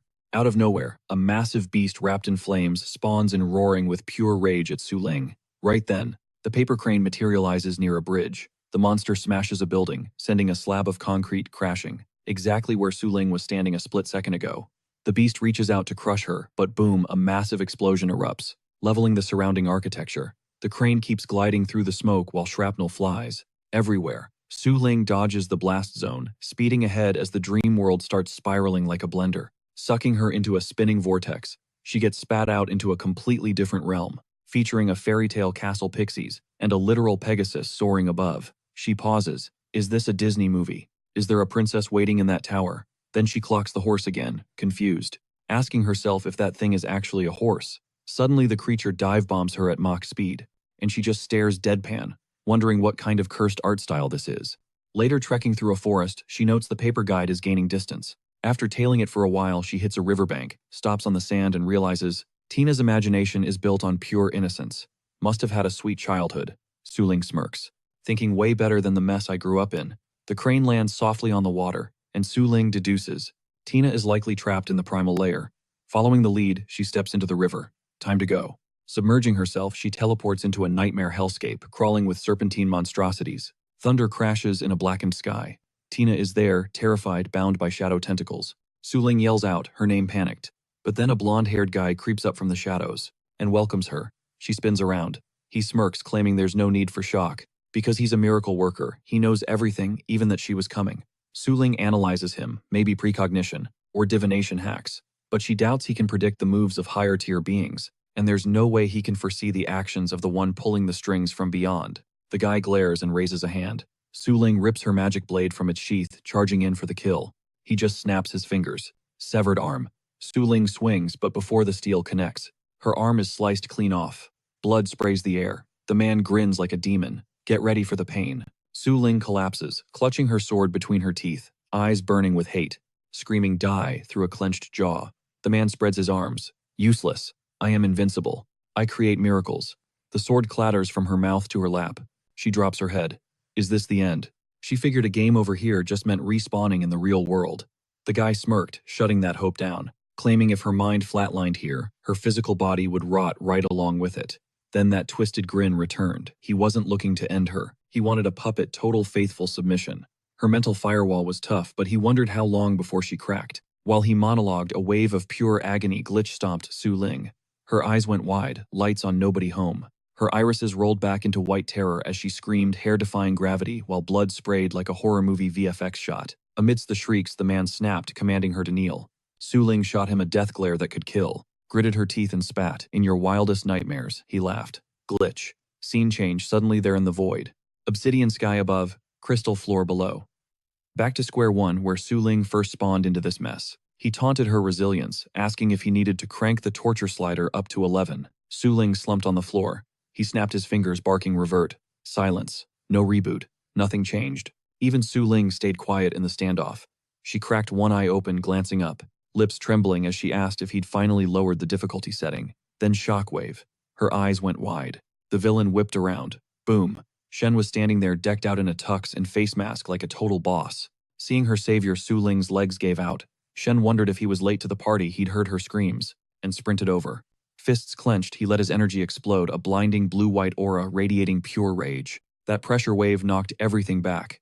The villain started sweating bullets, sensing the scent of a dimensional god. Suddenly, the yellow-haired creep started glitching out, erasing from the feet up. He watched his own avatar disintegrate, teeth grinding in frustration. Shen, meanwhile, was thinking, I am definitely underleveled for this guy, convinced he needed a tactical retreat stat. But the fading villain snapped his dissolving fingers and roared, "Wake up, crack." The glass ceiling above them shattered into a million pixels. White fog swallowed the simulation, ending the nightmare. The trio respawned back in the hotel room, where Su Ling and Tina were snoozing. Shen was perched on the bed next to Tina. She woke up blinking at him in total confusion. She sat up, asking when the sorcerer dropped in. Then she swiveled, spotting the random girl sleeping next to her. Someone her age, but with a physique that made Tina instantly jealous and angry. How is this fair? Then the context hit her. Eyes rolling, cheeks flushing, crimson lips quivering. 3 people, 1 bed. She couldn't process the scandal. This was absolutely unacceptable. She face-palmed, hiding her shame. Shen just sat there chilling until bam, she drop-kicked his face, launching him onto the floor. Eyes teary, she screamed, demanding an explanation. Shen, totally dazed, asked what his crime was.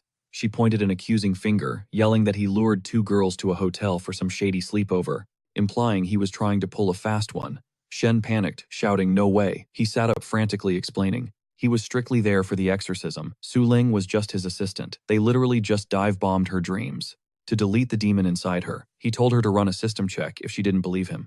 Didn't she feel back to factory settings? Tina patted herself down, checking for vibes, while Shen internally thanked the stars that Su Ling was still out cold.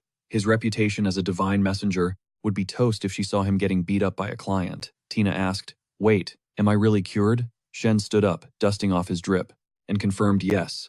Tina thanked him, calling him Mr. Sorcerer. Shen hopped back on the bed, playing it cool. He glanced at Su Ling, wondering if she took damage when he breached the dream server, hoping her real-life injuries buffed out since he interrupted the attacker just in time. Right on cue, Su Ling rebooted. She opened her eyes, but the color balance was off. Her irises were glowing electric blue. Shen beamed, saying, "Finally you're up." But when Su Ling didn't move or reply, he got nervous. "You okay, system crash?" Tina asked what was wrong. Shen improvised, claiming the devil hurt her, and she just needed to recharge. He told Tina they'd have to crash in her room tonight. Tina just nodded okay. Later, Shen sat on the floor by Su Ling's bedside, running the numbers. He'd fixed Tina's bug. But the White of Miracles got away, and Su Ling took a hit. Suddenly, a voice pinged in Shen's head. He looked up mentally, asking, "Is this a new summon? No earthquakes this time, though." Okay, definitely not a summoning ritual. The voice wasn't pulling him away. It was resonating right inside his chest, loud and clear. It felt exactly like those dreamscape moments with Su Ling, a cryptic message playing on loop, before abruptly cutting to dead air. Chen snapped his head to the side. "It stopped," he muttered. Tina instantly freaked out, whipping her head around. "What stopped? Why are you looking at the air like that? Is there an invisible monster?" she squeaked. Chen shut his eyes, trying to stay calm. "No monsters. Stop being paranoid." He let out a long breath, relieved. Thank God he wasn't being teleported. Leaving these 2 alone right now would have been a disaster. That accent, though, it sounded straight out of Ermai, which confirmed his theory summons aren't exclusive to Veranda. But Ermai Chen recited the lore. 3rd largest continent history isn't that deep. Basically, Ermai's ancestors were Nolan colonists. A bunch of ships landed on the 3rd continent way back in the day. They went full conqueror mode, wiped out the natives, and started their own nation. Nolan tried to fight them later, but eventually they had to accept Ermai's independence. Chen knew all this thanks to the data dump from the Yale Soul Ball. Back to reality. Chen stood over the bed. That sound was like a prayer, but since he wasn't summoned, maybe it was just like the prayers he heard in the dream world. A residual connection. Was this a new perk he unlocked? He glanced at the unconscious girl. Beside Su Ling's voice, he'd seen a vision of a red mark. He stared at her shirt. Should he lift it and check for the mark? He squeezed his eyes shut. Nope. Bad idea. If Tina caught him peeking, there's no way to explain that without looking like a creep. Priority 1, wake Su Ling up. He stepped closer to the bed. "Su Ling," he leaned in. Can you hear me? The girl just lay there, eyes shut, totally unresponsive. Nothing. Chen sighed. Hey, wake up and I'll give you a 50% discount at my shop. Immediately, her eyelids twitched. Gotcha. She's fine, physically. She's just sleeping in because the incentive isn't high enough yet. He wiped a bead of sweat from his forehead and smirked. But no free food. I'd go bankrupt feeding a bottomless pit like you. Tina peeked out from behind him. Mr. Sorcerer, she looks kinda rough. Is she your zombie puppet now? Chen closed his eyes, playing along. Honestly, that would be convenient. I could just point my finger and command the glutton to rise. Boom. Su Ling's eyes snapped open, and she bolted upright on the bed, but her eyes glowing neon blue. It was sudden enough to make both Chen and Tina jump back. Chen forced a smile, hiding his nerves. Since when did he unlock the necromancer skill tree to control people? Wait, his powers. Suddenly it clicked. If he could mimic the scent of a divinity, that aura might jolt her system. He ignited a ball of flame in his palm, letting the energy radiate. It worked instantly. Su Ling's body shuddered, her blank expression cracked, and life flooded back into her face. The blue glow faded from her eyes. Chen looked at her exhausted. You have no idea how much effort I put into saving you this time. Su Ling didn't say a word. She just stared, her mind racing back to the dreamscape. She remembered the man in the gentleman's suit, the mask hiding his face. That was Chen, no doubt about it. The memories hit her like a truck, and she slumped back onto the mattress. She couldn't wrap her head around it. He had summoned the striker inside the dream.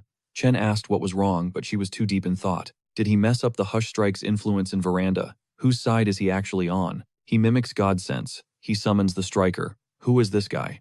She had felt totally helpless against the false god, but this man, he wiped that deity out, like it was child's play. Hey, you okay? Chen's worried voice cut through. Su Ling snapped out of it. I'm fine, she said quickly. I did what you asked. She paused, glancing at the door. Can I go now? Actually, no. Not yet. She crawled across the bed, reaching for her sword and trench coat, and grabbed them. Chen grinned. Hold up, I've got a reward for you. Su Ling rolled her eyes so hard it hurt. What kind of reward? She muttered. Chen watched her bundle up.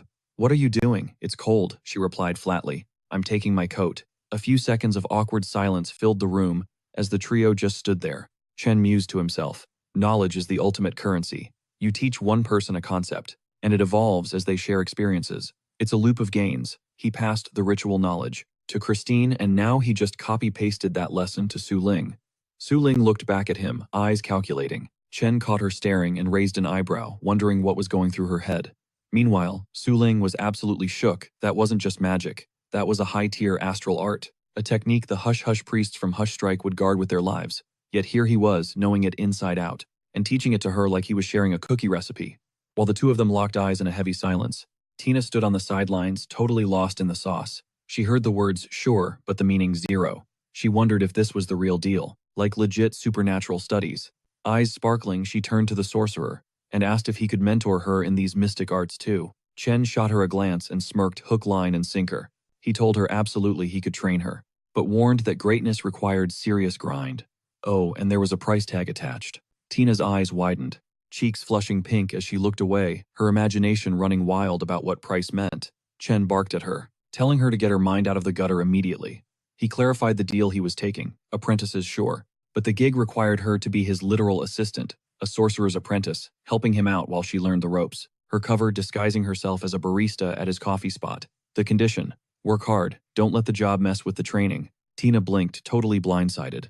That was it. She asked if there were any other hardcore trials, or if she needed to sign some blood-bound magical contract. Chen tapped his nose, shaking his head. He told her to lay off the fantasy novels, it was practically dawn. He urged her to hightail it home before her parents called the cops.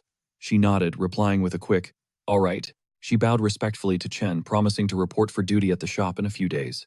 He gave her a nod. Then glancing at her outfit, he suggested she change clothes before walking the streets. She realized she'd almost walked out looking like a cosplayer. As they chatted, Su Ling watched from the shadows, her mind racing. Chen was clearly a monster, mysterious, terrifying, lethal. But right now, he looked so basic, just a kind, older brother next door vibe. As she analyzed him, Chen shifted his gaze to her, flashing a relaxed smile, and asked if she wanted to grab a coffee. She pouted instantly, snapping a cold no, and announced she was leaving. Chen closed his eyes, wondering what her deal was. A few days later, Chen was lounging in his coffee shop, scanning a news article. The headline: The race for the new mayor of Veranda. Campaign season was already heating up.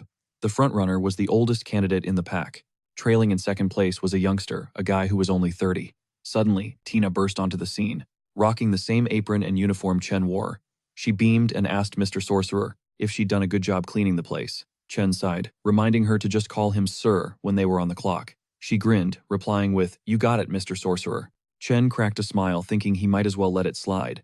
Customers would probably just think it was a bit. He opened his eyes, a crafty look on his face. He'd actually pulled it off, tricked a hard-working employee into minimum wage slavery. At this point, who cared what title she used? Just then, the bell chimed. Anna stepped into the shop, scanning the room and asking if they were open. Anna looked at Tina and asked if she was the new hire. Tina confirmed it with a nod. But then her brain short-circuited. She stared blankly at Anna's physique, wondering how a girl could be so cute, yet so massively stacked. Anna mentioned her squad was showing up later and asked if she could grab a table inside to wait. Tina gestured for her to come on in. Anna breezed past Tina, heading straight for the tables. Chen, who was chilling nearby, clocked her and asked if she was rolling solo. Anna smiled, confirming she was alone. She explained, casually, that even the Anti-Magic Bureau investigators couldn't just arrest people without cause. Chen nodded in agreement, flashing a customer service smile and asking if she needed anything.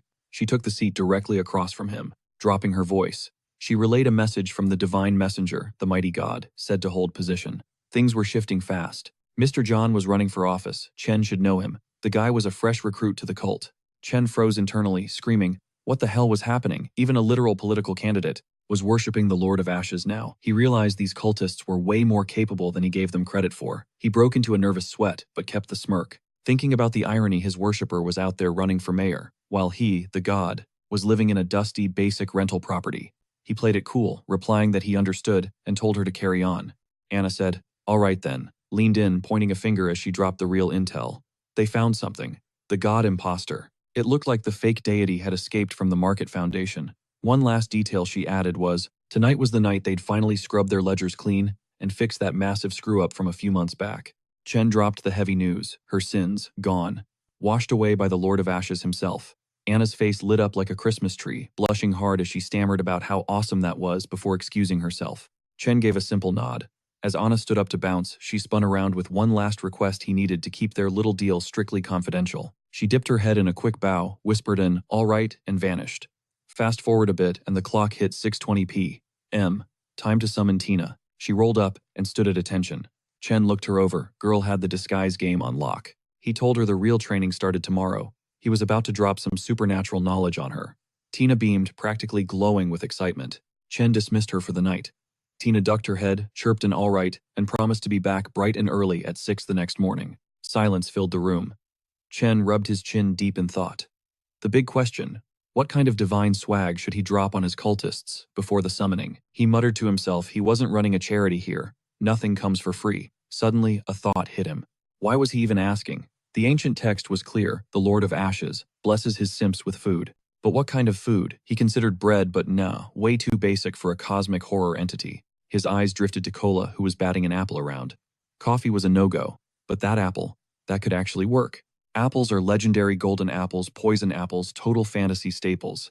Then, out of nowhere, a chant echoed through the cafe, dripping with dread. Endless bad omens, the source of disasters, the white haze villain, the destroyer of worlds, the Lord of Ashes. They were offering up the loot, the fruit from the abyssal depths of the Black Sea, and the legendary book of the Decapath Traveler. They begged him to manifest his terrifying form and strike fear into their hearts. Hearing the summons, Chen stood up, eyes locked on the ceiling. That sounded like Anna's voice. Looks like our girl climbed the corporate ladder of the cult. Meanwhile, on the other side of the veil, inside the priest's sanctum, Anna was on her knees in the prayer hall. Behind her, the high priest and his minions were bowing down in reverence. Anna led the prayer, pleading for the entity to show his magnificent, terrifying self. The high priest was sweating bullets. Last time they tried to sacrifice the Black Sea fruit, but got interrupted by Hush Strike. Not this time. They weren't risking a fail, so they upped the ante. One offering wasn't enough. They threw in Senator John's heirloom, a disastrous ranked relic passed down for generations. They were going all in. The book of the Decapath Traveler. Suddenly a thick white fog started rolling in, accompanied by the sound of 3 deafening booms. The high priest looked up, heart pounding. Here we go. A creepy grin stretched across his face. The ritual was working. They were trading high-tier loot for a massive payout. The Lord of Ashes used to be cold and distant, but in that swirling haze, a blazing sphere of light erupted, sending ash swirling through the air. A blinding golden glow pierced the fog, followed by another earth-shaking boom. The high priest's mind raced. The Lord of Ashes was officially the most responsive deity in the dimension. Amidst the lightning-charged fog, The Lord of Ashes materialized. Anna stared up at the god eyes sparkling with pure fanaticism. But beneath the smoke and mirrors, it was just Chen, hidden from view, making sure he cranked up his otherworldly god scent to the max. Their minds were warping his appearance, seeing a cosmic horror instead of a guy in a coat. Anna clasped her hands, reciting the titles like a fanatical mantra: Endless Bad Omens, Source of Disaster, Destroyer of Worlds, Lord of Ashes. She presented the Black Sea Fruit and the Ancient Book. Chen projected his voice, accepting the tribute. The fog expanded, swallowing the entire hall. Chen pulled a bag from his coat, popped it open, and casually stashed the fruit and the book. As the items vanished into the mist, Anna watched with joy, convinced he had accepted their apology. Then Chen pulled out the red apple. He placed it on the floor, declaring this was their new divine blessing. The high priest watched the flaming haze swirl. Anna, still gazing upward in awe, kept chanting the titles, praising the destroyer of the world as their ultimate destiny. The fog lifted. The god and Chen were gone. All that remained was the floating, flaming ball of light. The high priest stepped toward the floating fire, eyes wide. He proclaimed it to be the legendary Heart of the Heat. Lore stated the Lord of Ashes had incinerated over 20 worlds. Those worlds were reduced to nothing but dust, and this, the Heart of the Heat, the remnant of a burned-out planet. Its value blew any disastrous ranked relic out of the water. This was god-tier loot, but its true potential was locked. If they could find a legendary craftsman, they could forge an untouchable ranked artifact. The high priest closed his eyes, sighing deeply. It was a tragedy they didn't know anyone with that kind of skill. Anna whipped around, eyes bright. Maybe we should just ask the divine messenger. The high priest's lips curled into a smooth smile. Brilliant idea. I almost let that slip my mind. Ina pouted, seeing right through him. He was totally baiting me into suggesting that she realized. Sly, old fox. Meanwhile, Tina was dead to the world, buried in her pillows. She murmured in her sleep, total, magical, genius. Suddenly, her hand morphed. It twisted into a nightmarish claw, dripping with obsidian smoke and tipping with razor-sharp black nails. Just as quickly, the dark mist evaporated. The monstrous limb shrank back, returning to her soft human hand. Back at the shop, Shen lounged with Yale's soul ball. It pulsed with a ghostly blue aura, bleeding ethereal light into the room. He laid out his loot from the earlier summon, that mysterious dark fruit and the ancient tome. He eyed the fruit, an abyssal oddity from the deepest trenches of the sea. No official name, no known stats. Every single one packed a punch of chaotic power. If you got lucky, you became an instant disaster-ranked threat. But if you rolled a critical fail, pure nightmare fuel. We're talking bizarre mutations like your fingernails shuffling around your fingers. It was basically Russian roulette with superpowers. Then a light bulb went off in Shen's head. What if I stack the deck with the Ring of Luck first? He glanced at the book and decided to shelve that experiment for later. He closed his eyes, tuning into the disaster-ranked relic, the Book of the Decapith Traveler. Holding the open grimoire, he analyzed its first ability, record. The rules were simple, but strict. Bring the book to a location, flip to a blank page, and stand stone still for 10 minutes. Boom. Everything within a 300-foot radius gets imprinted onto the paper. It could store 10 dynamic scenes fully editable. These weren't static photos. The recordings moved and the user could watch them like a surveillance feed from a god-tier perspective. Flip the page and you control the zoom. It was literally like looking through a high-end camera lens. He zoomed in on a chipped coffee cup. When did that break? He panned over the shop interior and the street outside. Just as he suspected, record functioned exactly like the playback in the soul ball. But the vision hard stopped at the 300-foot mark. Time to test feature number 2. The second ability was teleport. You stare at the page and whisper the ancient activation code. And snap, you're instantly warped to that recorded location. Range the entire universe. Shen grinned. There really is no such thing as a trash tier, disaster relic. Then he read the fine print. For every 3 uses of record or a single teleport, the user pays a price. You randomly lose something important. And we're not just talking car keys. Your eyes, your ears, your heart, your friends, family, or even your literal freedom. Everything was on the table. He smirked, shivering theatrically. Terrifying. Good thing he was completely exempt from the bill. He whispered teleport. In a heartbeat, reality shifted and he was standing in the coffee shop. He blinked, stunned. Did it work? It felt smooth, like he hadn't even moved a muscle. Zero lag. Instant transmission. He snapped the book shut. It needed a 24-hour cooldown now. Totally worth it. That feature was a literal get-out-of-jail-free card. As the night bled into the gray before dawn, a blonde figure materialized outside Shen's coffee shop. Clutching a golden rust cross, he brooded over Christine from Turmeric Flower. She was hunting the hidden iris just like him. She'd been spotted way too often at this hole in the wall on remote Schilling Street. The Anti-Magic Bureau files were clear. The owner had ties to the Chaos Cult, a plague on the second continent since the dawn of history. He gripped his cross tighter. The Chaos Cult was the mortal enemy of the Corona Church. Sinners against the Origin fire had to burn. Inside, Shen leaned against the counter, totally oblivious. He wore a pout, looking bummed out. Where is Christine? She's late. He had hatched a master plan, used Tina's name to recruit Christine into hawking supernatural intel and artifacts. He grinned. Maximum profit, zero loss of class. A classic win-win situation. Suddenly, the door swung open. A tidal wave of holy golden light crashed into the shop. It was searing. Shen shielded his face, squinting against the glare. What the hell is that brightness? A silhouette stepped through the radiance. Shen peered through his fingers. Is that guy watching me with one eye?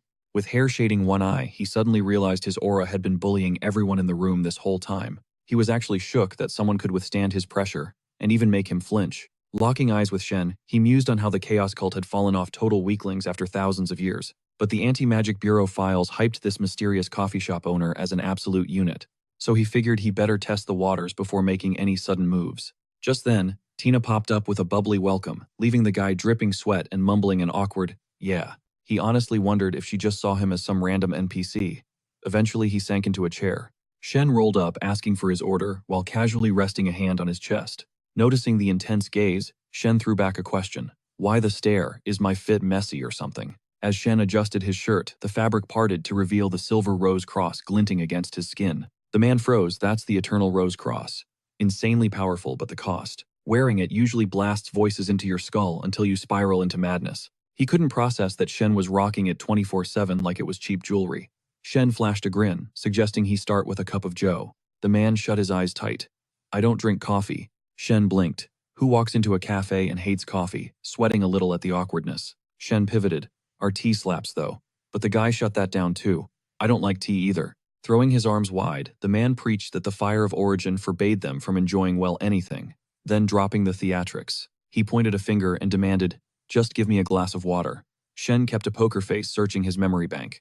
Yale's Soulball had mentioned that guys radiating blinding sun-like auras were worshippers of the fire of origin, walking holy halos that burned evil forces. Shen felt a vein pop. So this guy just showed up to act like a total weirdo. Whatever. Based on the intel, Shen figured this creep was definitely from the inner circle. In fact, he was exactly who Shen suspected. The light chaser, Frederick Augustine Shen, announced. Hearing his government name drop so casually, Frederick replied, I knew you were expecting me. Shen didn't skip a beat. You're here for the god imposter. Frederick's composure shattered. He was furious. How did Shen know? Even the Anti-Magic Bureau was in the dark. That was top-secret intel, known only to the Corona Church high-ups. Flashing a sinister grin and a glowing eye, Shen stared Frederick down. Don't ask how. Let's just say I know a lot of dirty little secrets. Mentally, Shen thanked the Oracle Girl for the leak, but he wasn't about to show his hand. Taking a seat opposite Frederick, Shen demanded the real story. To emphasize the point, he conjured a swirling ball of fire on his index finger, his golden eye boring into Frederick's soul.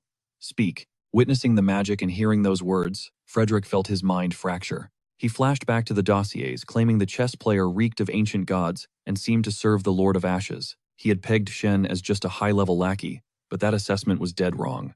This guy wasn't a servant, he was the monster. Gritting his teeth, Frederick scrambled for a loophole. The fire of origin taught that when you hit a wall, you gotta find a sensible way around it. Working with the enemy wasn't betraying the faith if it was necessary. Yeah, a sensible tactical move. He decided to follow his heart. Clenching a fist, he shot up from his chair and yelled, I am following the will of my heart. I request a collaboration. Shen just smiled and waved a hand dismissively. All right, let's hear it. Now, holy items aren't your basic mystery relics. These are legendary drops that spawn every 115 years on Miracle Day, when the fire of origin descends on St. Rose Church to purify them with holy light. Their best stat. The usage cost is nowhere near as lethal as the original curse. The light chaser is strapped with the strongest holy item, a disaster-ranked original. And the man himself is top of the food chain among disaster-ranked heavy hitters. Frederick nervously started spilling the tea.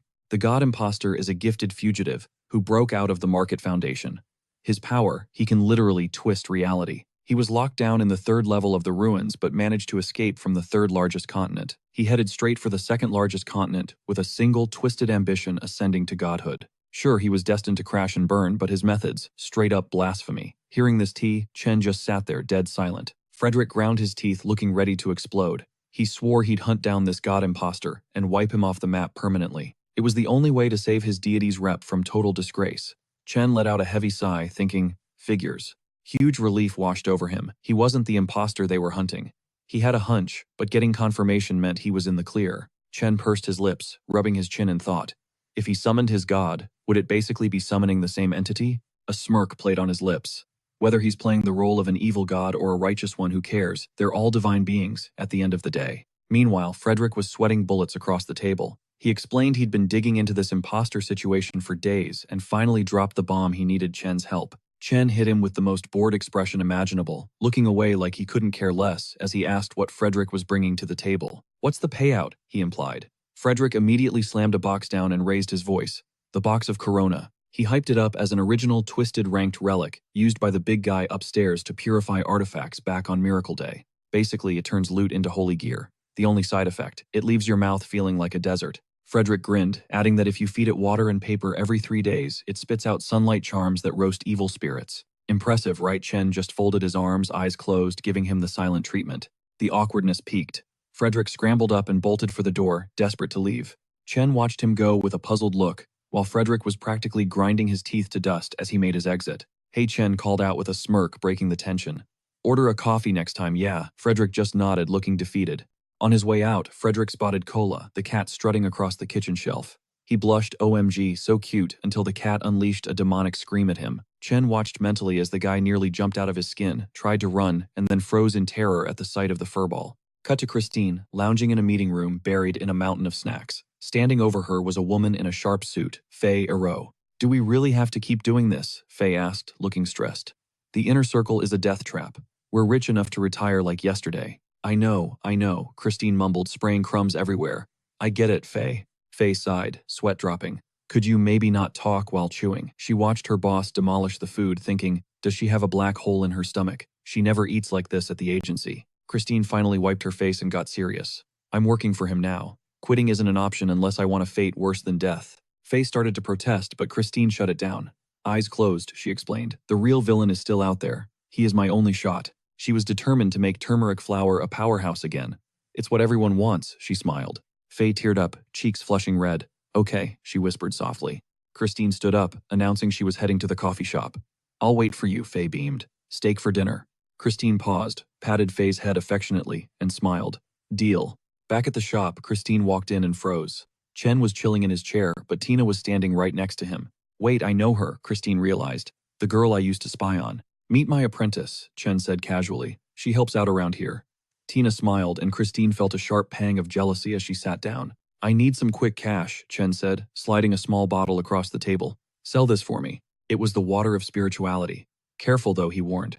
"If a normie touches this, they'll lose their mind. Start seeing things from the nightmare realm." Christine grabbed the bottle, her eyes going wide and blank for a split second. She pressed her lips together. "I need to research this as soon as possible," she thought, nodding in agreement. Chen flashed a satisfied grin. "You're doing great work." Christine struts into the room, making sure her presence is felt, but the vibe shifts instantly when she spots Chen lounging in his chair, with Tina hovering loyally by his side. Her eyes lock onto Tina and recognition hits hard. That's the girl, the exact target she used to secretly tail from the shadows. Chen makes the introductions, labeling Tina as his apprentice and the shop's day-to-day grinder. Tina flashes a sugary, sweet smile, sparking a nasty twinge of jealousy in Christine's gut. She swallows the envy and takes the seat opposite Chen. The boss man cuts the small talk. He's short on funds, and he needs her to move some inventory to generate quick cash. Christine is game. That's when he unveils the merchandise, a tiny, innocent-looking water bottle. But he drops a serious disclaimer. "Watch yourself. This is the water of spirituality. The danger level, off the charts." He explains that if a normie touches this stuff, their mind snaps. They'll start hallucinating things from the spirit realm that no human should ever see. Christine grips the vial, her gaze zoning out as the gears in her head start spinning. She purses her lips, playing it cool on the outside while internally screaming, "I need to get back to the lab and research this miracle juice immediately." Chen flashes a satisfied smirk, hitting her with some rare praise. "By the way, you've been absolutely killing it lately. You keep 10% as commission," he offered. She beamed, snatching the deal and skipping out the door with a chirpy goodbye. Chen pivoted to Tina. "Pack it up. We're closing early," he ordered. "I've got business to handle." Tina blinked, totally caught off guard. "What, you off to slay vampires? Tame a giant dragon?" she teased. Chen facepalmed, letting out a heavy, exasperated sigh. "I need to set those teleportation waypoints. It's literally a matter of life and death," he thought. Fast forward to later that night. Chen lurked on the outskirts of Miranda, clutching the grimoire near the Thames port. Next stop, the hotel right next to the anti-magic bureau. He locked himself in the washroom, book in hand. Nobody expects an intruder to just chill in the bureau's plumbing, he mused. I'm not reckless enough to barge in the front door. Peering through the tome to spectate his own coffee shop, he nodded. Checkpoint saved. Time to bounce. He uttered the command teleport and reality warped, depositing him instantly back at the cafe. The shop was pitch black. Suddenly a voice sliced through the silence from right behind him. Took you long enough. Chen's heart spiked. Busted. He instantly prepped his defense, should he dissolve into mist. No freeze him first, then ghost, he calculated. But before he could trigger the spell, Mr. Chen, you deaf, the figure asked. Chen paused, lips pressing into a thin line as the familiarity hit him. It was George. Chen spun around, adrenaline fading into irritation. Guy nearly gave me a heart attack. George loomed in the shadows. Who creeps into a coffee shop in the middle of the night anyway? Kitchen's closed. No brew for you, Chen snapped. George didn't flinch. Look, thanks to you. I'm on a no-fly list. Can't leave or enter the city freely. Getting here was a nightmare. Came to see you found the place empty. Then poof, you just manifest out of thin air. George hadn't sensed the magic. Chen smirked internally. He didn't feel a thing. This Decapith Traveler book is legit. Way more powerful than I thought. Chen flipped the breaker, bathing the room in light, and they settled into opposite chairs. Been a minute, George muttered. Yeah, Chen agreed. I've been pulling double duty lately, George continued. Job 1. Taking out the trash. The scum I couldn't touch when I had a badge. Back at the bureau, it was all red tape and evidence. Hands tied by protocol. You cut those strings for me. Job 2. Reconnecting with old contacts. I had to ghost. Chen studied him. Did he lose his memory, or is he plotting something? Well, at least you're off the leash now, Chen noted. George flicked a lighter, the flame illuminating his face as he sparked a cigarette. He resurrected me, but hitched me to his crazy war wagon, George thought. No clue what his endgame is. Just hope humanity isn't the collateral damage.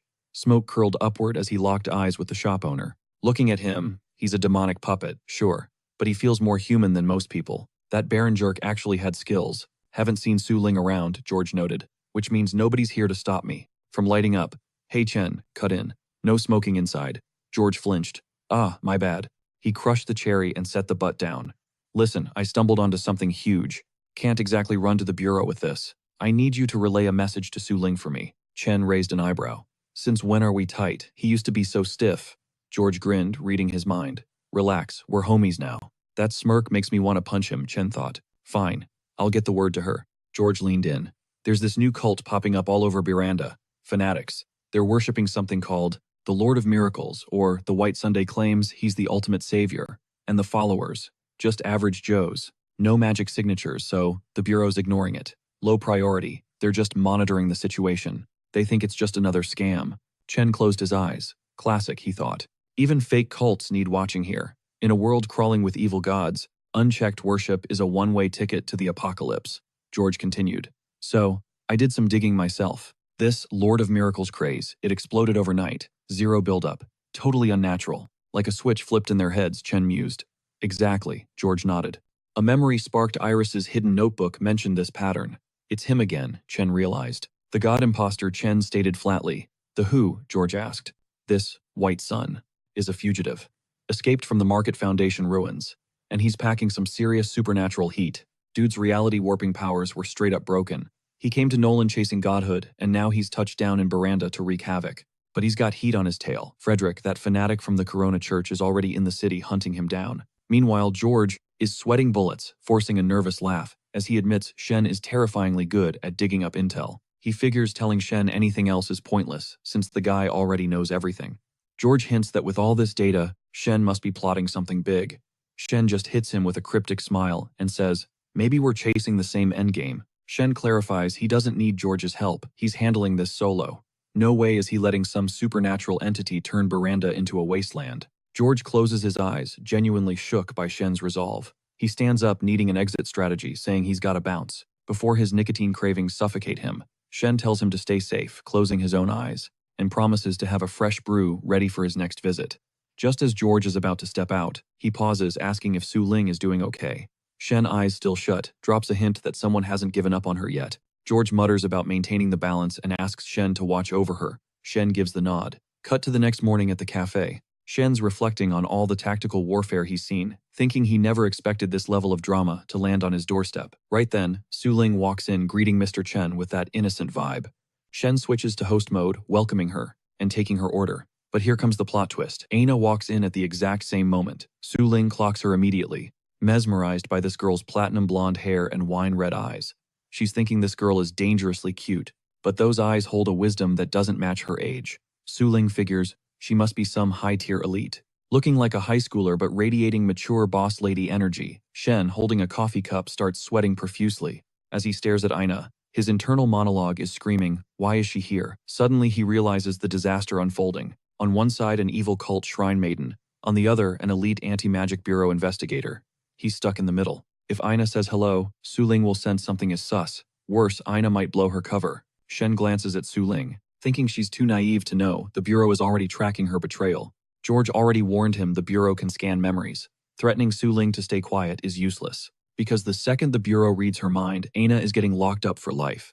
Ina turns to greet him, starting to say long time no see, but before she can drop the bomb, Shen panics, snapping his fingers to cast a high-level freeze spell, locking her in place instantly. Su Ling's eyes go wide with terror, cold sweat breaking out as she feels Shen's intense blue aura flooding the room. She's confused and terrified as Shen, eyes glowing with raw power, commands her to go wait in the back room, claiming it's inconvenient to chat with guests right now. Su Ling, shaking, agrees immediately, wondering why he had to flex that hard just to send her away, but she knows better than to mess with surface worlders. Meanwhile, Ina is basically a statue, frozen mid-sentence facing Shen. Moments later, the spell lifts, and a confused Ina asks what the heck just happened. But Shen is already blurring toward her with super speed, ordering her to sit down and talk. She complies, dropping her bag on the table and taking a seat, announcing that, as a divine messenger, she needs a massive favor. Shen gives a slight, respectful bow, but cuts to the chase: order a drink, stay put, and don't wander off.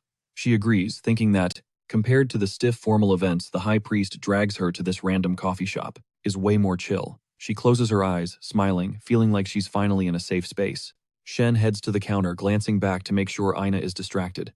Seeing she's zoned out, he flash steps to the back room where Su Ling is hiding, slips inside, and shuts the door, letting out a nervous chuckle. Su Ling stares at him, baffled. Shen sits down, warning her to stay woke, about the Lord of Miracles worshippers, revealing they're linked to the false god. Su Ling nods, promising to tip off the authorities if he's cool with it. Then she pivots, saying she has intel on the previous incident. She figured out the truth. Shen wonders if she means the candy-selling elder, and asks why she's reporting this now. Su Ling drops the bombshell. The head of the Buettes ordered a supernatural hitman to cast a life-draining spell on the elder, sacrificing him so the noble could regain his health. She's confirmed it. Case closed. The investigation proved Count Buet is royalty, and a senator with zero cult ties, just pure corruption. Or maybe some outer gods were pulling the strings from a different dimension. Her expression went completely blank, lips quivering as she dropped the bomb. If she let the Anti-Magic Bureau take the wheel, that corrupt count would probably walk free without a scratch. Chen pressed her for the game plan. She snapped her head up, locking eyes with him. Blood for blood. Chen didn't say a word, letting the weight of that hang in the air. She introduced her weapon, the Black Blade, counter evil, a legacy relic from her father. It wasn't just steel, it was the core dogma of the anti-magic hunters, and she refused to let that code die out on her watch. She admitted it might be a glitch in her own character, but she always found it twisted that society viewed people who actually chased justice as the broken ones. Chen shut his eyes, visualizing that blade counter evil, designed to sever darkness itself. Didn't matter which dimension you were in. Staying purely righteous was a one-way ticket to hell, with no return flights. He flashed back to George's intel. The Bureau saw Chen as a VIP asset. Logic followed. The closer he kept Su Ling, the deeper her plot armor would be. Back in reality, he warned her to watch her six no matter what path she chose, and if things went south, to come find him immediately. That hit her hard. Su Ling confessed that everyone else preached, that the world wasn't black and white, just 50 shades of moral gray. Nobody had her back when the chips were down, and even well-meaning folks always told her to just fold and give up. She glanced at Chen, catching that reassuring smile, and realized she'd been desperate for an ally. She beamed, thanked him, and headed for the door. Chen watched her go, tossing out a casual, "Stay safe, come back soon." Then he spotted Ina sitting with her back turned, and smirked. He'd managed to dodge a catastrophic meeting between the two girls. Smooth. He grabbed a fresh cup of black tea and slid it over to her, apologizing for the wait. She just smiled like an angel. No worries at all. My divine messenger is so kind, she internalized. Then she pulled a box from her bag, signaling the start of a main quest. She set the box down, staring at it intensely. Inside, this is the heart of the heat. According to the high priest, they needed a god-tier alchemist to craft an untouchable rank relic, and their cult skill tree was empty in that department. Chen asked if she needed a carry, and she nodded. Yes. Chen's brain scrambled. Crafting an untouchable relic, insanely hard. Plus, his alchemy stat was basically 0. But looking at Ina, blushing, smiling, looking absolutely adorable, he knew he was cooked. Life wasn't fair. He felt his own face heat up, cleared his throat, and bluffed. He'd hold on to the materials, sure, but crafting it was a grind and he'd need compensation. She agreed, instantly asking for his price. Chen pursed his lips, sweat beading on his forehead, mentally screaming that he should ask for 10 million in cold hard cash. That was the plan. But his mouth went rogue. I need intel on every worshipper of the Lord of Miracles in Baranda. He laid it out. Some imposter was using them, claiming the titles of Lord of Miracles, White Sun, and Savior. Ina didn't hesitate. Consider it done, Divine Messenger. Chen closed his eyes, relief washing over him, telling her to wait for the crafting to finish. Ina beamed, hit him with a, "Yes, my dear Divine Messenger," and swooned over how cute he was. Chen stared at the box, realizing his inventory was filling up with cryptic, dangerous loot. He couldn't just stash nukes in his bedroom forever. Eyes closed, face tragic, he muttered about needing to buy a new safe house immediately. Hopefully Christine would wire some funds soon. Suddenly, his gaze locked on the ring of luck on the table. He could feel the energy humming, the cooldown was over. The ring of luck was fully recharged. A few hours later, inside his room, Chen held the summoned fruit in his hand. Time to consume the item. He hyped himself up, reminding himself that with the ring active, this drop should guarantee a new skill. He opened wide, bit down, and crunched through it. Instantly, a glowing aura flared around him. He looked at his hand, shocked. He was semi-transparent, like a glitch. He frowned. Partial invisibility was kind of a trash tier power. But then, a holographic manual popped up. It comes with instructions. He scanned the text and realized the fading effect was just the visual skin. The actual ability was called Trace Wipe. It wasn't optical camouflage. It was mental stealth. It worked like mass hypnosis on anyone in the area. As long as he didn't do anything crazy loud, he became basically an NPC that normal people's brains would just ignore, even if he was standing right in their face. He closed his eyes, grinning. Time for a field test. Transforming into his haze form, he slipped out of the room into the shop where Cola was snoozing on the table. He manifests as a misty wraith right in front of Cola, shifting into a semi-transparent blur with a mischievous smirk. And thwack slaps Cola, making the cat yelp in surprise. Cut to broad daylight, a guy in a sharp black suit, a heavy hitter from the Chaos cult ranked disastrous, is strolling down the alley. He clocks the sign for Shen's joint. Reading Handsome Men Coffee Shop out loud, he muses that it takes some serious guts to rock a name that bold in a mundane world. Deciding he actually digs the vibe, he steps inside, creeping around like a peeping Tom, while Shen watches from behind the counter, trying to welcome the guy, but the dude totally ghosts him, still snooping around. Shen starts questioning the massive inner circle weirdo, energy radiating off this guy. Finally, the suit clears his throat and spins around, finding Shen, deadpan, eyes closed, lips sealed. The man reaches into his coat, pulls out an envelope, and, with a dramatic throat clear, tosses it onto the counter. "1 tomahawk steak, please." Shen thinks, could you be any louder? Glancing at the envelope, Shen remembers, right, this is technically a coffee shop. Suddenly, the guy bursts out laughing, claiming he must have the wrong store and turning to leave. Shen's face twists into a mix of anger and shock. Realizing this clown is practically screaming, "Hey everyone, I'm dropping off secret intel." Shen grabs the package, thinking it's impossible to find a normal human in the inner circle, though he has to admit the Chaos cult gets results. He rips the envelope open. He'd tasked them with digging up dirt on the god imposter. So maybe they actually found a lead. Scanning the document, Shen mutters. They tracked down at least 177 families in Baranda, worshipping the Lord of Miracles. 15 families were the deep dive targets. And every single one has been loyal to this Lord of Miracles for years.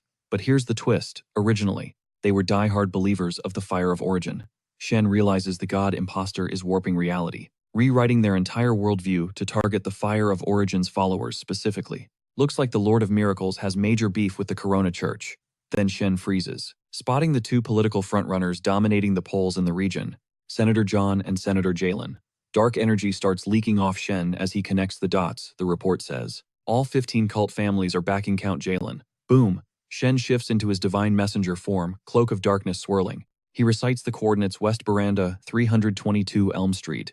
Teleporting out, he sighs. Looks like the shop's closing early. Meanwhile, over at Senator Jalen's fancy mansion in the dining hall, Jalen's son reports that Ada was an angel last night, no crying. Jalen grins, admitting he was way worse than Ada. Back in the day, a total nightmare child. He turns to his wife Selena, mentioning he's hitting the club tonight to talk big business with some senators, so don't wait up.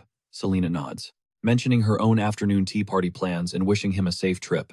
Cut to a back room. A suit-clad bodyguard watches a middle-aged man flip a coin into the air, calling it clean since it landed heads up. The bodyguard nods, promising to shadow the senator. From the shadows, As Senator Jalen struts down the hallway with maids bowing left and right, Shen materializes right in his face, invisible, clutching his recording artifact, the Book of Decapath Traveler. Scanning the target, Shen realizes it's not just the senator, even the two twisted rank supernatural bodyguards haven't sensed him. He checks the video feed on his book, spotting a maid in the wardrobe, and scoffs. Rich people. He clenches his jaw, annoyed at his own jealousy, since he's living the good life even while broke. Glancing back at the screen, he notices the maids have frozen, dropping into prayer mode. He pauses. What the hell? They all started praying in perfect sync. He zooms in on the lips, catching the chant, "Praise the mighty Lord of miracles, the white sun savior of all." Shen stares in disbelief. Even the baby is under this spell, he concludes. This is high-level reality distortion, nasty, dangerous magic to go up against. Shen warps to the library, standing dead still. The entire household has been praying. For 10 straight minutes, the distortion level is off the charts. They're being played like puppets. The god imposter has hacked their senses, making them believe he's their deity. And the miracle of white has a sidekick, likely a brainwashed Oracle Shen figures. Lucky for him, he's rocking the protection of the Eternal Rust Cross. That firewall should be strong enough to block the corruption. But Su Ling and Tina, they're sitting ducks. If their perception gets warped even a tiny bit, it's game over. They'd be dead before their brains could even process the kill shot. Shen exits the library, stalking down the hallway, his mind dissecting the miracle of white. He's doing the math. If this imposter really had God mode enabled, he'd just spam miracles and be untouchable. No, there's gotta be a glitch, a limitation. Shen pushes open a door, stepping into the unknown, and then it hits him. The white of miracle has Tina's location. She's compromised. She might already be a puppet like Su Ling, a total double agent ready to stab him in the back. Shen cracks a jagged, nervous grin, thinking, thank God I kept my cards close to my chest with her. Suddenly, something catches his eye. A box shoved under the crib. He crouches down and drags it out, definitely hidden on purpose. He pops the lid, peering into the dark interior, and finds a single slip of paper.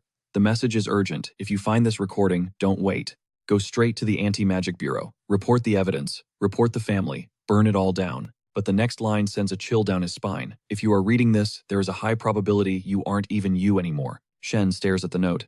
Bingo. I knew the vibe was off. Here's the backstory. Senator Jalen wakes up one morning to find a mysterious letter on his desk. The sender claims to be Mr. White. The contents are pure nightmare fuel. The writer details the family's daily routine with stalker-level precision, like he's been living in their walls. But the text is trying to gaslight him. No bad intentions here, just want to be friends. Yeah, right. Jalen's gut instinct screams trap. He knows exactly what this is, a death threat from some supernatural freak in the inner. He paced the floor like a caged animal, weighing the pros and cons of calling in his own supernatural heavy hitter to handle this mess. But before he could even make the call, boom, a second letter manifests in the hallway, planted dead center on the path he had to take. The mysterious penman offered a deal too sweet to ignore, a guaranteed win in the upcoming election, claiming to be tight with Jalen's ancestors and united by a shared beef with the Corona Church. The writer revealed himself as the head honcho of the fading miracle cult. Senator Jalen did the math. Saving a VIP like that meant a massive payout. So greed took the wheel, and he decided to bury the secret deep, telling absolutely no one. Looking back, he realizes his brain was probably getting scrambled by some serious sensory hacks.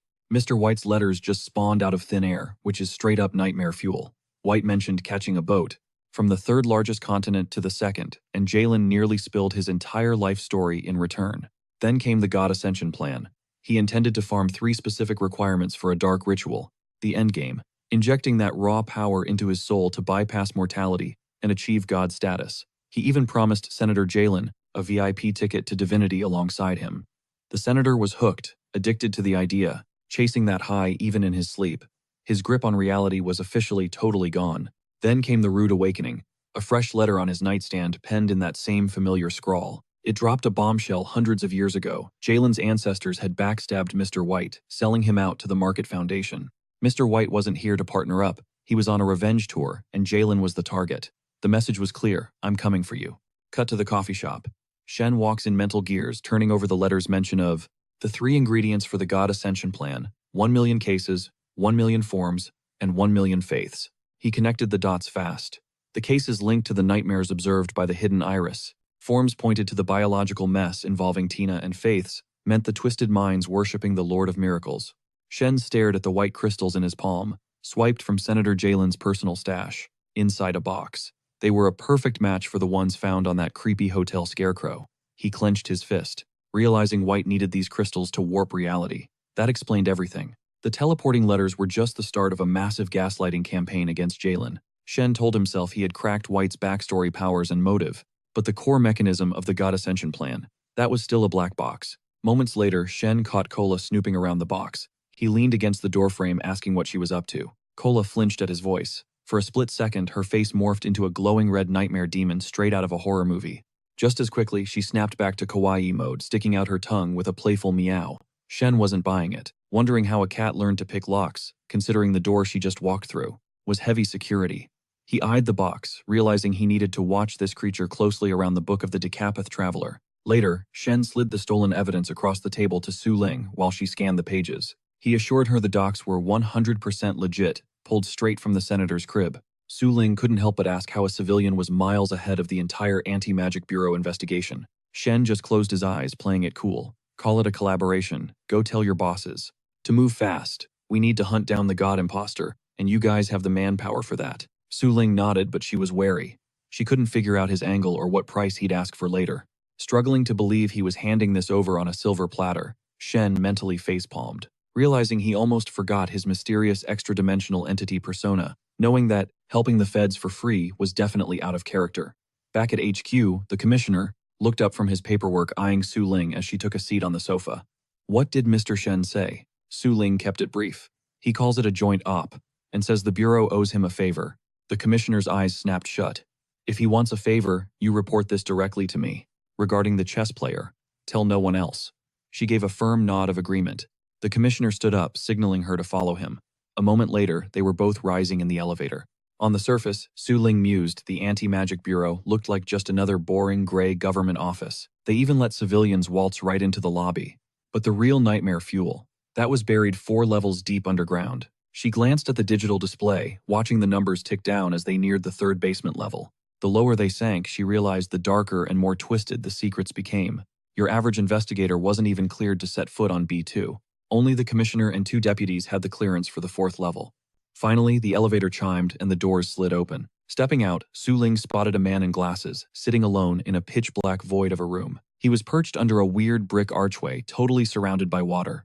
The roar of rushing currents filled the empty space. Watching him, Su Ling thought, you'd have to be absolutely unhinged to work in a place like this. As they closed in, the commissioner whispered that this was the Oracle's sanctuary, her spot to disconnect and recharge, like she was in a deep trance. He then held out a ring, ordering Su Ling to pass it to the Oracle for a temporary power boost. Su Ling stared at it, skeptical. How could this help? It was a disaster-class relic. Putting that thing on meant trading chunks of your own lifespan for power. Inside the chamber, it was Spartan, just a bed, a table, and a bench. The Oracle sat on the bed, frozen in meditation. Su Ling stopped at the threshold just as the girl murmured an apology. Why are you sorry? Su Ling asked, confused. The Oracle just shut her eyes tight, her face twisted in silent grief. Suddenly, her eyes snapped open. Give it to me, she commanded. Su Ling hesitated, gripping the ring, worry written all over her face. Don't stress, the Oracle reassured her. The commissioner will restore whatever time you lose. All right, Su Ling agreed, though her voice wavered. Later, back at the coffee shop, she filled Shen in. They had pinpointed the God Imposter's hideout and were launching the raid tonight. She pointed a finger at him for emphasis. If this goes sideways, she said, we're counting on you to have our backs. Shen just looked at her, totally unimpressed. Are you seriously asking for a handout instead of paying back that debt? The Bureau owes me, he asked, looking bored. We'll pay you back either way, she shot back. Shen shrugged. Good luck with the bust then. As she stood up to leave, a thought hit her. She couldn't actually leave yet. One of her mission requirements was standing right there. Heading for the door, she threw a wave at Tina behind the counter. Tina smiled and waved back. Suddenly, Shen stood up, his voice cutting through the noise. Tina, she perked up. I'm right here. He looked her dead in the eye. Don't go home tonight. The guy who attacked you, he's coming back. Tina's eyes went wide, her brain completely short-circuiting. Her face turned beet red. Panic set in. Did she miss the second half of that sentence? Was this a proposition? She spun around, flustered, and squeaked no, leaving Shen standing there totally confused about what he said wrong. Cut to later at Shen's shop. He sat across from Su Ling while Tina hovered nearby. The God Imposter is in custody, Su Ling announced. It's over, Shen asked. Su Ling pumped her fist, grinning. Honestly, he was super weak. It felt like someone had already beaten him to a pulp before we got there. His power levels were way lower than the intel suggested. We had 2 A-rank investigators and astral barriers locking the place down. 0 chance of escape. We bagged him instantly. Tina's jaw dropped, a mix of shock and sadness on her face. Wait, it ended at midnight yesterday. Shen stood up, crossing his arms and letting out a sigh. Tina slumped into a chair, downing one coffee after another. She kept muttering two words, magic war. Hearing that her head dropped defeated, Shen stepped closer. There isn't going to be a magic war, he said firmly. Su Ling watched them, puzzled. What's up with her? Something feels off, Shen muttered. Maybe the Bureau just went too hard on the guy. Whatever it was, a single supernatural entity didn't stand a chance. Su Ling giggled, blushing a little. Finally, she beamed. I can actually chill for a few days. Shen raised an eyebrow. Why? My birthday is in 2 days, she explained. A friend invited me over, so I'm celebrating at her place. Since when do you talk about surface world friends? Shen asked. Su Ling smiled softly. I really only have one best friend. 2 days later, Su Ling arrived at Dai Mai's house. She stepped up and knocked on the door. It swung open, revealing Dai Mai bathed in a warm golden glow from inside, dressed to the nines. Happy birthday, she cheered. Su Ling's face lit up. Thank you, Dai Mai ushered her inside. Come on in, everyone's waiting. But the second Su Ling walked in, she froze the room, was packed with a crowd of boys and girls she didn't expect. She scanned the room, eyes wide. Total shock. She expected a ghost town, not a full-blown mosh pit of guests. Her social battery was low, but everyone was there to hype her up. The pile of birthday gifts was stacking up like a dragon's hoard. For once, the smile on her face was real. Dai Mei leaned in impressed. Girl, you handle your liquor like a pro. Didn't see that coming. Su Ling cracked up. Suddenly, the vibe shifted. A man strode into the dining hall, zeroing in on them. You must be Su Ling, my daughter's classmate. I heard you're only 18, he said, voice smooth. Making it into Baden Empire Academy at that age. That's not just luck, that's elite talent. He looked genuinely impressed. Clutching a sleek box, he introduced himself. I'm Huo and Dai Mei's dad. Couldn't let the night pass without getting you something too. Call it a little, thank you for looking out for my girl. Su Ling took the box, muttering a polite thanks, unaware of the weight it carried. Huo En flashed a winning smile. Save the unboxing for later. Actually, do you have a sec? Join me upstairs. Just a quick chat. Su Ling shrugged. Sure. She followed him up, leaving the noise of the party behind, walking straight into the spider's web. They stopped at a heavy door. Huo En's voice dropped, losing its warmth. Here we are. Someone's been dying to meet you. The door clicked open from the inside. An older man stood there, eyes locking onto her like a predator. Finally, you're here. Su Ling froze. Count Buet, here. Her blood ran cold. The man raised a hand, stepping back as he saw her tense up. Easy now. Breathe. Rage spiked instantly. You have the nerve to show your face. Before she could lunge, Huo En blocked her path, hand outstretched. Chill, Su Ling, Huo En warned. Suddenly, a third figure stepped out from the shadows, smiling effortlessly. Let's just talk this out, okay? Su Ling blinked. Mr. Ben Nai. A cold sweat broke across her neck. Why was he here? The perennial C-ranked investigator. The nice guy of the force who mentored literally everyone. This didn't add up. He'd helped every rookie at least once. Now, he stood shoulder to shoulder with her enemies. 3 against 1. Ben Nai waved it off casually. Word on the street is there's some bad blood between you and Mr. Buet. I'm just here to help squash the beef. Buet nodded solemnly behind him. He's right. Big misunderstanding. Buet let out a heavy theatrical sigh. Totally my bad. I regret everything. Su Ling stared daggers. It wasn't a misunderstanding. Buet didn't flinch. His face softened into practiced hope. You're right. Poor choice of words. It was a mistake. A terrible one. I've been living in agony over it, but I'm man enough to face the music. I know forgiveness is a tall order, but I can fix this. I'll compensate the elder's family. Or better yet, I'll compensate you. 20 million yuan. Cash.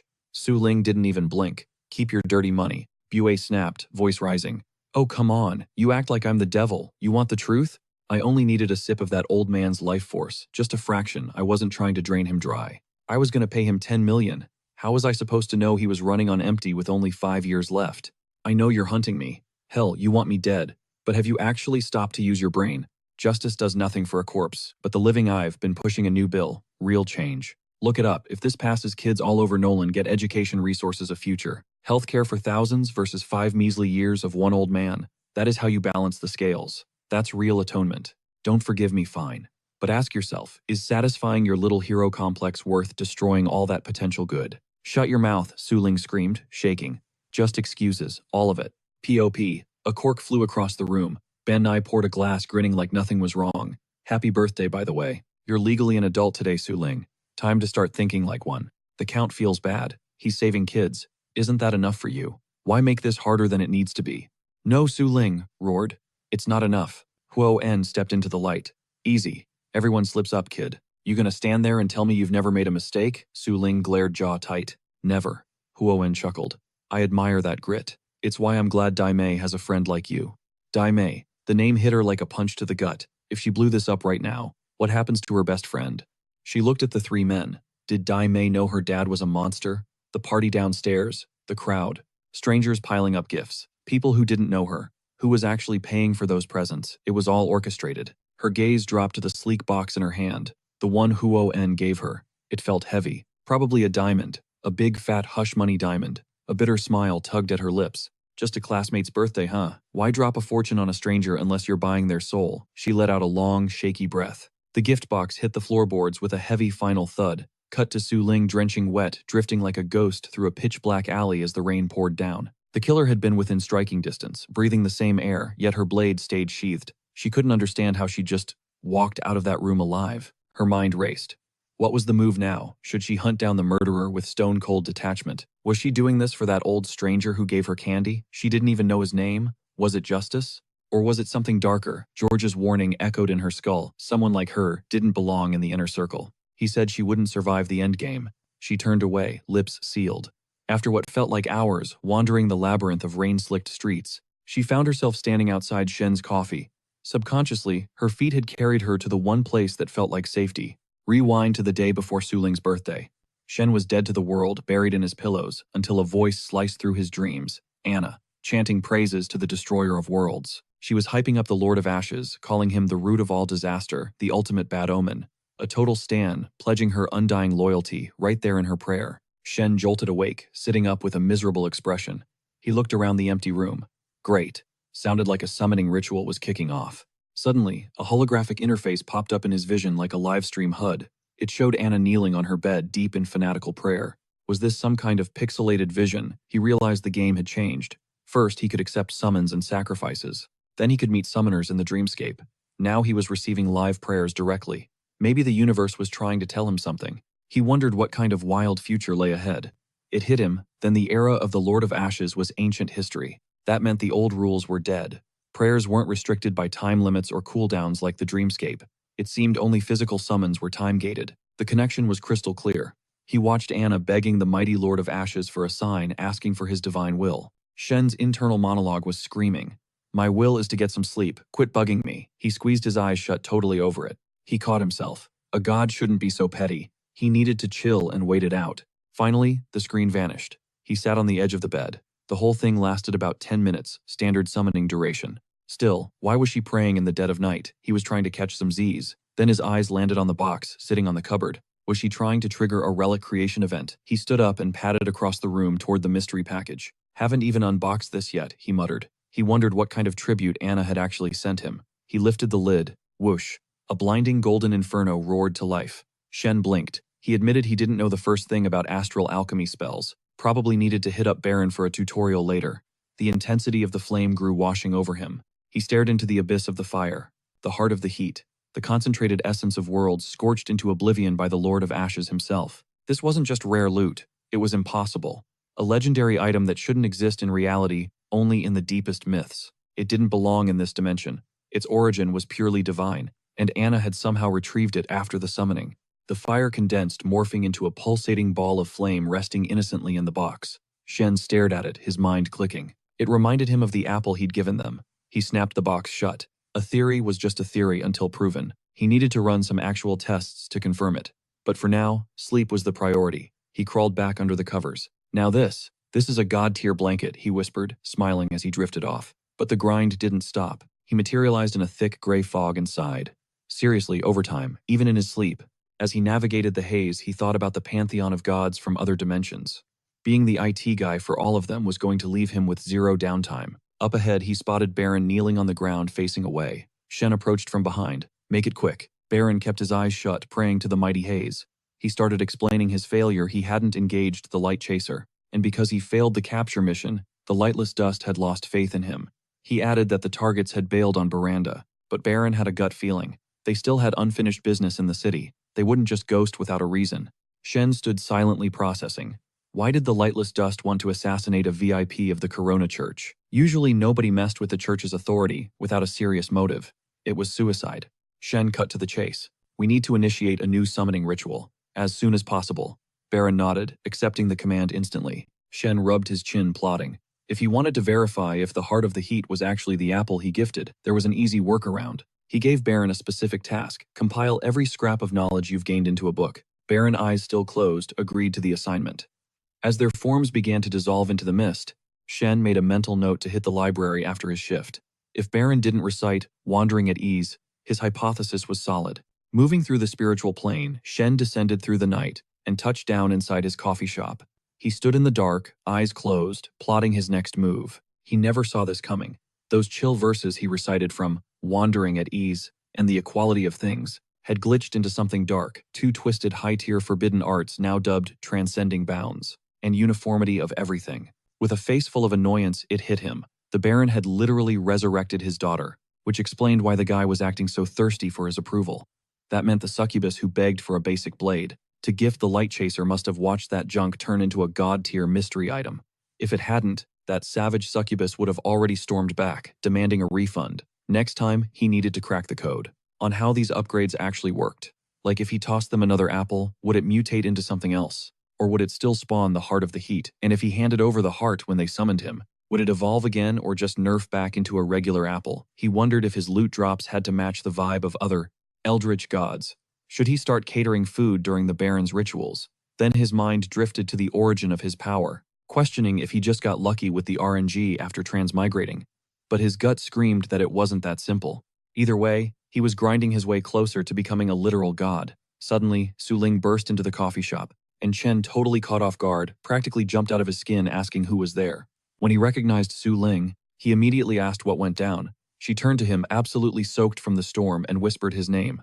A beat later, they were sitting across from each other. Chen stared at her, thinking about how intense and professional she was at the Anti-Magic Bureau. It was easy to forget she wasn't even a full adult yet. The reality check only hit him when she mentioned her birthday. This girl had just turned 18. Eyes shut tight, Su Ling admitted she could tell by their tone that they just wanted her to drop the case and lower her guard. She knew most of it was pure theater, but she was spiraling. She was terrified that fighting back meant losing her friend. Chen kept it real. This wasn't an accident. It was a premeditated hit. The Elder's birthday just happened to align perfectly with Count Bue's. Su Ling's lip quivered as the truth sank in. Looking at the floor, she whispered that she knew passing that bill was a coordinated move and that numbers matter. Individual strength, irrelevant against the system. But still, she squeezed her eyes shut and whispered it again. But still. Chen closed his eyes, telling her to breathe, and game out the scenarios if she kept pushing forward. He told her to calculate exactly what she could afford to lose versus what was off limits. Only then would she figure out her true endgame. Su Ling echoed his words, questioning her own desires, then asked what he would do in her shoes. Chen hit her with the cold truth: he wasn't her. Su Ling replied that nobody was. She shut her eyes again, looking totally defeated. Chen glanced at the clock. It wasn't past midnight yet. He softly wished her a happy birthday. A faint smile touched her lips as she thanked him. Then a genuine smile broke through. By morning, Su Ling walked down the stairs, spotting Chen already on the grind in the shop. He turned, asking how she was holding up and if her headache was gone. She said she was good, but her face was blank. Internally, she was freaking out that a mysterious entity, like Mr. Chen, had actually guided her when she was lost. Her eyes darted around, cheeks burning red, lips trembling. As the embarrassment hit, she couldn't believe she crashed in the shop yesterday and spent the entire night in Mr. Chen's room. She whipped her head around, shot Chen a smile, and thought that maybe, just maybe, they were friends. Chen asked if she'd made her choice. She said yes. Chen closed his eyes, giving her the green light, but warned her not to get reckless. Eyes closed, she replied, that she got the message. Chen mentioned he had a little something to help her infiltrate the place, an item that might just save her life if things went south. Her jaw dropped. She couldn't believe he was entrusting her with such a mysterious relic. As Chen slid the book across the table, she thanked him with everything she had. Meanwhile, over at Count Bue's office, the vibe was trash, empty wine bottles everywhere. The Count was slumped on the sofa, head back, puffing on a smoke. His secretary stood there stiffly as Count Bue admitted he purely smoked that old man because finding someone with a matching birthday was a nightmare, and hey, the guy was already sick anyway.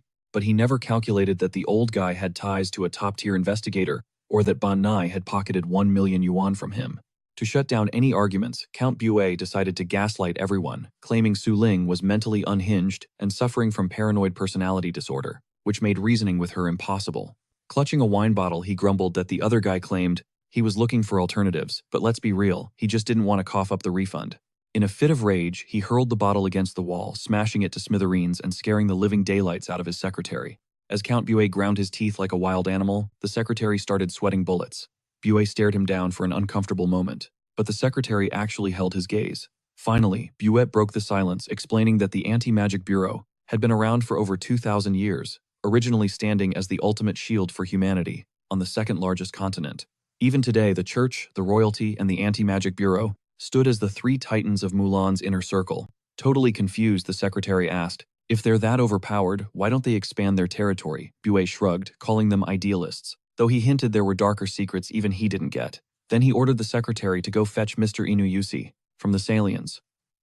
The secretary nodded quickly, but Buet wasn't done. He added a sick twist, telling him to find a woman who knew how to have a good time. Why? Because he wanted Mr.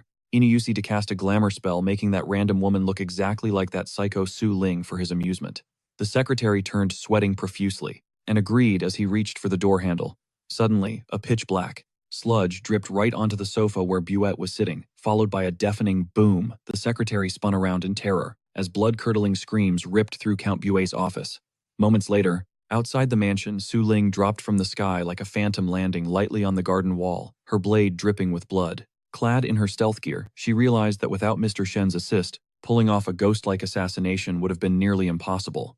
Clutching the book, she knew that in any other timeline, she would have barely escaped with her life. Meanwhile, back at Shen's cafe, Shen leaned back in his chair, whispering that Su Ling likely nailed the mission. While she was asleep last night, he'd used the Book of the Decapith Traveler to map out every inch of the Count's mansion. With that cheat sheet, her success rate skyrocketed. Still, he closed his eyes, a bit anxious, noting that if things went sideways, she could always trigger the teleport function. But he knew this mission was personal, something she needed to handle solo to prove herself. Just as he was deep in thought, Christine peeked around the wall, asking if she could come in. Shen deadpanned. "You're already inside." Christine took a seat opposite him and dropped some intel she'd found an inner circle auction happening soon, crawling with supernatural elites, and she wanted to make a splash by putting the water of spirituality on the block. She'd done her homework, hitting the books hard since her last visit. Staring at Shen, she couldn't fathom how he could be so casual about trading god-tier items for mere cash. Convinced he must be a disastrous rank monster in disguise. Shen, loving the initiative, gave her the green light. Christine hesitated, unsure if she should use his name for the auction. Shen closed his eyes, responding that it was too early to reveal their connection, keeping things low profile for now. Christine nodded, then mentioned she'd been busy expanding the Tulip Agency, recruiting fresh, supernatural talent. She told the newbies she worked for a heavyweight, but only the OGs knew that heavyweight was the legendary Mr. Shen. Hearing this, Shen actually blushed, stunned that she had put all the pieces together. Honestly, did he even deserve a subordinate this cracked at her job? As he drifted into thought again, she quietly asked if she made the right call.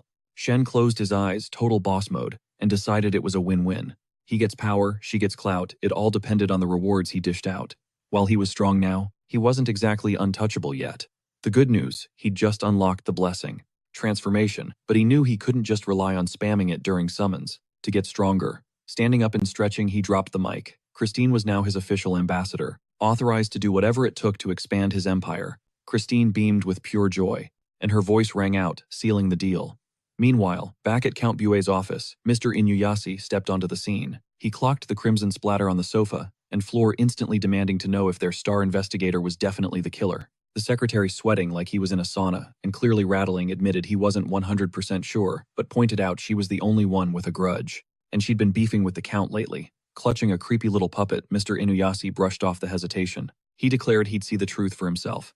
Suddenly, an eerie, magical glow beamed down on the doll and swallowed the secretary whole. The secretary's eyes went dead blank, his panic vanishing instantly as he droned on that Su Ling was the prime suspect. Turning his back on the mesmerizing display, Mr. Inuyasha ordered the secretary to spill the tea on everything that went down recently. He wanted every single detail about Count Buet's final moments, realizing this investigator actually had the guts to take out the head of the Buet family. In Baranda, convinced the Salians wouldn't clap back, Chen was buried under his blankets, tossing and turning, praying nobody would ruin his nap.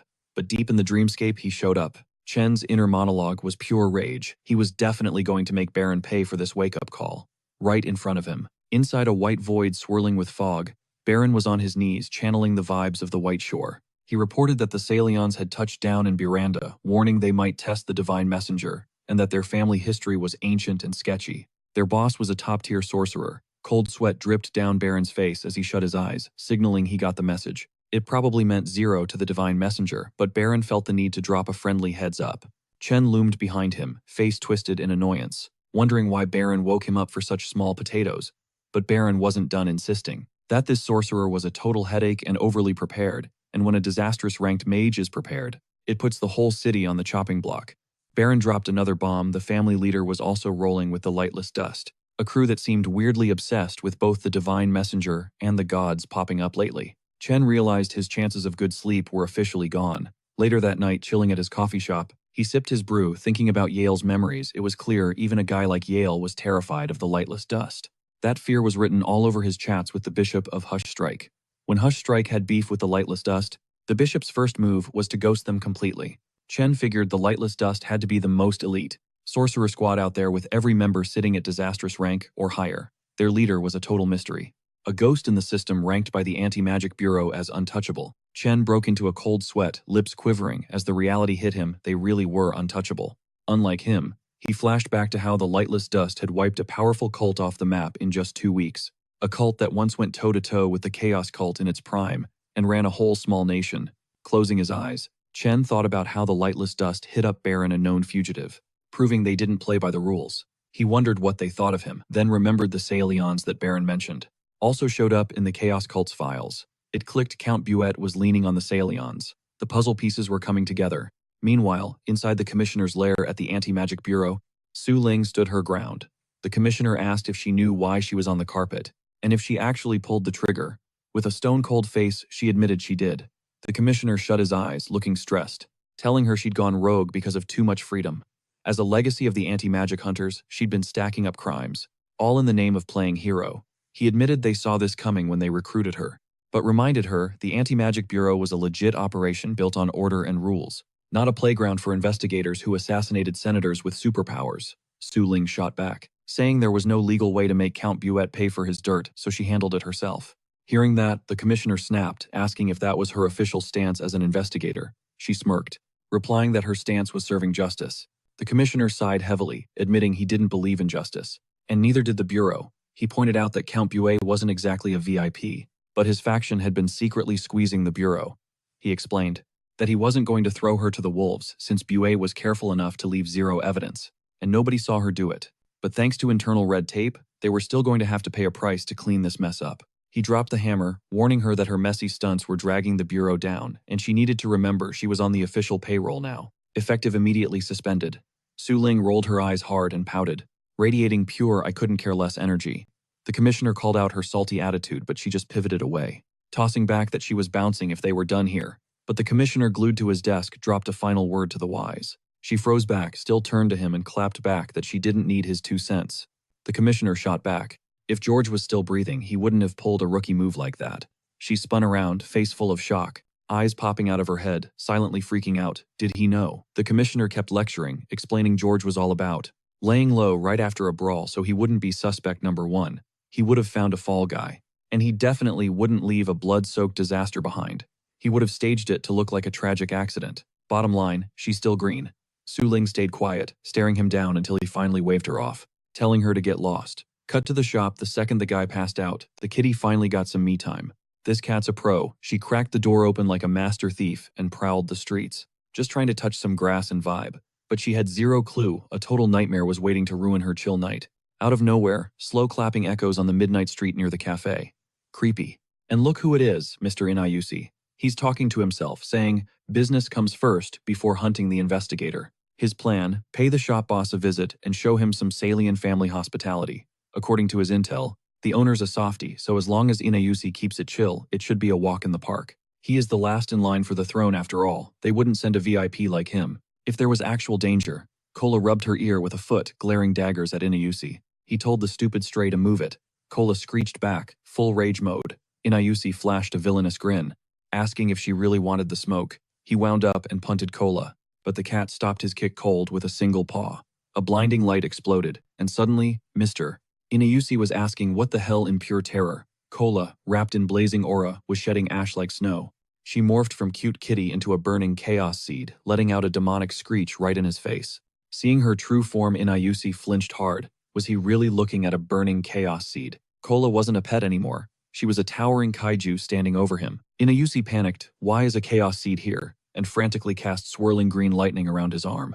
But the magic twisted, morphing into dark slime that oozed out of his body and splattered behind him. The slime lunged at the chaos seed, trying to land a cheap shot, but the beast intercepted it instantly with a razor-sharp claw. The lightning slime started spinning wild. It gathered behind the chaos seed, shape-shifting into a roaring dragon monster ready to throw hands. Meanwhile, Inuyushi booked it, thinking a wizard battle is all about prep time, and he needed to stall this thing. While the slime dragon roared, the chaos seed whipped its tail at Mach speed, slicing the summon clean in half. Inuyushi, adjusting his glasses while hiding, mused that a magic hound relies on buffs, not raw skill. He activated Leonhardt's Golden Eye, a cheat code ability that grants temporary insane luck, but creates a debuff of weakness for 1 hour later. After the clash, the chaos seed glanced back, watching the slime monster regenerate. Inuyushi saw this and thought his distraction play was working.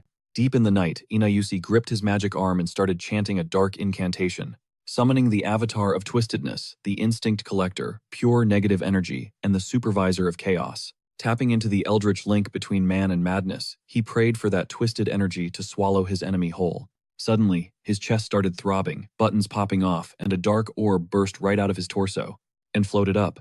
The black sphere phased through the wall, banking around corners, while the chaos seed mauled the slime dragon, clamping down on it while the creature screamed. Right then, the chaos seed's eyes lit up. It levitated, blasting a fiery aura from its maw. That incinerated the slime dragon, ending the match. Meanwhile, the dark orb now glowing with light. He crept up on the seed of chaos, using the dark four-fanged sphere as cover, while it let out a low, guttural roar. He wound up for a lethal strike, but the beast had reflexes like a cat. It spun around, chomped down on the sphere, and thrashed it like a rag doll. Then its maw began to glow. A split second later, a massive inferno erupted from its throat, blasting a pillar of flames straight into the clouds above the city. As the fire fizzled out into smoke, we see Inuyushi. His shirt had popped open from the strain, but he was laser-focused on his glowing magic arm. Astral shield. Fully charged, he announced. But barely a second later, crash, the seed of chaos bulldozed right through the wall, invading Inyushi's secret chamber instantly. It didn't hesitate. A massive claw swept out, aiming to take his head off, launching him into the air like a missile. Mid-flight, a wave of panic hit Inyushi as he realized his so-called ultimate defense had shattered like glass. As he plummeted, the monster locked eyes with him, predator versus prey, and followed up with another vicious swipe. The claw slammed into the earth with the force of a bomb, sending a shockwave that rattled the whole area. Meanwhile, the kitty, absolutely livid about the rude wake-up call, unleashed a furious combo on Inyushi. After like 81 hits, the cat paused, realizing its food was way too bloody and gross to actually eat. It hesitated, staring at the meat pile, then shrugged and dove in anyway. Cut to the coffee shop across the street. Chen was chilling opposite Su Ling, wondering why the building facing them looked like Godzilla had just used it as a chew toy. Thank God that shop owner doesn't sleep in his store like Chen does. It got him thinking though. Is retail actually a life-or-death gig now? While Christine's out there grinding to pay the bills, Su Ling just closed her eyes and confirmed target eliminated. But I'm suspended pending investigation, Chen scoffed. Sounds like a slap on the wrist to me. Su Ling actually beamed at that. The good news, her bestie Demai is totally clueless about the whole messy situation, so their friendship is safe. She figures Demai's dad kept his mouth shut, probably because he's terrified of Su Ling. Or maybe with Count Buet dead, he realizes keeping his daughter close to a killer is actually a smart move. She sighed deeply. Honestly, sometimes I miss the simple life of a slum-dwelling anti-magic hunter. Back then, the bad guys were just scum and monsters, black and white. And you didn't have to worry about friends getting caught in the crossfire, Chen smirked. So why not just quit the bureau? The perks, obviously, she shot back. Free tuition housing, full medical coverage plus legacy benefits for future kids. Being an extraordinary citizen carries weight. You can't buy that kind of status with just cash. Then she shifted gears. By the way, thanks for lending me the Decapith Traveler book. She leaned in, serious now. How can I repay you? Seriously, name your price. Chen didn't miss a beat. Help me dig into the lightless dust and the Salian family. The Salian patriarch is one of the dust's top guys, he warned. Watch your back, that family is dangerous. They'll be looking for payback. Su Ling broke into a cold sweat. The lightless dust wasn't just some gang. Even their inner circle is anonymous. Nobody knows who anyone truly is. She closed her eyes. That's it. That hardly counts as repayment. Count Buet was tied to the Salians anyway, so I would have investigated them regardless. Chen blinked. Is she seriously asking for more work? Just consider it a favor owed, he said. Meanwhile, over at the local cathedral, a robed priest was lurking in the shadows. He sat in the dim prayer hall, kneeling before a massive blazing orb on the altar, chanting to the mighty fire of origin. "I am your loyal servant," he whispered. "Show me the path. I am lost in the darkness." Hours passed. Night turned to day sunlight, flooding the stained glass. The fireball on the table had solidified into a flaming statue. The priest hadn't moved. "The false god has been captured," he murmured. "The bureau agents have him. His little conspiracy is in ruins." But he hesitated. Was this what the higher-ups wanted? Did this match the prophecy? I never expected a simple coffee shop owner to be that. Overpowered. Suddenly he jumped. Crackle, a golden lightning circle manifested on the floor, and words began to etch themselves into the glowing energy. His eyes went wide. The mighty fire of origin speaks. He trembled with excitement. A direct response. Had the fire finally acknowledged his devotion? Cut to Chen. He's bored watching the priest on a lightning screen like it's a Zoom call. He typed out a warning. "Beware the lightless dust." The priest froze his face, going pale. Total silence. "Understood," Shen replied, keeping his face deadpan. Inside he was shook. He definitely didn't expect a wrong number text meant for a literal righteous god. Talk about a lucky break. It was dead quiet in the shop, which was a blessing since he was bored out of his mind anyway. The believer bowed low, hand over his heart trembling. "My lord, the mighty fire of origin infiltrated a coffee shop in Veranda. He went for intel, but he ran into him." The man squeezed his eyes shut, sweating bullets as he recalled the classified files from the Anti-Magic Bureau. The files called him the chess player, a cosmic horror, an entity so powerful and mysterious merely thinking about him induced madness. He squinted, terror rising. "This being, he reeks of the Lord of Ashes," the man stammered. "He's definitely a divine messenger, maybe a high-ranking dependent. Whoever he is, he's lethal. A walking nightmare." Meanwhile, Shen sat there, eyes closed, sweating nervously. "Bro, I didn't even touch the guy. Do you really have to hype me up as some eldritch monster?" Back in the prayer vision, the man was desperate. He wished he could summon a horde of worshippers instantly to offer more holy tributes. He needed a plan to cleanse this evil entity without accidentally nuking the entire city in the process. Suddenly, the flame idol flared up. "Wait, why is he thanking me?" Shen wondered, confused. A golden aura scorched the floor tiles in front of the believer, forming a massive burning word. "No." The man blinked. "Okay, the font size is incredibly aggressive today." He immediately shut his eyes, head down. "The god's will is absolute. His silence is my destiny. I dare not question it." As the statue pulsed with light, the scene cuts back to reality. Shen was just chilling in his chair, gripping a coffee cup. Thank God that prayer got routed to my voicemail, and not the actual deity, he thought. This guy's a straight-up terrorist. Suddenly, whoosh, Tina burst into the shop like a hurricane, vibrating with excitement. "Sorceress Tina is in the house," she announced. Shen checked the time. "Why is she here so early?" She caught his look and grinned. "I did it, boss. I memorized every single word. That entire supernatural studies book you gave me. Locked in here." She tapped her head. Shen raised an eyebrow, skeptical. "In less than 2 weeks. No way." He stood up, looming over her as she took a seat. "All right then," he challenged. "Pop quiz. What are the 5 pillars of casting an astral spell?" She didn't even blink. "Normies can awaken powers via godded-given gifts or astral spells. Basics are split right there. Most astral magic comes from extra-dimensional deities. It's binary legal spells and forbidden arts. Mess with the forbidden stuff, the Anti-Magic Bureau will have you in cuffs before you can blink." As for the 5 pillars, she counted off spells, prayers, illusionist, music contracts, and tools, plus the cost sacrifices, the price mediums, and the core desire. Shen stared. Damn, she actually flowed through that. Then it clicked.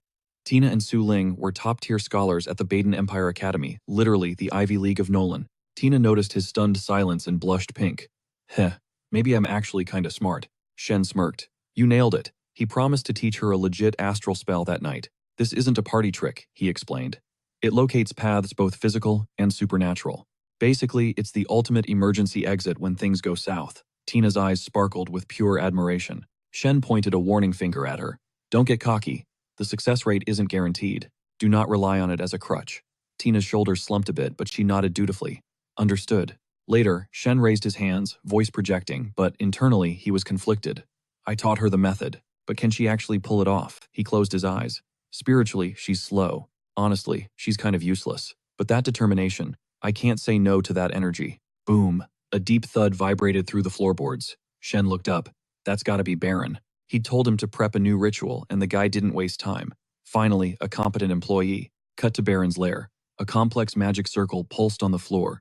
A shadowed hand clawed its way out of the abyss, wrapped in black smoke. Baron knelt in reverence. Behind him, Yana stood silent in her robes, watching from the shadows like a statue. Baron began his chant, invoking the unnameable, the unspeakable, the unknown. the mysterious and unpredictable god. He poured his despair and agony into the connection, using his pain as a bridge to the divine. He held up the severed arm of Stolas.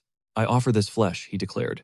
"Good, evil, I don't care. I will do anything to achieve the one desire burning in my heart." Eyes shut tight, Baron felt the surge. Mastering 2 forms of forbidden knowledge had leveled him up significantly. He was now an elite among the disastrous ranked beings. A true threat. But he wanted more. He craved the untouchable rank, that god-tier field where humanity ceases to exist. While Yana crumpled to the floor completely out cold, Baron snapped his eyes open. It was showtime. A thick, mystical white fog rolled in, and stepping out of that haze was Shen rocking Baron's avatar skin. He materialized holding the box with the apple, declaring he accepted the offering like it was just another Tuesday. Suddenly, the arm of Stolas launched itself at Shen. He snatched it out of the air, grimacing internally, screaming about how nasty this thing felt. The limb twitched in his grip, and Shen seriously considered yeeting it out of his house immediately. It was vibrating now, which made it 10 times grosser. He genuinely debated just torching the thing right there. Then the arm went limp, playing dead. Shen decided to let it slide. He needed to run a couple of diagnostics on this summon. Specifically, he had to figure out if buffed items could be rebuffed, or if that was breaking the game rules. He also needed to know if his blessing powers were geo-locked to the god's field. Plus, would these blessings mutate into the same twisted artifacts the Chaos Cult was experimenting on? Shen closed his eyes, nodding solemnly. Leaving this cursed object with Baron would only fry the guy's brain. And honestly, he wondered about the nature of the info dump. Would spamming the same knowledge trigger a glitch or unlock some forbidden dark lore? Either way, it would be super embarrassing for a god to mess that up. He cleared his throat and started the chant hydrogen, helium, lithium, beryllium, boron, carbon, nitrogen, oxygen, fluorine, neon. Baron grabbed his head and started screaming in agony. Shen watched, thinking, "Yeah, buddy, that's exactly how my brain felt the first time." Eyes glazed over, hands clamped over his ears, Baron muttered the revelation. These were the fundamental building blocks of reality. He threw his arms wide, shouting that he finally cracked the code. He looked up totally enlightened. He realized the old uniformity of everything had just been overwritten. This was deconstruction and reconstruction at the atomic level. Whoever held this knowledge had root access to the universe, the very elements of the world. With this elemental sight, he could x-ray the structure of ancient relics. Using the power of the uniformity, he could hack reality, breaking down basic elements and rebuilding them into brand new, powerful artifacts. But the real kicker, he was convinced that mastering both powers meant he could literally craft sentient life with souls. He stared at his hand, hyping himself up. Combined with the soul field hacks from transcending bounds his mighty god, must be setting him up to engineer a whole new species. Shen side-eyed Baron, wondering why the guy was tweaking so hard. Glancing at the boxed apple, Shen thought, wrap it up, we're burning daylight. He needed to make the drop. Suddenly, a blazing light flared up in front of Baron. He flinched, asking if this was the legendary artifact he thought it was. Was this the heart of the heat? The fireball in the apple hovered upside down in the mist, defying gravity. In a flash, the apple shriveled up. Baron stared totally confused, wondering if his divine reward was a piece of dried fruit. From the safety of the fog, Shen's voice boomed, ordering Baron to hit the rendezvous point and find his messenger. Cut to Shen back in his bedroom sitting on his bed. He was still holding that grotesque arm of Stolas. Next to him lay the soul ball of Yale. He sighed, even his encyclopedia Yale had 0 data on this creepy limb. He shook the arm like a rag doll. Well, at least it's not trying to strangle me, he thought, relieved. Still, it was way too hideous to shove in a drawer. He tossed the arm under his bed. Yeah, that belongs in the shadow realm, he decided. Dark smoke swirled around him as he suited up into his divine messenger form. He stood up. Time to go collect Baron. Checking the library's live feed via the Book of the Decapath Traveler, he saw the coast was clear. Baron hadn't shown up yet. Shen teleported straight from his room to the library. Back at the house, the door creaked open. Kola trotted in, sniffing the air as she approached the bed. Jump scare warning, the arm of Stolas shot out from under the bed and choked Kola. Kola's eyes filled with tears, terrified, letting out a muffled scream. But she wasn't going down without a fight. She drop-kicked the arm away. She peeled out of the room at Mach speed. A moment later, she peeked back in, eyes still watery. Checking the scene, the arm was just lying there on the floor, totally lifeless again. Meanwhile, over at the library, Baron walked in carrying 2 black bags. He figured the divine messenger was already waiting. He felt guilty for wasting time running all the way from the suburbs. Shen, leaning back with his eyes closed, thought, man, this teleportation book is a lifesaver. No more pedaling a bike like a maniac for him. But suddenly a chill shot up his spine as he realized the 4th summoning. His abilities were evolving fast, and with Baron looming right in front of him, Shen knew he had to wrap this standoff up pronto. Baron just wouldn't let it drop, nagging him about why every scrap of forbidden lore had to be logged in that specific book. Shen was over it. He looked Baron dead in the eye and told him he didn't need a reason. Didn't need to get it. And definitely didn't need to think. Your job is to follow orders. Period. Baron, shut up immediately. Shen mentally groaned, wishing this guy would just vanish and go bug his superior, even if that superior was technically Shen himself. Baron finally took the hint, dropped the loot bags, and turned to bail with a quick understood. Shen started sweating bullets, letting out a massive sigh of relief as the door closed. He was barely keeping a lid on the volatile energy raging inside him. Snap. His cane shifted into a cable, whipping out to snag the boxes. Gotta grab my gear. And get out of here. Now. In a blink, he teleported from the library straight to his living room. Chaos at home. The severed arm of Stolas was zooming around like a maniac, terrorizing poor Kola. Zap. Shen materialized in a blaze of light. Kola spotted him and sprinted for safety. The arm screeched to a halt, totally busted. Kola leaped onto Shen's shoulder for backup. Shen, looking chill in his streetwear, stared down the rogue limb, his eye flaring a demonic red. Try running again, I'll toast you with the heart of the heat. Test me. The arm shook like a leaf. Shen dissolved into his shadow haze form. Stay low, Kola. Daddy's got work to do. Boom. A sonic crack rippled through the air as Shen, now a living shadow, launched himself off the coffee shop roof. Gliding through the back alley, a terrifying realization hit him. The haze. It was bigger, stronger. He wasn't just in the smoke, he was the smoke feeling everything. Back at the shop, Kola was shivering against the door. The arm of Stolas was huddled right behind her, equally traumatized by Shen's power. Shen swirled back into the shop and solidified into human form. But the thought haunted him, what if, one day, the switch doesn't flip back? With every summoning ritual, he felt his humanity slipping further into the void. Kola trotted up the arm of Stolas, clamped firmly in her jaws. Snitching on its escape attempt, Shen nodded. Good girl. He slumped into a chair, exhausted. He slammed the 2 boxes on the table. Guard duty, Kola. If that thing moves, bite it. Hard. Meow. Message received. Shen cracked open the first box. Is this really just a regular apple? Inside sat a shriveled, dried-up fruit. The only magical change. It was burnt to a crisp. He rubbed his chin. So, the magic upgrade only works on items from that god's specific tier. Interesting. Theory confirmed.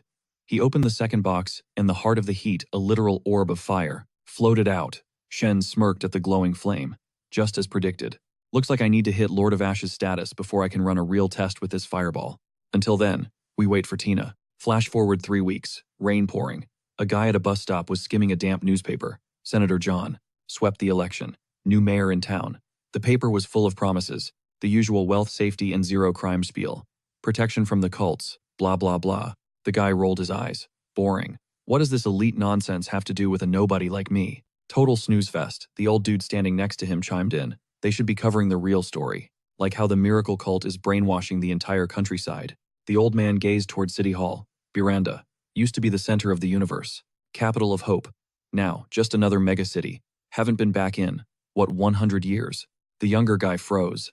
Wait, 100 years. He looked closer at the old man. Wand check. Broom check. Invisibility cloak. Check. You're a wizard, aren't you? Guilty as charged, the old sorcerer chuckled. The guy laughed nervously. So, what brings you to Miranda? Relative died, the old man said flatly. Didn't really like him much. Weren't close. But they got killed here.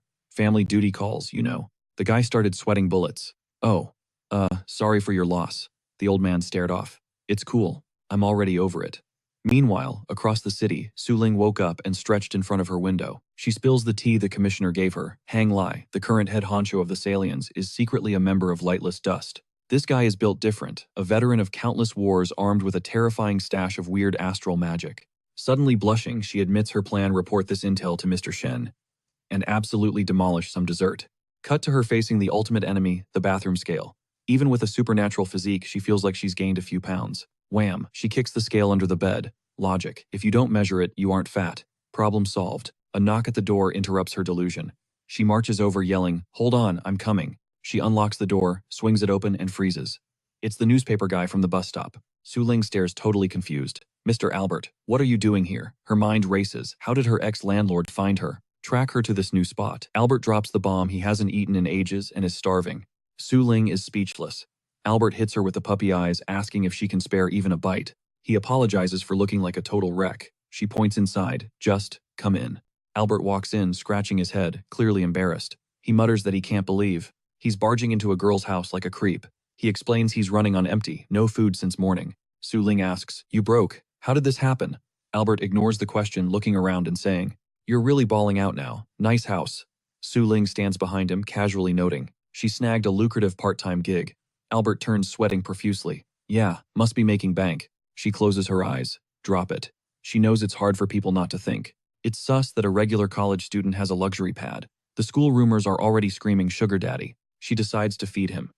Moments later, she slams a cold drink and some food on the table. He wolfs down half the plate in seconds, eyes still glued to the food like a starving animal. He wolfed down the leftovers, but the hunger didn't fade. Snatching a cold bottle, he chugged it like his life depended on it, chanting, "I'm starving," like a broken record. Suddenly, Albert's skin flushed a violent crimson.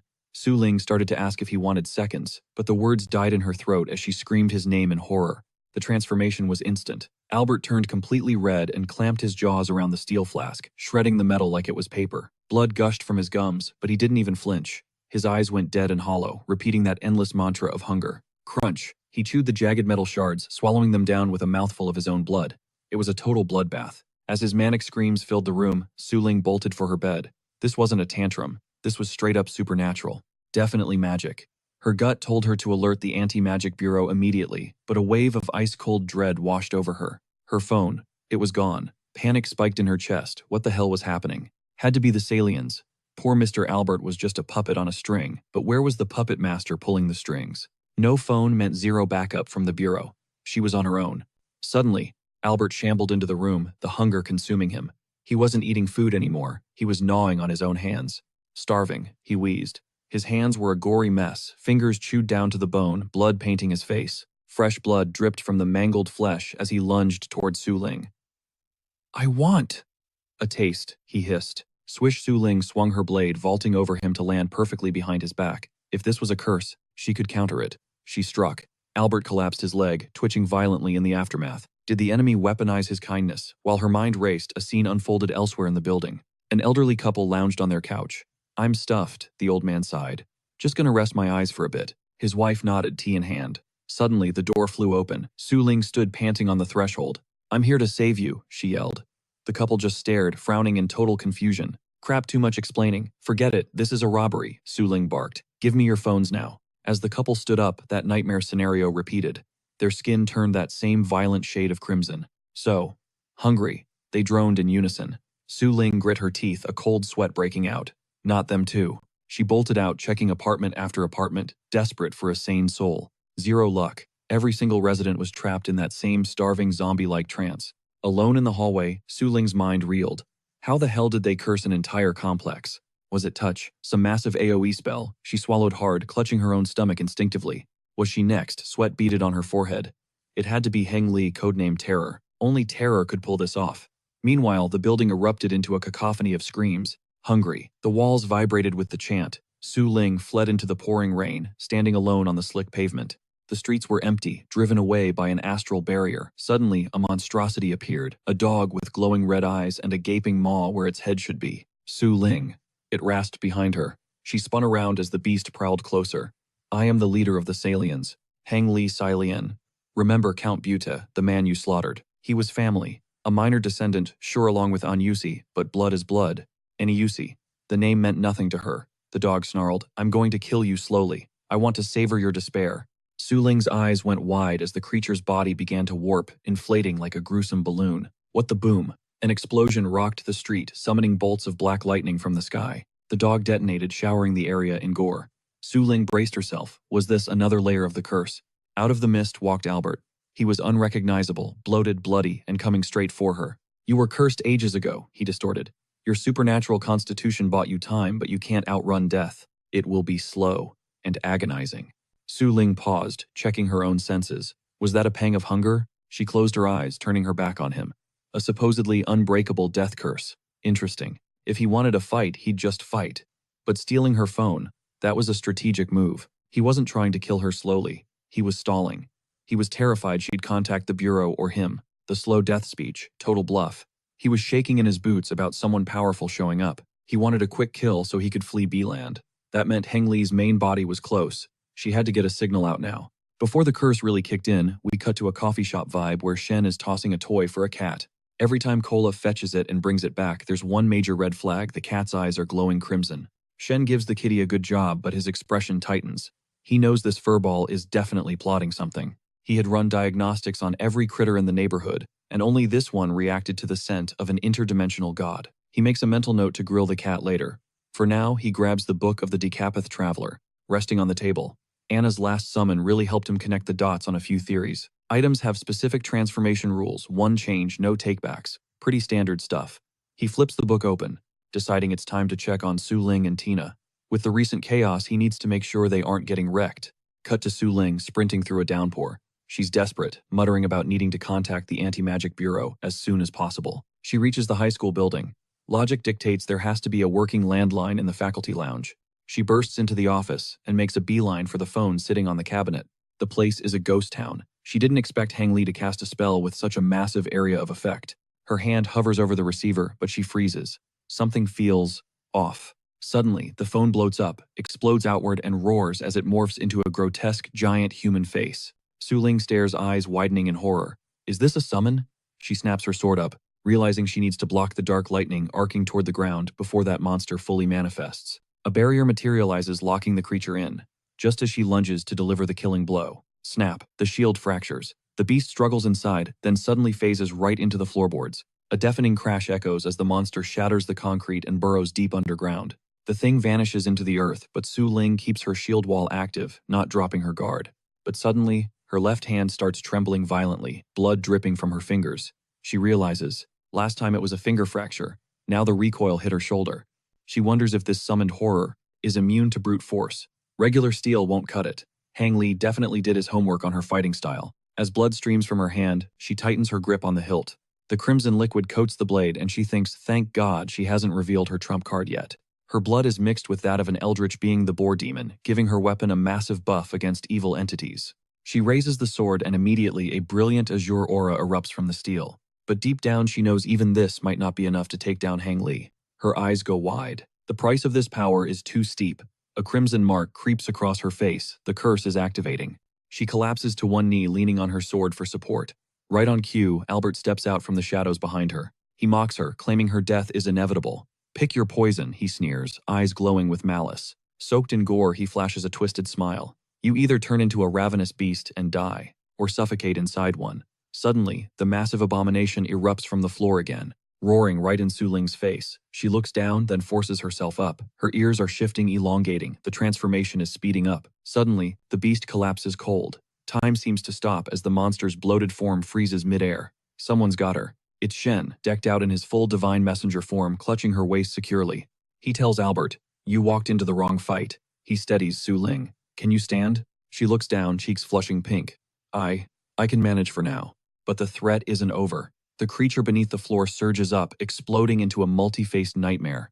Debris rains down.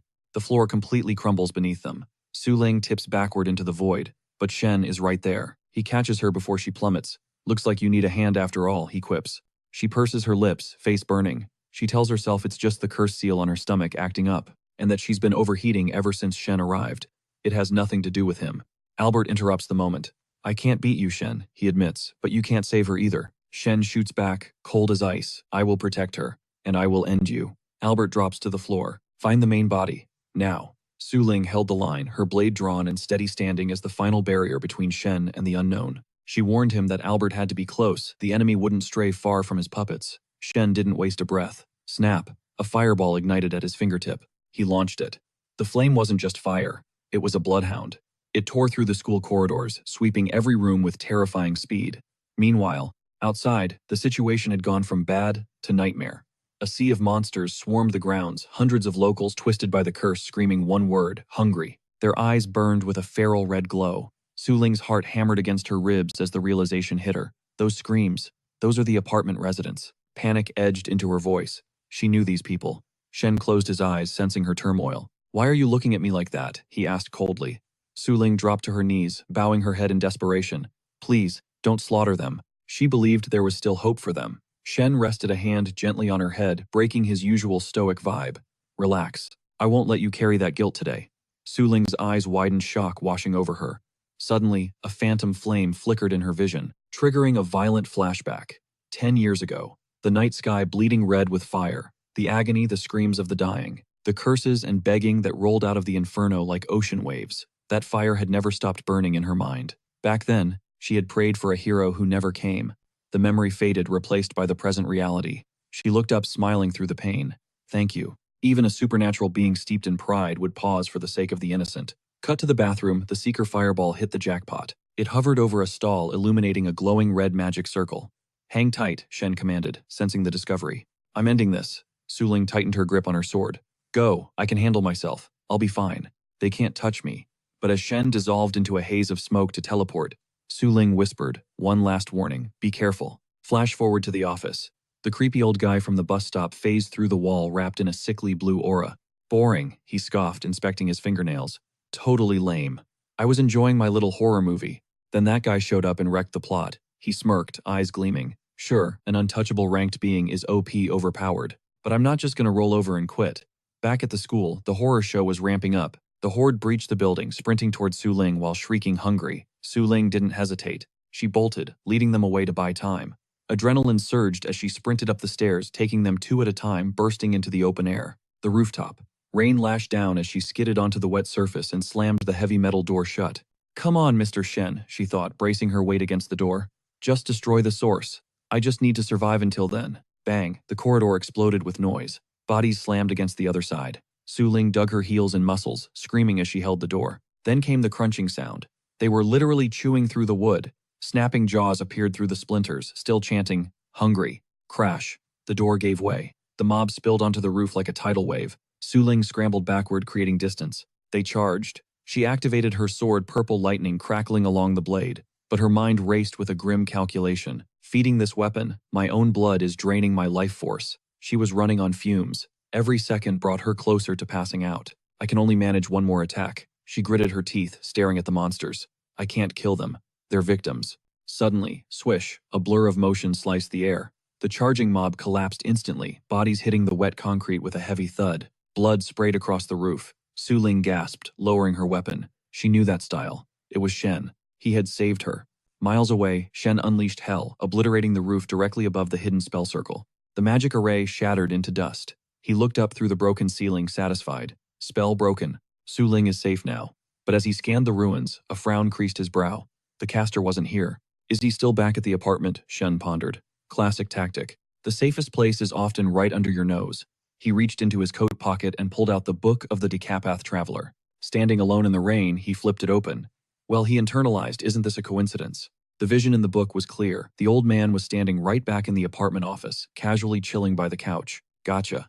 But then Shen noticed something unsettling. The old man was staring right back at him. The villain was watching Shen via a magical surveillance feed, projecting from the destroyed circle's remains. The old man tilted his head, confusion dawning on him. Wait, is he watching me, watching him? Then the sky tore open. Boom. Red lightning cascaded from the heavens, washing the world in monochrome. The area was instantly dragged into the colorless town. The old man's face twisted in pure terror. The colorless town, he stammered. Swish. Shen materialized directly above him.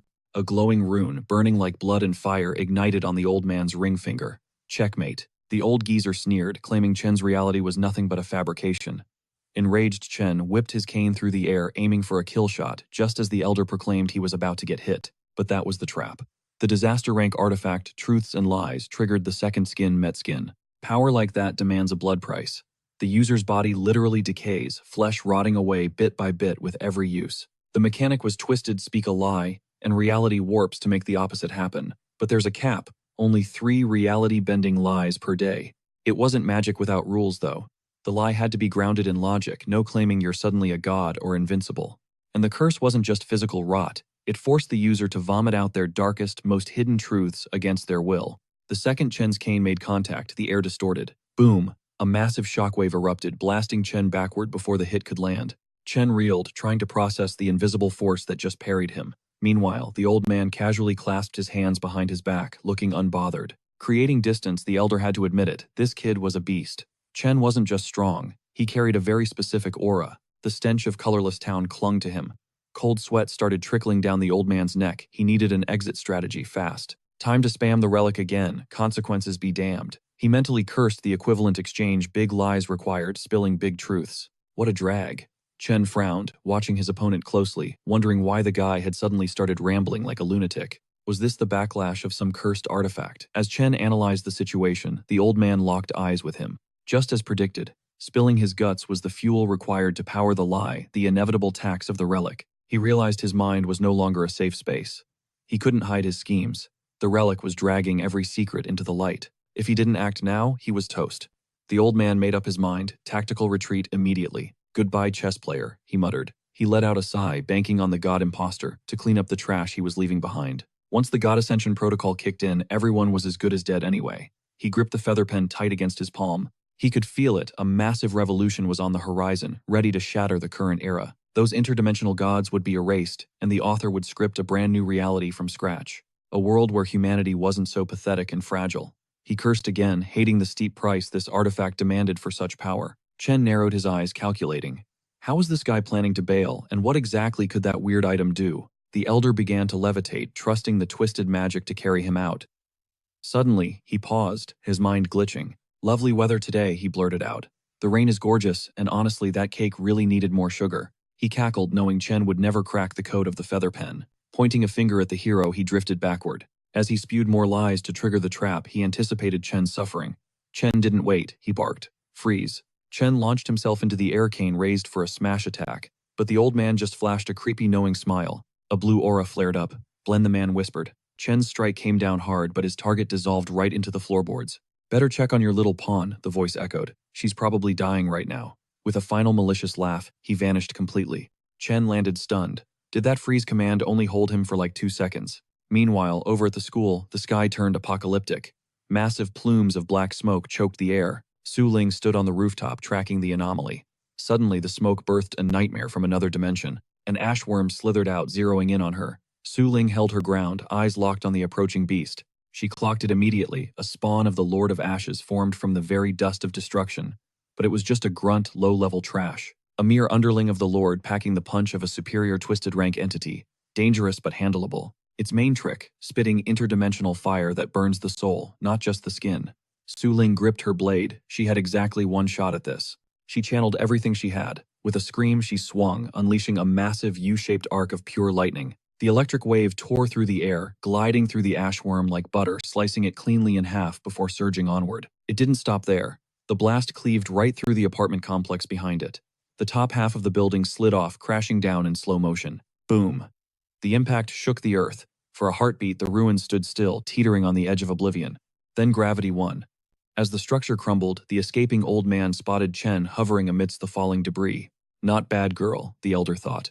But Chen wasn't done. He conjured a massive razor-sharp arrow construct from his cane. He'd been doing his homework on new combat forms. Su Ling watched the devastation, the building coming down alongside Chen's giant lightning bolt. Vision blurring, she let a smile creep onto her face. Her legs gave out as consciousness slipped away. That familiar scent. Mr. Chen was okay. With that comforting thought, she hit the floor out cold. Boom, the massive lightning bolt Shen unleashed, screamed through the air, aimed dead center at the old-timer. But the second that electric arrow pierced the old man's chest, he didn't bleed, he just popped out of existence. Poof. Shen stared at the empty space, eyes narrowing. A decoy. That had clone jutsu written all over it. Slippery little guy, Shen muttered. He dissolved into a thick, swirling haze, surging past the blast zone to hunt him down. The weapon morphed back into a sleek cane, snapping into Shen's grip as it flew back to him. As the mist solidified back into a human form, Shen tightened his grip on the cane. You can run, he announced, to the silence. But Miranda is going to be your tomb. Cut to a grimy, deserted alleyway where the old man suddenly materialized. Soaked by the rain, he slumped against a wall. Finally over, he exhaled. That nasty side effect had made him spill way too much intel to Shen. He squeezed his eyes shut. Hope the author forgives the spoiler. Even with the leak, he figured the god imposter's master plan was still in play. A bit rocky, sure, but still a go. Suddenly he froze. Someone else was in the alley. Ruolin stood just a few steps away, throwing up a casual wave. Lucky me running into you here. The old man's blood ran cold. He knew that face. Ranked investigator Ruolin. Don't let the fresh baby face fool you. He looks 20, but the guy is a literal immortal who has been around for thousands of years. Legend says he spent over a century as a retribution knight for the Corona Church. He's heavy duty. The Anti-Magic Bureau is moving way too fast, the old man hissed. Usually they drag their feet until the paperwork is done. Then it clicked the chess player. He must have snitched to the feds the second the fight started. Ruolin just stood there, hands clasped behind his back like he owned the place, staring the old man down. You're Heng Li, right? Big boss of the Salians, Ruolin smirked. I remember your kingdom, back when it was actually relevant. He pointed a lazy finger. Didn't your ancestor have a little entanglement with the Holiness Cute? His expression darkened.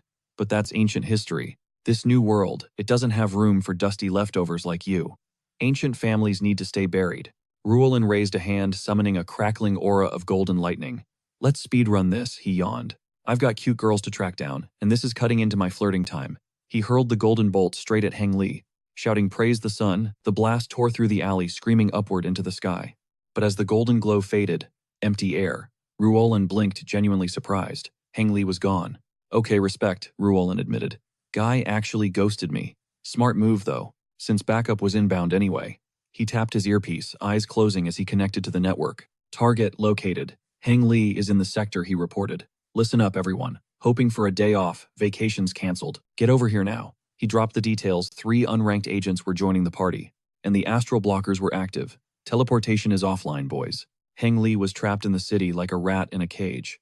Moments later, Heng Li phased through a brick wall, stepping out onto the street. Almost there, he thought, heart pounding. Once the truths and lies spell reboots, I'm out of here. Suddenly, whoosh. Shen's mist form swirled right in his face. Shen solidified, blocking the path. Heng Li grimaced, turning his head. Using that spiral feather really tanked my RNG, he complained. First Ruolin, now you. Talk about bad luck. Shen stood tall, book in hand. Oh, don't worry, Shen said, cold as ice. Your luck hasn't run out just yet. Using the Book of the Decapith Traveler again, Heng Li scoffed. That thing has a once-a-day limit. Shen grinned. That's what you think, Shen replied. You see, artifacts need a recharge, but I found an exploit. Thanks to the Chaos Cult sending me 2 Hearts of the Heat, I unlocked a hidden feature. Turns out they're basically rapid chargers. They juice up mysterious relics like the Ring of Luck, and the book instantly. He tapped the book. As long as I keep them within 40 inches of the heart, I have 0 cooldowns. Shen took a menacing step forward. Heng Li stumbled back, throwing his hands up in defeat. Okay, I fold, I surrender, he stammered. Truce, let's call a truce. I can be an asset. If you don't trust me, use me as a pawn on your chessboard. Just don't shoot. He was desperate enough to offer a soul-binding contract right there on the spot. Heng Li begged Shen to spare his life, claiming he was an asset too valuable to waste. But Shen shut him down cold, telling Heng Li he lost his bargaining rights the moment he attacked. Heng Li panicked, screaming why. He insisted the intel locked in his brain was priceless, and that Shen couldn't possibly be thinking about executing him. Shen didn't hesitate. He froze the guy solid and raised his cane. If I need answers, I'll drag them out of your corpse. With a brutal swing, the cane connected, and Heng Li's frozen body shattered into 1,000 jagged shards. The next morning, Su Ling woke up and stared at a familiar ceiling.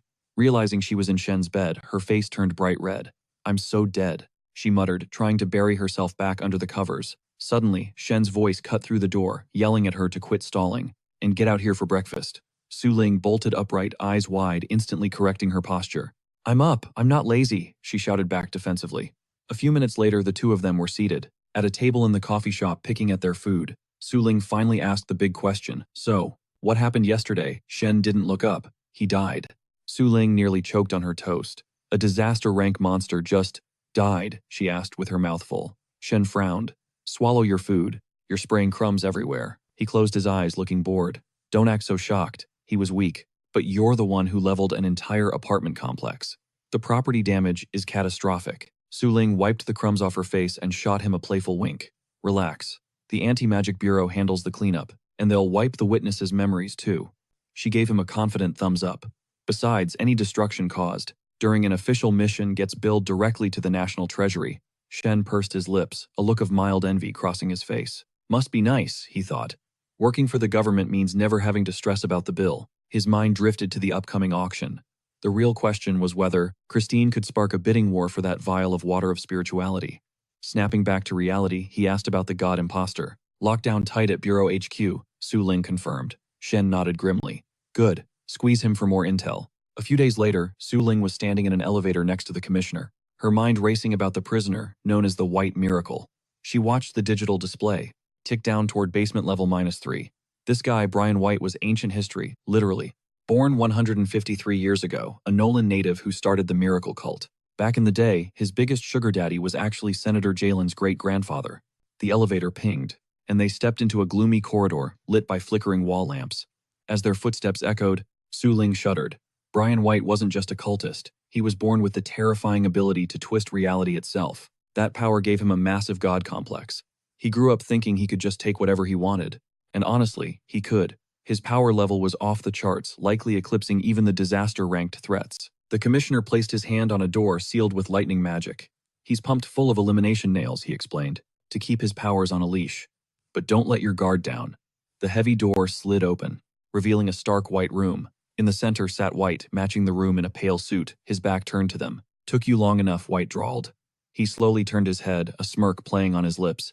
Here to report your failure, or just here to annoy me with more questions. The commissioner stepped past Su Ling, looming over the prisoner. What's the next play, White? The villain leaned back, resting his hands casually on the floor. Not time for spoilers yet, he teased. But when the moment comes, you'll know. His gaze shifted to Su Ling. Your little version of justice is cute, really. But my plan, it's going to flood this world with absolute righteousness and purge this chaotic mess for good. Su Ling held back a scoff, thinking, there is nothing righteous about you. White sat up straighter, reading her expression. Sacrifice is necessary. He closed his eyes, looking almost peaceful. You might sacrifice your life, sure, but I'm sacrificing something far greater. That's why my justice is superior. His eyes snapped open, burning with intensity. And that is why I cannot fail. Su Ling stepped forward. You don't get to play God and decide who dies for your cause. White studied her for a moment. I like you. You have morals. He leaned in, voice dropping to a whisper. Release me. Submit to me, and I can show you a path you never dreamed of. The commissioner cut in sharply. Save the sales pitch. I know what you're doing. We know about the supernaturals under your mind control. Somewhere deep in Baranda, the sleepers are lying in wait. They've got their orders and they're primed to strike. It's not if, it's when. White kept his head down, a smirk tugging at his lips. He had to hand it to the commissioner. The guy was way sharper than he looked. But then White dropped the bomb. Imagine a squad of unhinged supernatural weapons, with zero survival instincts and nuke-level powers. Killers who don't fear the Reaper. The commissioner didn't flinch. He just flipped a coin, caught it, and stared at the cold metal. The surface glowed, revealing a faceless void. Why waste time guessing what your little brainwashed puppets might do, he mused, when I can just ask the puppeteer directly. White scoffed. Good luck. Mind-reading precognition. None of that works on me. Your mental defenses are cute, the commissioner replied, his voice dropping an octave. But I'm a fan of the classics. Pain. Pure, unadulterated agony. I'm going to shatter your spirit and pulverize your mind until you're begging to spill your guts. He shot a glance at Su Ling. Get out. You don't want to see this. Her eyes went wide, caught totally off guard, but she nodded and bailed. Cut to a library sometime later. Chen, rocking his divine messenger avatar, looms over a contact. So what does the Great Baron want now? The man asked. Chen squeezed his eyes shut, sweat trickling down his neck. My cover is blown, he hissed. Yale doxed my surface identity on purpose. He gestured to his new fit. Had to switch up the drip in the face just to sneak back into the academy. He flicked a vial of blood across the table. Your next job. The guy snatched the vial out of the air. Whose juice is this? Chen didn't miss a beat. A corpse. Make the dead talk. The man gripped the glass, staring hard at Chen. Doubts started creeping in. Is this guy really just a divine messenger? George's intel was specific. There's supposed to be a hard line between the messenger and the chess player, but right now, they feel like the same dude. He's radiating that white shore fog, mixed with the sulfur of the Lord of Ashes. It didn't make sense. What is he? Fast forward. They're on a bus. Chen's in the back seat listening as the guy spills tea. Senator John. Yeah, he's Mayor John now. Dude's definitely an upgrade from the last trash fire. Better promises, at least. If he actually delivers. Even at 70 plus years old, short-term or not, that's a W in my book. Chen listened, mind racing. Wasn't John tight with the Chaos Cult? He rubbed his chin, vibing on the info. Honestly, he never thought John would actually snag the seat, let alone get the public to stan him. Usually politicians are the villains in movies. But Anna's reports mentioned something interesting. The Chaos Cult is trying to rebrand, going for that respectable secret society aesthetic, even if the Anti-Magic Bureau still has them flagged as cringe.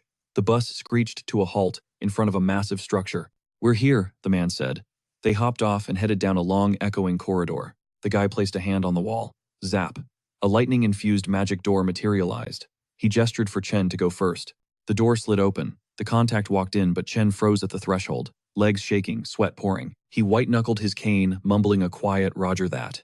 Inside, he was spiraling. Is this just fatigue? Did the divine messenger skip leg day, or is the walk from the bus actually draining him? A few minutes later, the guy is in the zone.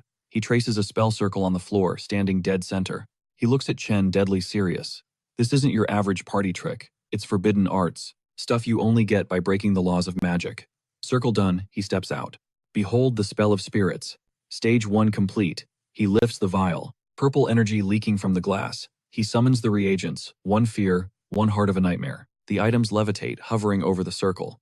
Then he pulls out the main ingredient, the blood vial. Chen gave him. He holds it high. Blood of the fallen, he intones, starting the chant. Boom. The components sync up. Green lightning crackles from the circle, the items spinning in the glow. Arms wide, he's chanting like a machine. Suddenly, golden light bursts from the artifacts, slamming into the center, erupting into a massive storm of golden electricity. Chen watches, totally mesmerized. Damn, he thinks. That flow, that complexity, I'm not even close to that level. Is this what they call masterclass? Just then, a star of green lightning ignites around the golden core, energy surging and spiraling straight up into the void.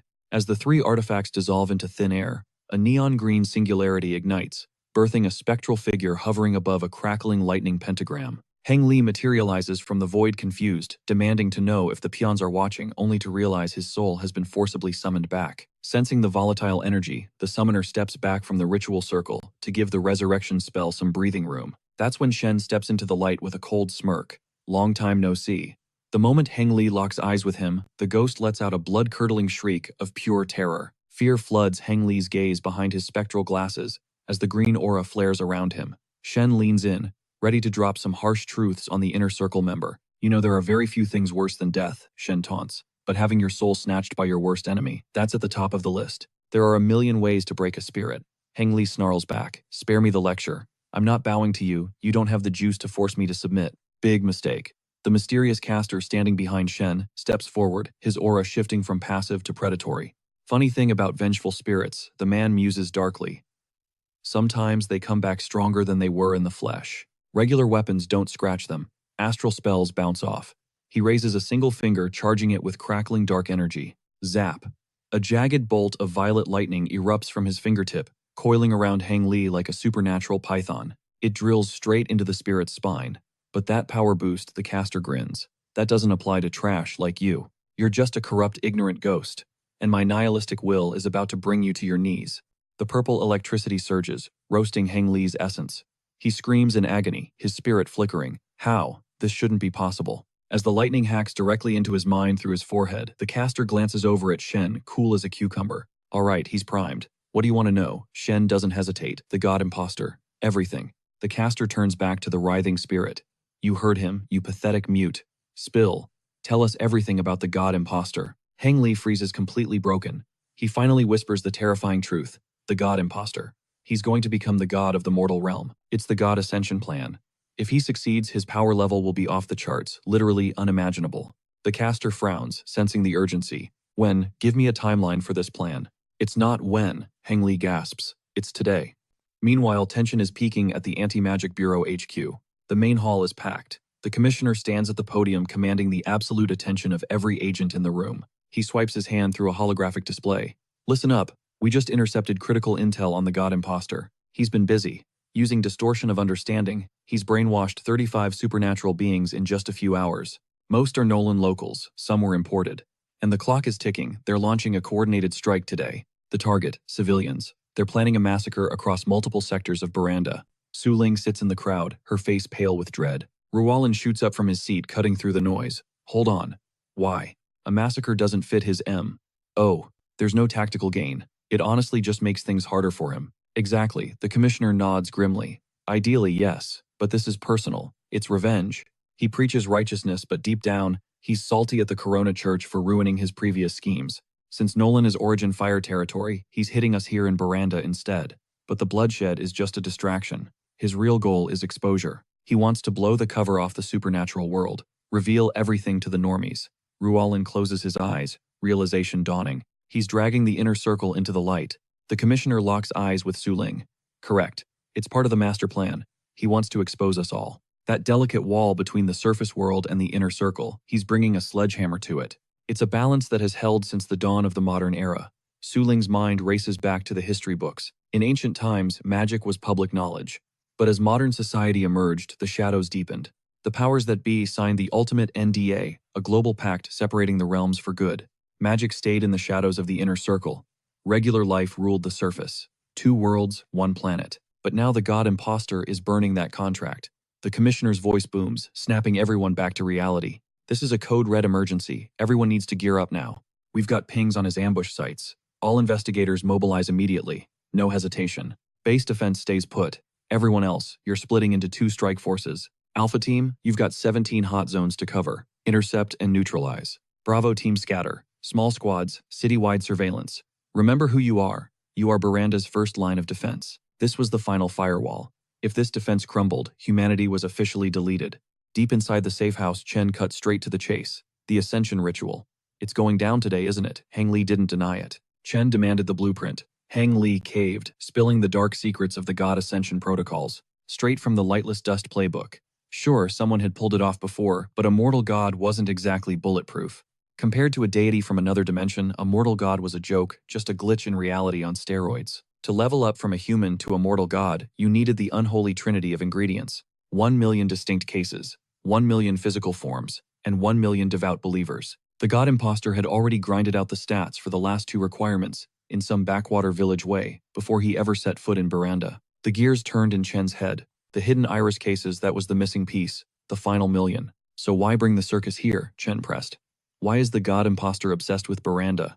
Hang Li dropped the bomb. Miranda was the only server capable of hosting the final ritual. Every chaotic moment so far, just a smokescreen for the Anti-Magic Bureau. The imposter played a 4D chess move. He used reality distortion to split his own existence in two. Chen blinked, stunned. A twisted grin crept up Hang Li's face. Mr. White, he's barely half the man the original is. Carrying only 50% of the power, he left a breadcrumb trail so obvious a rookie could follow it. He literally handed himself over on a silver platter to the Bureau. He wanted those cuffs on him. He wanted the interrogation room spotlight to spill his grand revenge plan.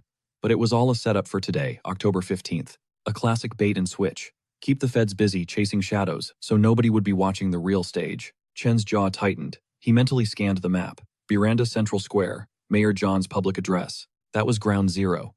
The exact spot where the mayor was mic'd up for his big speech. Hang Li twisted the knife. The imposter wasn't just going to crash the party, he was going to magically execute the new mayor, live, in 4K, with thousands screaming in the plaza and millions glued to their screens at home. If he pulled that off, boom, instant mass hysteria. The raw emotion needed to trigger the final Ascension protocol. He was going to ascend to godhood on a global livestream. This wasn't random, it was surgically planned. The imposter must have used that precog kid to script this entire day. Chen's eyes narrowed. And the Lightless Dust, how deep are their hands in this dirt? Hang Li's voice trembled. The whole thing. It's the author's masterpiece. All of it. Suddenly he clamped up. I can't. I seriously can't say his name, he shrieked, begging them to back off. The interrogator behind him didn't care. He raised a finger crackling with fury, and blasted Hang Li with high-voltage lightning. Spill it, maggot. Who runs the Lightless Dust? The voltage spiked, tearing a scream from Hang Li's throat. It's him. The author built it all alone, Hang Li wailed. He was on the verge of dropping the name, but the lightning didn't stop.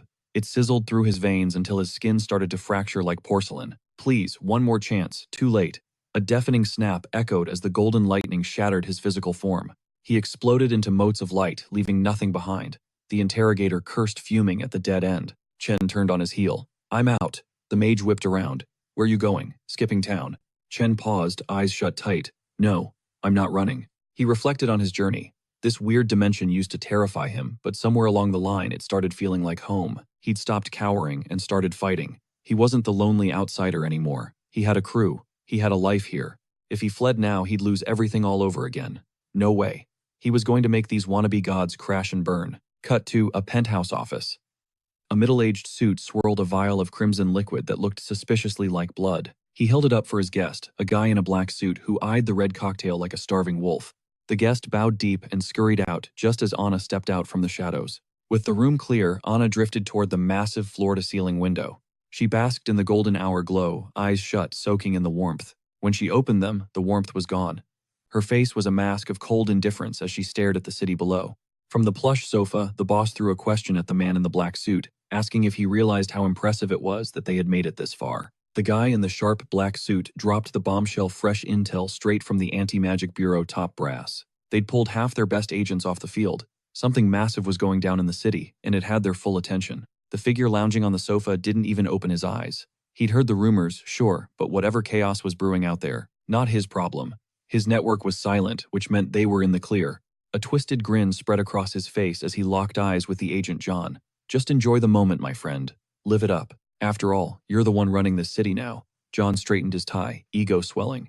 That's right, I'm the new manager, which means I can finally pull some real strings for the church. He leaned in impatient. Now about that reward I was promised. When do I get it? The man on the sofa let out a chilling, high-pitched giggle. You know, I've been walking this earth for over 300 years. He reached into his coat pocket, eyes gleaming with a dark secret. You don't survive that long without knowing how to cheat death. He pulled out a swirling potion. Drink up. He slid the vial across the table. John downed it in one gulp, the glass slipping from his hand and shattering on the floor. Instant regret. John turned beet red, clawing at his throat, screaming in agony. What did you give me? It feels like I'm swallowing fire. Then snap. The redness vanished. The burning stopped cold. John blinked, stunned. The pain was gone, replaced by a rush of raw power. He'd never felt this alive. The man on the sofa just waved a hand dismissively. I tweaked the formula, dialed back the purity of the blood of fire to a mere 0.2%, just enough for a mortal to handle. It halts aging, recharges your cells. It's basically bottled immortality. Keep drinking, and you might even unlock powers that defy logic. He watched John marvel at his own hands. Of course, I left out the fine print. One sip buys you exactly 3 years. After that, you wither right back to nothing. So tell me, John, he asked, voice smooth as silk. Is your loyalty worth the price of admission? John dropped to his knees instantly. I will never betray my God. You have my eternal allegiance. The man smirked. Scene shift, thousands of citizens packed the city square. Banners waved, charts flew high, and boards with John's name were plastered everywhere. Hidden in the sea of faces, a blue-eyed boy watched with cold detachment. This world is a chaotic mess, totally orderless. These sheep are clueless. They're begging for a shepherd, a god to tell them where to walk. I took them in, showed them the path to salvation. His eyes narrowed. But then the Jellens had to go and snitch to the Corona Church. Ruined everything. He clenched his jaw. My mistake was playing nice. I didn't use distortion of understanding on the whole flock. I left cracks in their loyalty. Never again. This time, total control. I'm planting my flag here and I will be their god. As the crowd roared around him, chanting slogans for Nolan, John strutted onto the stage, beaming like he owned the place. He looked out at the massive ocean of people soaking in the adulation. I'm standing here today because of you, the people of Baranda. I want to thank every single citizen who loves this city and looks out for their neighbors. Behind him, Ruolan stood like a statue in sunglasses, mind racing. We're compromised. Only half our team remains 2 A-rank agents, and 8 B ranks. The prophecy says the assassination only fails if 2 A ranks are on site. We're cutting it close. Meanwhile, John kept working the crowd. Crime is skyrocketing. Danger is at our doorstep. These malicious cults are threatening everyone, especially our families. You've seen the horror with your own eyes, the crimes they commit in the shadows. Happy homes destroyed, tears and tragedy in a single heartbeat. And why? Because we failed.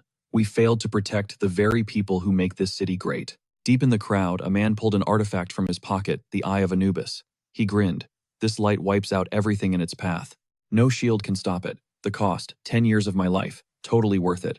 He held the glowing eye aloft, chanting ancient words. Boom, an orange, sun-like sphere shot into the sky. Ruolan saw it instantly. He shoved John back, screaming, "Get down, watch out. I'm running on half power. No distortion bead to back me up. One slip up, and we're dead. But one moment is all I need." The crowd started losing it. What's going on? Hey, don't interrupt the mayor. Who's blocking him? Is he under attack? Let him speak. Ruolan ignored the noise roaring at the assassin. Get off the stage now. High above the Eye of Anubis pulsed with deadly energy. And then Chen dropped in full divine messenger mode, ready to wreck shop. Behind the guy who triggered the Eye of Anubis, reality just stopped. Time froze instantly, and poof, the artifact vanished into thin air. Shen smirked, scanning the paralyzed crowd until he locked onto his target. Gotcha. The man whipped his head around, eyes widening as he spotted Shen looming right behind him. Shen casually tossed the now tiny Eye of Anubis in his palm like a toy. Game over, buddy, he grinned. So, what should I call you, White? Or do you prefer the God Imposter snap? The time freeze shattered. Reality flooded back, and the crowd erupted into total confusion. Where'd the mayor go? What happened to the speech? Ruolan's earpiece crackled to life amidst the chaos. Clear the civilians, secure the target, and neutralize the imposter's plan. Then, in a blink, the mob vanished, teleported away. Silence fell. It was just Shen, and the perp left standing in the empty plaza. The man couldn't mask his shock. You, he stammered. I can't believe you wrecked my plans again. His form twisted, skin rippling as he shed his disguise. It was White, the real deal. He shut his eyes, visibly frustrated. Humor me. How did you figure it out? I carry the weight of thousands. I represent absolute justice I cannot lose. So tell me, where was the flaw? Shen shrugged, looking unimpressed. You weren't beaten by some cosmic power, bro. It was the little things. A piece of candy, a stubborn girl, honest kindness. That's what took you down. Pure, simple humanity. White stiffened, sensing a presence. He spun around to find Ruolan blocking his six. He was boxed in Shen in front, Ruolan behind. Nowhere left to run, Shen taunted. But White wasn't done. I can lead them to paradise. If I become a god, I can save everyone. You mortals just don't get it. He threw his arms wide, eyes shut tight. I have to save you from yourselves. Even if it kills me, I'll end this chaos. Suddenly, 3 orbs of scorching flame tore out of his chest, orbiting him like satellites. The assassination was a bust, sure, but he'd harvested enough raw emotion to force the next step. It wasn't perfect, the ritual would be unstable without full power, but he was completely out of options. Freeze, Shen commanded. Instant stillness. The world paused again, everyone locked in place except Ruolan. Shen blurred into motion, smashing his cane directly onto White's skull. Thwack. Nothing. Not even a scratch. Shen leaped back. Did we get him? Ruolan called out, anxious. Then crack. White's body fractured like porcelain before detonating. A blinding shockwave of pure light swallowed the entire plaza. It was brighter than a supernova. It was so intense, vision blurred. Through his dark shades, Ruolan watched White simply dissolve into the brilliance. As the glow faded, Ruolan muttered, he's gone. Then a frantic voice in his ear, look up now. Ruolan froze. He gritted his teeth, mind reeling at the sight above. Across town, Anna stared out her office window, paralyzed. The suit-wearing guy gasped. Su Ling's eyes went wide as saucers. Even Shen stood there transfixed. Above them, the impossible hung in the air, 2 suns, 2 identical skies layered over the city. It was high noon, and that second sun was swelling, pulsing with a heat that baked the pavement. The man in black, the priest, glared at the anomaly fury radiating off him. How dare they, he seethed. Mocking the gods like this, it's absolute blasphemy. A vein pulsed on his forehead. Just you wait. Meanwhile, the commissioner stood on the department rooftop, gazing upward. Su Ling stepped up behind him, voice trembling. Chief, what are we looking at? The god ascension ritual, the commissioner murmured. I saw this once before, decades ago. Never thought he'd be crazy enough to brute force it into existence. He's shed his mortality now. We can't fight that thing alone. It's out of our league. But Sir Su Ling pressed, can't even the S-rank investigators handle him. The commissioner stayed silent. Finally, he turned. I'm going to underground. Basement level 4. Back on the ground, Shen stared at the cosmic horror show above. While Shen quipped, looks like the boss just entered phase 2. It wasn't a real planet, but the sheer scale was terrifying. Ruolan pressed his hand to his earpiece, face pale. Command just updated the threat level. The god imposter isn't just a villain anymore. He's been designated untouchable. Humanity is now facing the 23rd untouchable entity in history. This is officially a global catastrophe. Losing the city, that's the best case scenario right now. We're talking total annihilation. The ritual is volatile. He only succeeded by sheer dumb luck. The guy's completely lost his mind. Shen nodded grimly. Suddenly, a chilling laugh echoed from behind Ruolan. The crowd instantly turned into a choir glazing the so-called mighty Lord of Miracles, that blinding white sun they called a savior. Ruolan and Shen whipped their heads around to stare at the source. It was absolute fanaticism. That guy and his 3 buddies stood there, arms reaching for the sky, screaming praises on an endless loop like broken records hailing the Lord of Miracles. The white sun, the savior of everyone. But it wasn't just them. That chant started echoing from every single house and street corner, perfectly synced with the second sun's creepy light flooding the city. Surrounded by that droning noise and the unnatural glare, Shen analyzed the vibe. He wondered if this was the utopia that Creep had been preaching about. His verdict. This wasn't happiness. It was mind control. Everyone was turning into blissful NPCs in a hypnotized paradise. The sun was an absolute unit, massive enough that Shen worried its influence wouldn't just stop at the central square, but was designed to overwrite the reality of the entire city, transforming it into a twisted, holy kingdom. This god imposter clearly had major beef with the Corona Church and was desperate to snatch the title of god, aiming to dethrone the Fire of Origin. The church must have seen this coming, sending the Light Chaser armed with a divine relic, built specifically to nuke reality-bending powers. He was their hitman against the god imposter. With 2 suns facing off in the sky, Shen realized it was time to test his final theory. He checked the time with Ruolan, who glanced back, and clocked it at 11:53. Shen whipped out his Book of the Decapith Traveler, announcing he had a side quest to finish, and needed to track down the holy worshipper, the Corona Church's very own Light Chaser Frederick. Ruolan asked if he was good to go, and promised to ping the Anti-Magic Bureau. He tapped his earpiece, activating the comms, and demanded to know if the Light Chaser was currently stationed inside the Baranda Church. The commissioner had given orders to find out why Shen was hunting for their star player. Maybe he was about to witness a legit miracle. Shen stayed quiet, playing his cards close to his chest, while Ruolan added that they could still do damage control since the White Miracle's power was glitching and unstable. Very few people outside Baranda had been brainwashed, so the server could still be rolled back if they patched the problem immediately. He pointed a finger at Shen, proposing a cover story. Could they use astronomers and weather experts to gaslight the public? They could claim the double sun event was just a rare atmospheric phenomenon. Shen smirked, admitting those experts were more useful pawns than he expected. He triggered his teleport, but instead of the destination, he spawned right in the middle of his own coffee shop. He'd mixed up the waypoint with the cafeteria, nearest the church. Thinking he could still speedrun the distance, Shen's sudden entry scared the living daylights out of Cola, who let out a terrified meow. Shen instantly shifted into his haze form and vanished into smoke, while poor Cola, eyes welling up, cried out in fear and bolted. Meanwhile, on the church's open rooftop, Shen materialized back in his human skin, decked out in his signature black suit. Facing an invisible barrier, he muttered that the air felt thick with resistance. He stepped through the force field, noting that his human form didn't trigger any alarms inside the church's perimeter. The guy from earlier, having swapped his black suit for priestly robes, was standing in front of a flame statue, demanding to know why Shen had crashed the party. Shen teleported right behind him, whispering that he was just there for a vibe check. The priest snapped that he wasn't in the mood for games. He spun around, tears streaming down his face, and screamed that the entity mocking the gods was hovering right above them. Shen, sweating a little at the intensity, replied that was exactly why he showed up. The man insisted Shen follow protocol, turned back around, and demanded to know his endgame. Shen dropped the bomb. He wanted Frederick's god to pull a real miracle. He guaranteed that his deity, the Fire of Origin, the light source and protector, would physically descend on this world. The priest shut his eyes tight, admitting he knew Baranda was glitching out and that eldritch gods from other dimensions were knocking on the door, but without a green light from his holiness, he couldn't just summon a god solo. He opened his eyes, face completely deadpan, and said trying that would be major blasphemy. Their gods were protectors, so using a deity for selfish reasons was strictly off limits. Shen waved his hand dismissively, saying copy that, but then accused the man of not actually caring about his god. The priest asked what he was implying, and Shen, pouting and looking away like a brat, doubled down on the accusation. All this guy did was yap and make excuses when things got real. The priest triggered and, pointing a furious finger, yelled at Shen to watch his mouth, claiming he wasn't scared of him. Shen fired back that he was just spitting facts. The White Miracle's objective was crystal clear. He wanted to permanently overwrite the Fire of Origin.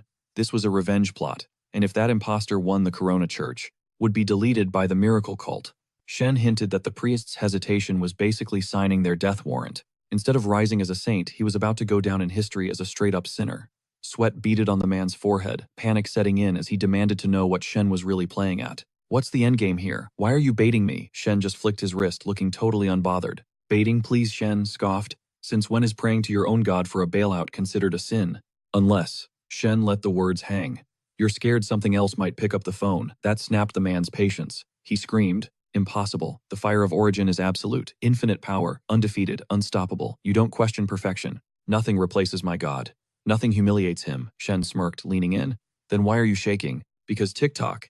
Any minute now, this whole town is going to start bowing down to the White Miracle. The priest's face went pale with dread. Shen twisted the knife. They'll swarm this place, tear it down brick by brick. They'll stomp on your holy statue once, twice, 10 times, 100 times. Day and night, total disrespect. Shen pouted, feigning sympathy, and closed his eyes. Who knows, maybe they'll even renovate this sacred hall into a public restroom. That did it. The man's eye twitched violently. He ground his teeth so hard you could hear it rage boiling over in silence. Let them try, he roared. You think I'm a coward? You think I'll just roll over? Suddenly, a booming voice cut through the tension from outside, screaming praises to the mighty Lord of Miracles. The White Sun, the savior of all Shen, whipped his head around, genuinely caught off guard, staring at the entrance. The chanting echoed louder.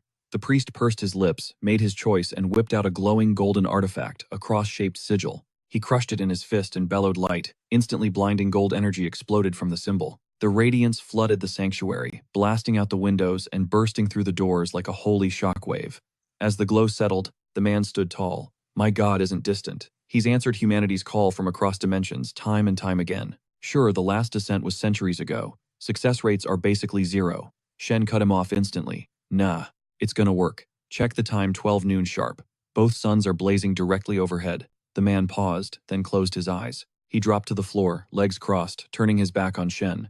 He began to chant, invoking the endless light source. Beams of sunlight pierced the stained glass, illuminating the dust motes, as his voice rose, calling upon the creator of everything, the primal flame of the world. He offered up the ultimate sacrifice to him, cross of brilliance begging for sanctuary for his wretched soul. Looming behind him, Shen realized the stakes were high. If he wanted brilliance to survive in this world, he had to act. This was the first time he'd actually conned someone into summoning him. Shen grit his teeth, sweat beading on his forehead while the man kept chanting, completely oblivious that the entity was standing right there. The desperate prayer intensified, calling out to the infinite light, the prime creator, the primal flame of the world. Suddenly, the chant echoed back, a booming voice crashing through the roof like thunder. The floor quaked beneath them. Shen snapped his gaze upward as ominous black smoke breached the church, piercing the invisible barrier and flooding the hall. It swirled around him, but the summoner kept his eyes shut tight, locked in his trance. Shen eyed the suffocating gray haze, frustrated. What does this gray fog even mean? He didn't wait for an answer. He summoned his magic cane, no time to hesitate. Shifting into full divine messenger mode, Shen levitated, wrapped in the gray smog as he shot up into the ink-black sky. The smoke spiraled down and vanished into the atmosphere. Shen floated high above, drifting toward the sun. It looked miles away, but the sky was darkening fast. Suddenly, Shen was right there, face to face with the star. Up close, the sheer scale was terrifyingly majestic. He drifted back, glancing down at his hand. Realizing he had successfully logged into the Fire of Origin account, he had descended like a literal god from another dimension. From this vantage point, he figured he could accept the sacrifice even if Frederick was nowhere in sight. But a doubt crept in, did he actually wield the earth-shattering power of an outer god right now? Back in the church, the summoner finally snapped his eyes open. He spun around. Nothing. No Shen. No crazy energy spikes. The guy just vanished. What happened? He muttered. Who exactly is this chess player? Suddenly, boom, a shockwave rattled his bones. That sensation, that's a true godly descent. He sprinted into the courtyard, screaming like a lunatic that even untouchable rank beings were basically insects compared to a god from another dimension. He was convinced the chess player wasn't worthy of this cosmic entity. Something was seriously wrong with Baranda City. A third sun blazed into existence overhead. It felt different, a heat that didn't just burn the skin, but warmed the soul. The church emptied as crowds poured into the streets, necks craned toward the impossible sky. Freezing on the stairs, the summoner stared up, stunned. Is this really the Fire of Origin? 3 suns hung in the heavens, but the middle one, it was massive, pulsing with an intensity that dwarfed the other 2. The left one was the real sun, the others were pure cosmic energy. Shen, hovering in the stratosphere, calculated he was about 10 miles out from that central giant. He was floating, sure, but moving like he was stuck in molasses. He closed his eyes, noting, this is the first time I've actually used the God from another dimension admin privileges during a summon. Wait, correction. He recalled using the authorization once before in Colorless Town to launch an attack, when he saved Su Ling from that imposter god. Morphing into his haze form, he drifted away from the solar giant, while the city below remained fixated on the 3-sun phenomenon. Ruolan watched, trembling. Is the Fire of Origin the sign he promised? She had to know who was this guy really. Meanwhile, in a high-rise office, a man watched the sky in terror. Is a god descending? Is this the apocalypse for the chaos cult? Aina ignored his panic. She turned back to the glass wall, eyes locked on the burning sky, and started praying silently to the Lord of Ashes. Please save us. Only you can stand against the Fire of Origin. She begged her deity for intervention. On the flip side, Su Ling's mind was racing. Sure, the Fire of Origin was classified as righteous, but it was still an outer god. Ancient texts warned that a fire from the deep cosmos once purged an entire human civilization. Its will was absolute. This wasn't just about Baranda anymore. The survival of the entire human race hung on this god's whim. High above the sun, wrapped in red lightning arcs, began to drift toward the massive glowing orb. Su Ling screamed internally. It's going to nuke the white miracle. She was terrified. The shockwaves alone would wipe Baranda off the map. Shen kept driving the sun forward. Nearly 10 minutes had burned by, while the malevolent white kept yapping. Suddenly, a voice only Shen could hear whispered the verdict. He would succeed. He's gonna win. He's gonna tear them apart. He's gonna make the night shine like high noon. Listening to that rant, Shen realized White had officially snapped, mashing those 3 conditions into one sick obsession. That quirky personality was dead and gone. Nothing left now but a straight-up monster. Then a booming voice erupted from the sun, wrapped in waves of sparkling red fire, swearing vengeance on the Origin Fire to become a god. He kept chanting it like a curse. He would succeed, he would dominate, he would crush his enemies, and he would turn the dark into light. It was all about destroying his rival to prove he was superior. Suddenly, the smaller sun started diving straight into the massive glowing one. It was getting closer. Down on the street, people were freaking out, screaming that the 2 suns were about to crash.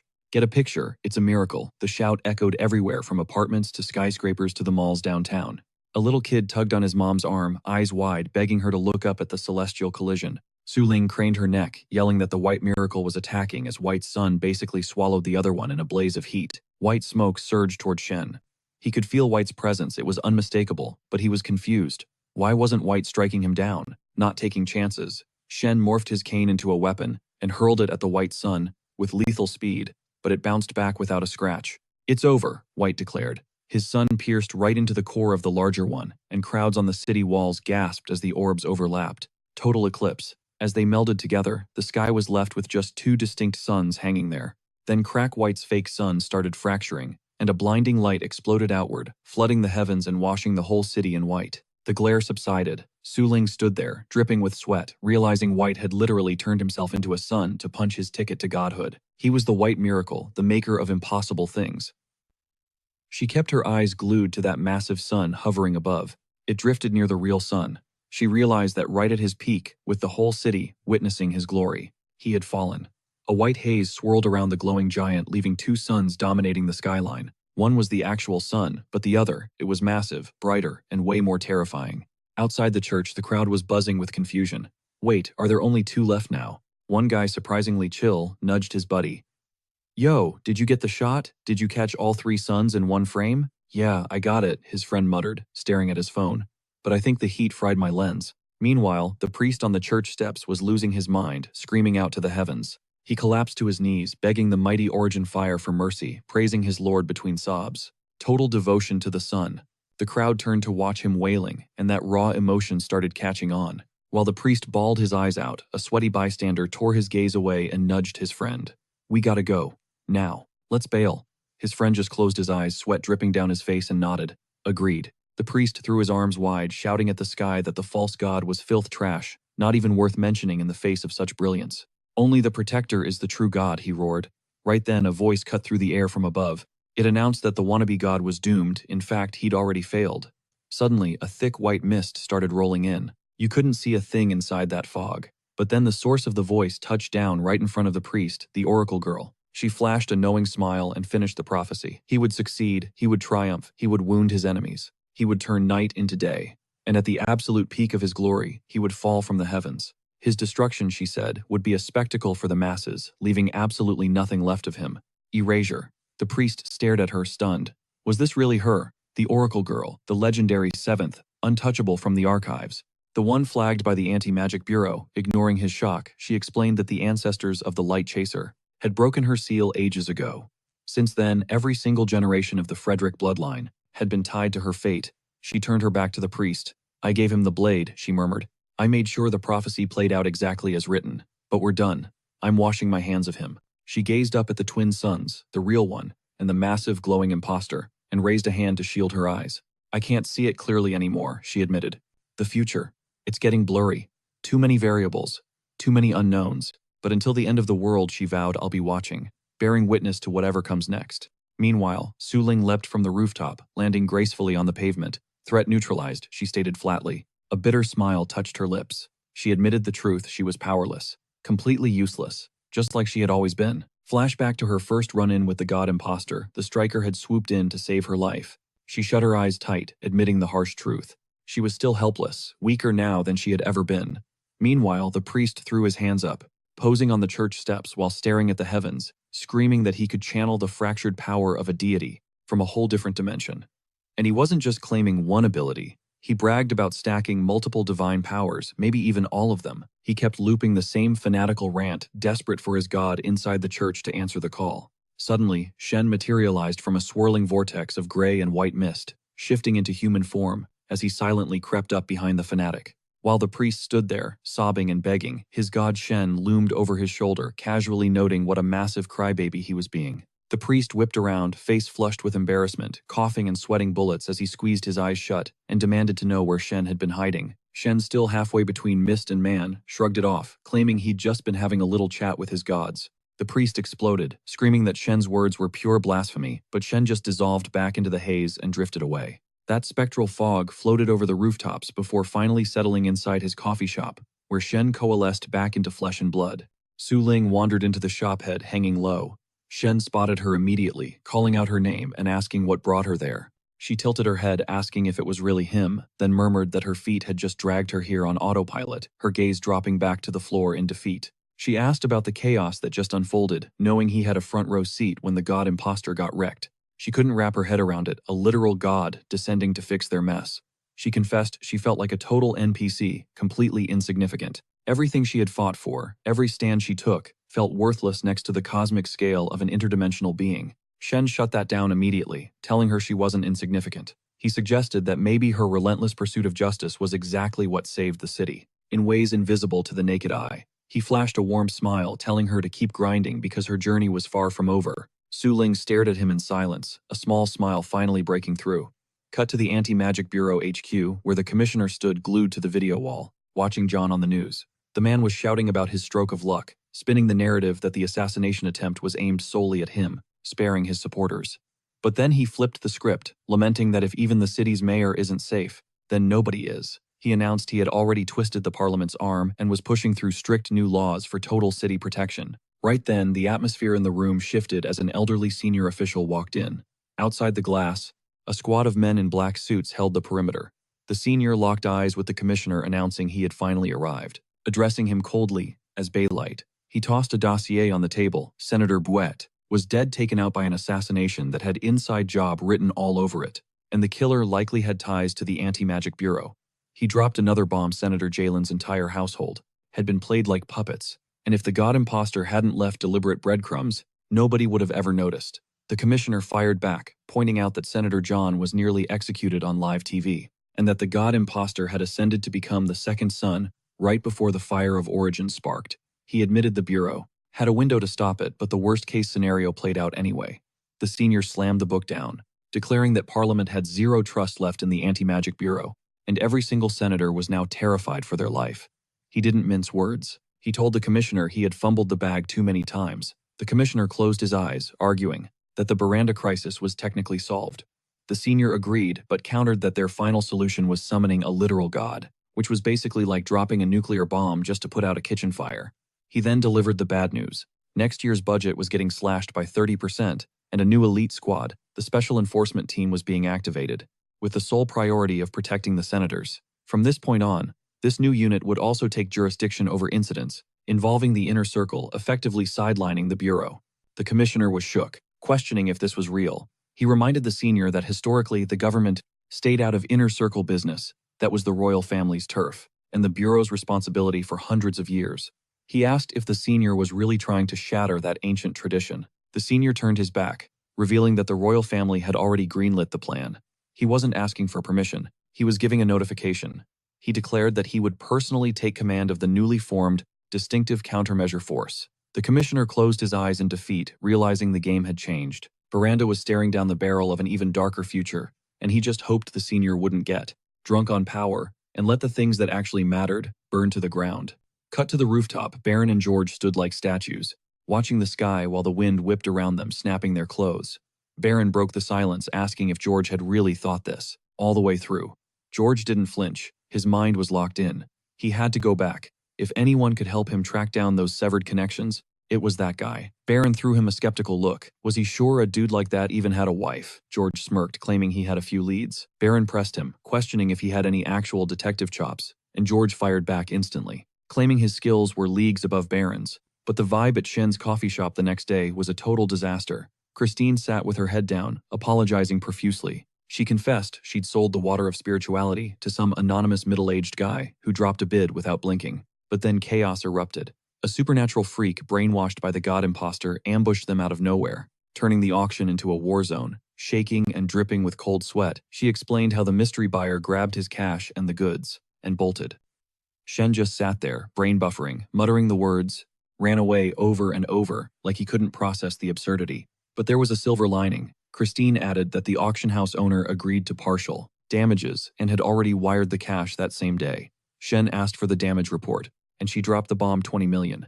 Shen's face flushed a deep crimson, totally shell-shocked and lost in the sauce. His brain stuck on a loop, repeating 20 million. Later that night, the mood shifted. Shen lounged with a cup of joe, but he was glowing, literally.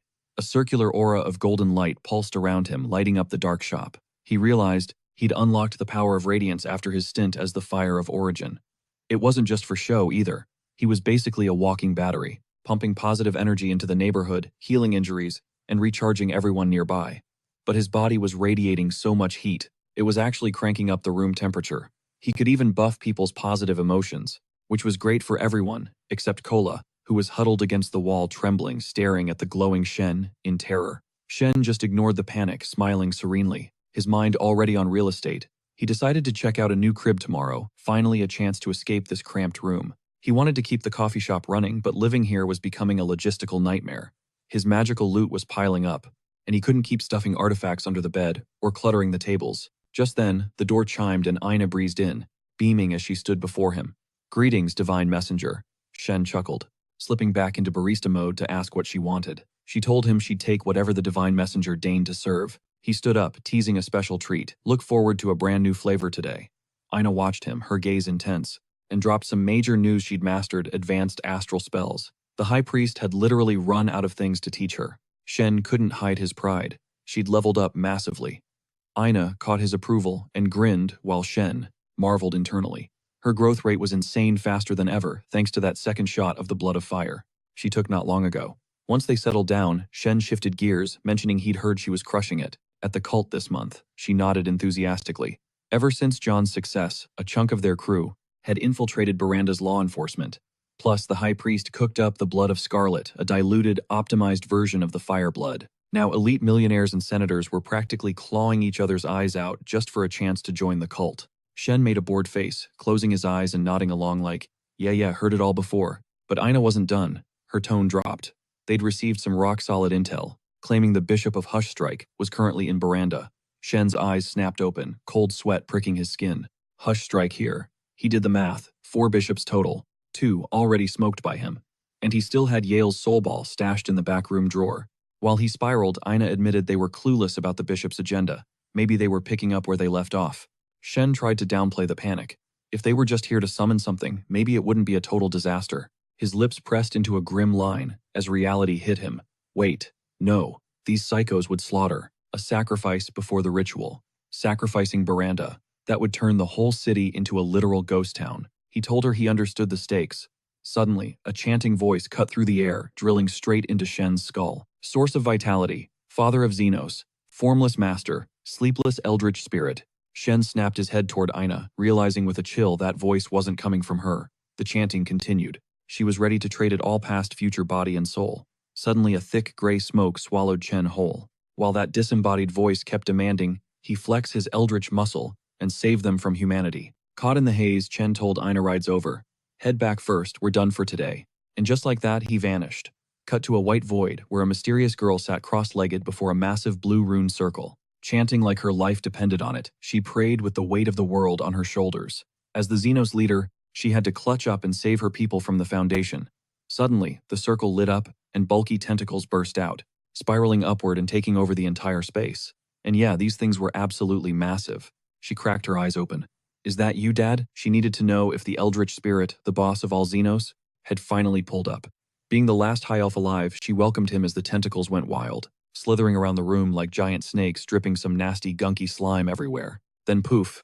The tentacles glitched out of existence, leaving Chen standing dead center in the empty white room. He frowned, unimpressed. You got a death wish or something. While Chen stood there, the girl kept yapping, dropping the lore. The legends say the Eldritch Spirit is the OG ancestor of all Xenos monsters. The master of wisdom, rocking a terrifying body made of shifting, jet black vines. She explained that 9 represents time, and this dimensional god is the moth. She doubled down on the offer, her past, future, body, soul, everything, begging to see that eldritch power. Please, save us from the humans. Chen thought so. Trade me for salvation. He clocked those massive ears instantly. Definitely an elf. Her accent wasn't from Miranda, though. She sounded way more like she was from Emery. He'd heard that twang before. No doubt about it, he knew exactly who she was. But she locked eyes with him again and hit repeat on the desperate offer. Body, soul, everything. Just give me the juice to crush the humans. Chen flashed back to Yale, agreeing to become a soul ball. If I take her soul, what happens? He wasn't trying to repeat that mess. I'm not exactly running a pawn shop for weird items here. He scanned the room. Stark white walls. Isolation. It looked exactly like the anti-magic bureau prison from Yale's memories. Is that why she's rushing? Is she secret summoning from a jail cell? An astral spell. This heavy messes with sensors. It wouldn't last. Suddenly, golden lightning crackled around a security camera on the wall and Snap fried it instantly. Chen started sweating. He grinned nervously. Classic. My mere existence is a weapon right now. Everything he did triggered supernatural glitches. Gotta keep a lid on this power. before I accidentally delete the whole world." He had no clue who her ops were, or who she was saving, but he figured she could just DM him through prayer later. He shut his eyes. Time to build a network connection. He decided to play the long game. No sacrifice today. I'll give her a blessing instead. Think of it as expanding the brand globally. But what counts as an eldritch blessing? Bodily fluids. He opened his eyes, sweating bullets. Wait, do I just pee? He blushed hard. No, weirdo.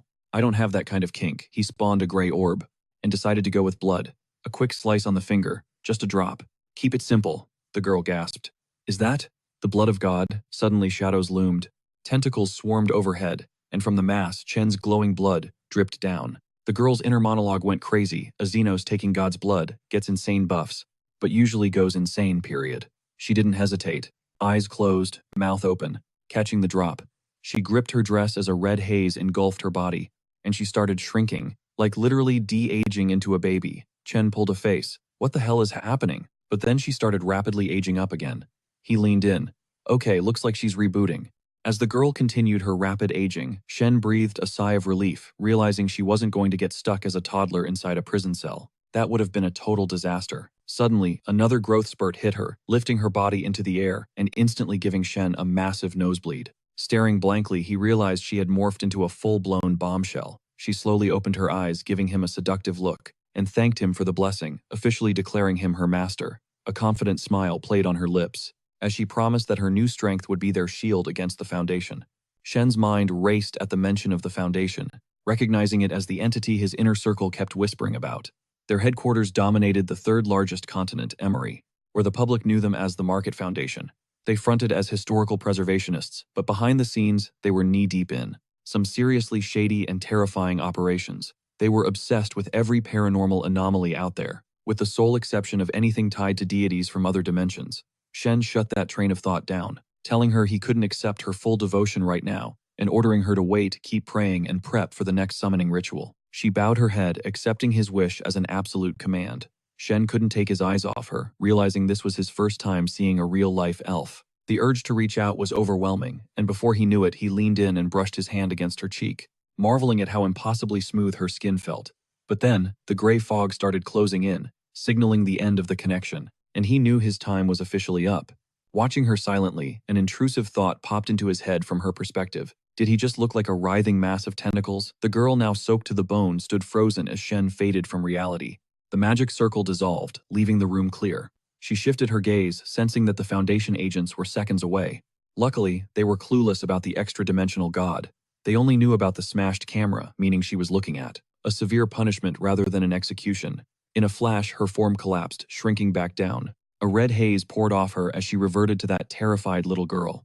She looked up at the ceiling, trembling with fear. She knew she couldn't survive being the sacrifice for another ritual, leaving her wondering what else she could trade to this merciful god. Meanwhile, on the other side of the world, Shen materialized back in his dark coffee shop. He shut his eyes tight, processing that his trip overseas was finally over, and noting that Anna had already bailed just like he predicted. Opening his eyes, he analyzed the terrifying scope of the Market Foundation. We are talking about an organization with files that date back before history was even written. The big bosses running the show were the highest council, a group of 20 senators who micromanaged every shadowy deal within the organization. Sitting at the very top was the chairman of the foundation, who doubled as the president of the highest council. This chairman was a total ghost. Nobody had ever seen his face, not even the high-ranking council members who only knew he existed. His timeline was insane, stretching all the way back to the invention of written language. Rumor had it he was the leader of the Lightless Dust. If you check the Anti-Magic Bureau's database, this guy is flagged as an untouchable class threat, only the second person in history to earn that terrifying label. It's likely that even the commissioner of the Bureau doesn't know who this guy really is. Suddenly, George loomed behind Shen, asking if he was finally back, mentioning he'd been waiting forever and needed to call in a favor. Shen jumped, clearly rattled. He side-eyed George, realizing the guy had spent the last few months in the Wicked Lands, probably taking out wealthy scumbags and dealing with some seriously evil characters. Shen turned around, reminding George that he had already pulled plenty of strings for him in the past. George admitted he knew the score, but insisted he had nowhere else to turn for this specific problem, begging for help to track down his severed connections, claiming he had to restore those bonds at any cost. Right then, Cola the cat strutted in, jumped on the table, and started hissing aggressively at George. George ignored the angry feline, swearing to Shen that he never hurt the cat. Shen just told him to let it slide. George got back to business, explaining that the weapon he unleashed at the bureau was the legendary First Blade. Its power is absolute banishment, but the price tag is steep. You lose the memory of someone crucial to you. Basically, both people get erased from each other's lives. But George claimed he found a lead. Shen shrugged, implying he was just as clueless as George, admitting he didn't have the answers. George broke it down, explaining that the Deep Dreamscape is a twisted rank relic that works like a mirror for deep memories. He theorized that the blade didn't break reality itself, but just warped their understanding, meaning there was still a chance to fix it. He scrolled through his mental archives, piecing it together. That mysterious relic. It was sitting right in the clutches of the Nightmare cult. Both he and Shen knew these fanatics worshipped the eternal Nightmare King, and they had just set up shop in Baranda. Shen's mind drifted to the cult's rep. They were huge, across the smaller nations of the second largest continent. Basically, they stand a powerful, malevolent deity who ran the dream dimension, and their endgame was to let that nightmare realm bleed into and completely rewrite reality. Shen confirmed they were definitely in Baranda, and yeah, they were on his radar. George didn't miss a beat, impressed that Shen had all the intel and the coordinates. But he cut to the chase. What was the damage? Shen just shrugged, telling George to put it on his tab as a favor. George flashed a thumbs up, grinning because his debt to Shen was already mountain high, so what was one more? I, O, U, Shen. Told him to expect the data drop in a few days, and George was all in. Cut to the next morning outside Shen's cafe. Christine was posted up with a squad of 4 in a sleek car. One guy squinted at the shop, skeptical if the legend was actually inside. The woman in the crew confirmed he was the real deal. This lineup included a silver-haired guy in a sharp suit, and a mysterious figure cloaked in black robes, face completely hidden. The suit-wearing guy couldn't help but think about Christine's glow-up. The boss of the Turmeric Flower Agency had mastered insane new astral spells, pushing her power level all the way to twisted rank. Her staff had leveled up overnight, and she had been recruiting supernatural heavy hitters left and right. Everyone in the underground knew Christine was the right hand of the chess player. The chess player wasn't just a name, he was a living myth in the inner circle, powerful, terrifying, and ice-cold. He moved the major powers of Baranda around like pawns on a board, holding the city in his palm. The rumors were wild, painting him as the undisputed apex predator of Baranda's underworld. No joke, around 10 heavyweights had allied with him, including 4 twisted rank monsters on his level. Christine's vibe shifted instantly. She stepped up, announcing it was time to face Mr. Shen.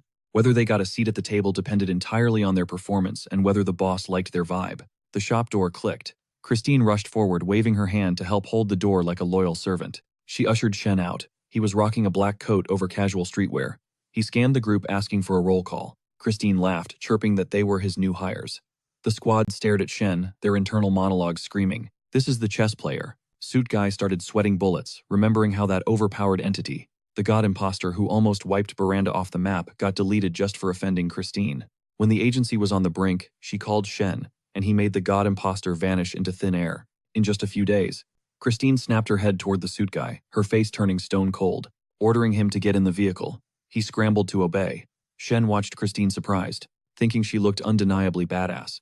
Then she flashed him a sweet smile, pointing to the car as the guy pulled it around, politely inviting Shen to hop in. Shen thought the duality made her even cuter. He walked toward the door, realizing it was a legit sports car and wondering if Christine was secretly loaded. As the lead car peeled out, Shen and Christine followed in the second ride. Time for the roster breakdown. Natasha, the Russian, was a dark sorceress raised by a family of mages who came to Nolan solo, hungry for ultimate power. Yake Franchian, the blonde guy, was a master of assassination tech and a former top-tier hitman. He fled to Nolan after beefing with the Francis government and needed a clean slate. Luo, the hooded figure, was a local who had signed pacts with demons. He was chasing forbidden, astral spells in the Winterfield and had necromancy skills that could raise the dead. He had even turned down a job as an ender at the Anti-Magic Bureau. The final member, the silver-haired suit, was Alexander Nolan, a specialist in mind control arts. He held a twisted rank mysterious relic and was an ex-Class B investigator for the Bureau before quitting due to personal drama. He looked to be in his 40s, and while he might not have Su Ling's raw talent, his experience was unmatched. Shen, skimming their files in the passenger seat, told Christine she didn't need him to vet them next time. He trusted her judgment completely. Behind the wheel, Christine teared up, overwhelmed with gratitude. Her loyalty wasn't just deep, it was absolute. She was ride or die, swearing she'd follow him to the edge of the map. If he went, East-West didn't exist to her. She even dropped a bombshell, claiming she wouldn't hesitate if he ordered her to strip right then and there. Chen's face instantly burned a bright crimson. Since when was he that kind of guy? His voice bounced off the car interior as she teased, asking if he wanted a demonstration right now. "That's enough. Just drive," he snapped, shutting it down. She gave a quick confirmation. Moments later, they rolled up to a massive high-end villa. Christine put the car in park but didn't move, simply announcing, "We've arrived, sir." Chen stayed put, staring through the glass. The air outside looked normal, but his senses screamed otherwise. He could smell it, the distinct scent of winter. But this wasn't weather. Chen realized the freezing astral energy radiating from the place was the signature of the Winterfield spells. Only one faction had the skills to pull that off, and a connection to him, the Hush Strike. He shut his eyes, putting the pieces together. The bishop of the Hush Strike had touched down in Veranda recently, but the bishop's endgame was still a mystery. Chen frowned. No way was he moving into a villa sold for $20 million. Not yet. He figured Christine was innocent. She didn't have the guts to double-cross him. His mind drifted back to 30 minutes ago. They had been striding down the villa's hallway when Chen questioned how she even snagged such a prime property. Christine, keeping pace, admitted the place belonged to Mr. Moon, the auction house boss. Apparently, he sold it to her for pennies, just to flex and impress her. Chen's radar instantly pinged. Mr. Moon. He pressed her for details on the guy, sensing an ulterior motive. They kept moving until they hit the exit, stepping out into the sprawling lawn and garden area. Chen got straight to business. "I need intel on two things. First, dig up everything on this Mr. Moon character. And second, find out the current status of the nightmare cult in Veranda." She nodded, locking in the orders. Then came a personal request. He told her to find him a rental. Nothing flashy, just an ordinary spot in the middle of nowhere where nobody would look twice. She agreed instantly. Chen leaned in closer, dropping his voice for one final instruction. Transfer $1 million into Tina's account. Internally, he calculated the move he could fund Tina, without getting his own hands dirty, keeping his reputation spotless. Back in the present, remembering all this, Chen decided to use the downtime to test his new abilities. He focused on that weird sensation, nagging at his spine ever since he got back from the third largest continent. It wasn't a temperature thing, not hot or cold. It was sticky like a second skin. He pushed the energy, forcing it to coat his entire body, standing there, eyes closed, as a thick purple haze poured off him. Then pop. He morphed instantly into Cola, his cat form swirling in that same violet fog. Just then, the real Cola trotted over with a fish in her mouth, and froze. Staring at an exact clone of herself, she totally freaked out. Chen, now fully feline, examined his paw. What is happening? Did he actually just turn into a cat? The real Cola started hissing fur standing on end. Chen didn't back down. He flared a dark, menacing aura, sending the poor cat into a panic. She bolted, crying out with terrified meows. A moment later, Chen, still in cat mode, parkoured onto the roof. He realized he could project the scent of a literal god, while keeping his combat skills intact. Basically, he was now a disaster rank kitty. Testing the limits, he shifted again, this time exploding into a black eagle. He realized this wasn't an illusion. It was a pure physical transformation. He could fully shapeshift. As he soared through the sky, a familiar voice echoed in his head. It was the girl from jail praying to the source of life, chanting his name as the father of the Xenos and her only master. Her faithful servant Ophir was calling out to him. Chen, gliding on the wind, wondered what her new role was. Ophir's prayer continued, her voice heavy with desperation. "The Foundation is crushing us harder than ever." She explained that a few days ago, a strain was abducted by the Foundation and vanished.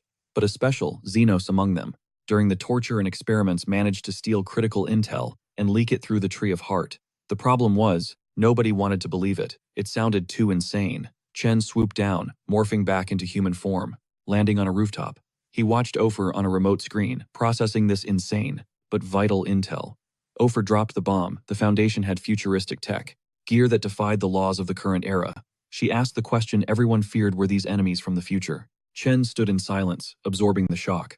Ophir, eyes still shut tight in prayer, whispered that another inmate had just been taken. During the experimental phase, he swore he caught a glimpse of something totally unprecedented, a glitch in reality he'd never seen before, a flash forward into the future. But Opia's world instantly plunged into pitch black. Shadowy tendrils of doom uncoiled, ready to suffocate her. As she prayed, snapping her eyes open, she desperately asked if her master had received the signal. Cut to the next morning at the cafe. Shen slid a steaming cup across the table to Su Ling. "Here," he said, handing over the drink. "It's a wet cappuccino. Smoother texture, less foam, heavy on the steamed milk. It's got that latte vibe, perfect for you." She nodded thanks and cut straight to the chase. "You texted me to keep eyes on the Hush Strike Bishop and dig into the Nightmare cult." She admitted her intel was still patchy, but she was launching her investigation with the Nightmare faction first. The Anti-Magic Bureau just confirmed the worst. She dropped the bomb. The cult has officially inked a pact with the Lightless Dust. Shen's expression didn't change, but his mind raced. After he exposed the Lightless Dust's dirty laundry last time, the Anti-Magic Bureau had branded them public enemy number one. Now the feds were finally building firewalls against that elite sorcerer ring. Su Ling leaned in. The cult helped a lightless dust agent sneak into Brenda. No ID yet, she whispered, but our sources say his code name inside the organization is Disaster Drama. Shen closed his eyes, a cold sweat breaking out. The previous boss went by Horror Flick and fought like a literal nightmare. If this new guy is rocking the name Disaster Drama, he's going to be a catastrophic level threat. Su Ling clenched her fist. Their plans for Brenda, they're ugly. I need to grind harder. I need to put in more work. Shen shook his head. Hey, don't burn yourself out. Everyone carries their own load. Just handle what you can handle. And that's enough. Su Ling sighed. I get it. But it's pointless for the weak to scream about saving the world. She dropped another bomb. My suspension from the God Imposter mess got lifted immediately. So, I submitted an application to unlock a disastrous class relic. Before she could finish, Shen's voice cracked like a whip. Absolutely not. You stay away from disastrous class relics. Stunned by his outburst, she blinked. Wait, are you worried about me? A soft smile played on her lips as she blushed. You are, aren't you? Shen chuckled, nervously wiping his brow. Maybe a little. He leaned in, dead serious. Look, don't lose yourself fighting battles fueled by ambition. That's my advice. Take it. Silence hung heavy in the coffee shop. She closed her eyes, savored the moment and smiled. Thanks for the advice. Shen took a sip of his coffee. Anytime. Mr. Shen, she suddenly chirped. You're so gentle. Pfft. Shen sprayed his coffee all over the table. She pointed a finger at him teasingly. Powerful, mysterious, kind, and hot. You're gonna drive the ladies insane. Wiping his face red as a beet, Shen stammered. I think you've got the wrong guy. She laughed, standing up. Happy New Year, Mr. Shen. She waved goodbye. Thanks for looking out for me this year. As she walked out, Shen stood up, lips pressed tight in a panic. That was way too stressful, he thought. I can't be this nice to her anymore, or my heart won't take it. Meanwhile, at the villa, a lady and her maids were strolling down the hallway. Suddenly a chant echoed from the shadows, weaving magical strings around their limbs like marionettes. Snap! The strings pulled tight, hijacking their bodies. The caster bound the lady in darkness, framing her like a piece of art. I'll sit back and watch Mr. Shen's little strategy play out, the voice hissed. Direct combat isn't my style. A crescent moon mask gleamed in the dim light. Mr. Moon had entered the chat. Cut to the church's grand hall. Night had fallen. The strikers knelt in unison on the cold floor. A senior member stood before them, conjuring a glowing holographic interface. A digital scripture materialized. The text commanded the strikers to pray for eternal peace and serenity. The same message popped up in front of every single member. Suddenly, boom, a pillar of fire erupted behind them, splitting into a forest of blazing infernos. Anna stood amidst the flames, eyes cold. The civilians are clear, she thought. Everyone left here is a monster. The Hush Strike wasn't just a cult, they were unredeemable psychopaths. She knew they'd only keep hurting people. Flashbacks of her own helplessness flooded her mind. Never again. It was better to strike first, than bleed later. She gripped her weapon, zero sympathy, zero mercy. She smirked, keeping her eyes shut tight. One of the seniors started yapping, wondering out loud about this whole Lord of Ashes deal. Asking what the heck it was, right as a massive stone golem started splintering, a crimson light pulsing from inside its skull. Fireballs detonated on the beast, ripping it apart. Ina announced it was her turn. Suddenly, she was engulfed in a blazing aura, levitating off the ground and drifting toward the monster. Seeing that the strikers backed off, panicking that the Shrine Maiden was about to throw hands, Aina reached out toward the beast, preaching that unlimited power is the reward for total loyalty to the Lord of Ashes, and that the Ashes never hang their people out to dry. She conjured a fireball, declaring it the cleansing flame that burns it all, and launched it. The fireball morphed into a raging inferno, slamming into the monster and literally liquefying its body on contact. The thing let out one last screech before crumbling into the fire, its charred remains raining down like volcanic ash. Ina, wrapped in the blaze, floated higher, her eyes glowing like actual embers. She commanded them to stay loyal and worship the ashes. Everyone immediately dropped to their knees, praying to the mighty Lord. A bit later, a local priest approached Ina, holding a box with a shining artifact inside, claiming they looted it off a Hush Strike member. She glanced at the item, it was just a coin. Meanwhile, cut to Shen inspecting that exact same silver coin. Noting the insignia definitely belonged to the crafters. He figured there was a massive chance that the crafters were cutting backroom deals with Hush Strike over in Baranda. Ina's letter mentioned they had raided a Hush Strike ritual, and this coin was the loot they secured. Shen closed his eyes, digging through his memories of the crafters, accessing the data stored in Yale's soul ball. These so-called crafters in the inner circle were basically astral alchemists, supernatural beings who mastered spellcasting, using that magic to forge mysterious relics. He flashed back to sitting in the shop, gripping the lightning-charged Yale soul ball, recalling that most crafters capped out at making odd-ranked relics. But the elite ones who could forge twisted ranked gear, those guys were high-value assets for every major faction, and if you could make a disaster-ranked relic, you were a certified master. Now, untouchable ranked relics are tied to literal gods from other dimensions, so even craft masters couldn't forge that stuff even with premium ingredients. Shen shut his eyes tight, realizing Baron wasn't just an elite sorcerer, but likely a craft master too.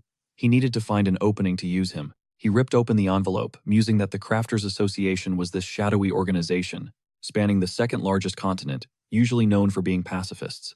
It was insane that they were collaborating with Hush Strike. Right now, with a Hush Strike priest personally involved, were they trying to forge an untouchable ranked relic? Just then, Christine's notification popped up on Shen's phone.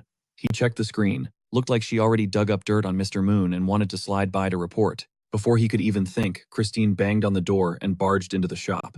Shen jumped, totally startled. He looked at her, forcing a sweaty smile, realizing she must have been camping outside the door the whole time, waiting for his reply to rush in. Christine sat down and dropped the bomb. She had a ton of intel on Mr. Moon, but she was terrified to dig deeper, because a reliable source hinted that Moon was tied to royalty.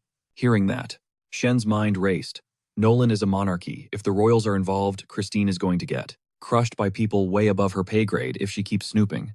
Christine admitted she was warned to drop the investigation and was totally lost on what to do. Shen told her to kill the intel gathering immediately and to let the royalty drama go. He wasn't scared of some royals, but Christine was a civilian with zero status or power. He decided to take the direct approach and pay this Mr. Moon a personal visit, then asked her to spill everything she found so far. She nodded. The next night, Shen morphed into an eagle, soared over the city, locking onto the elite club Lufa. He dove toward the roof, shifting into his haze form, spreading mist everywhere. As the fog seeped into the club and drifted through the halls, he realized his upgrades allowed him to blanket the entire building now, making the manhunt way easier. He pinpointed Moon in a VIP suite asleep in bed.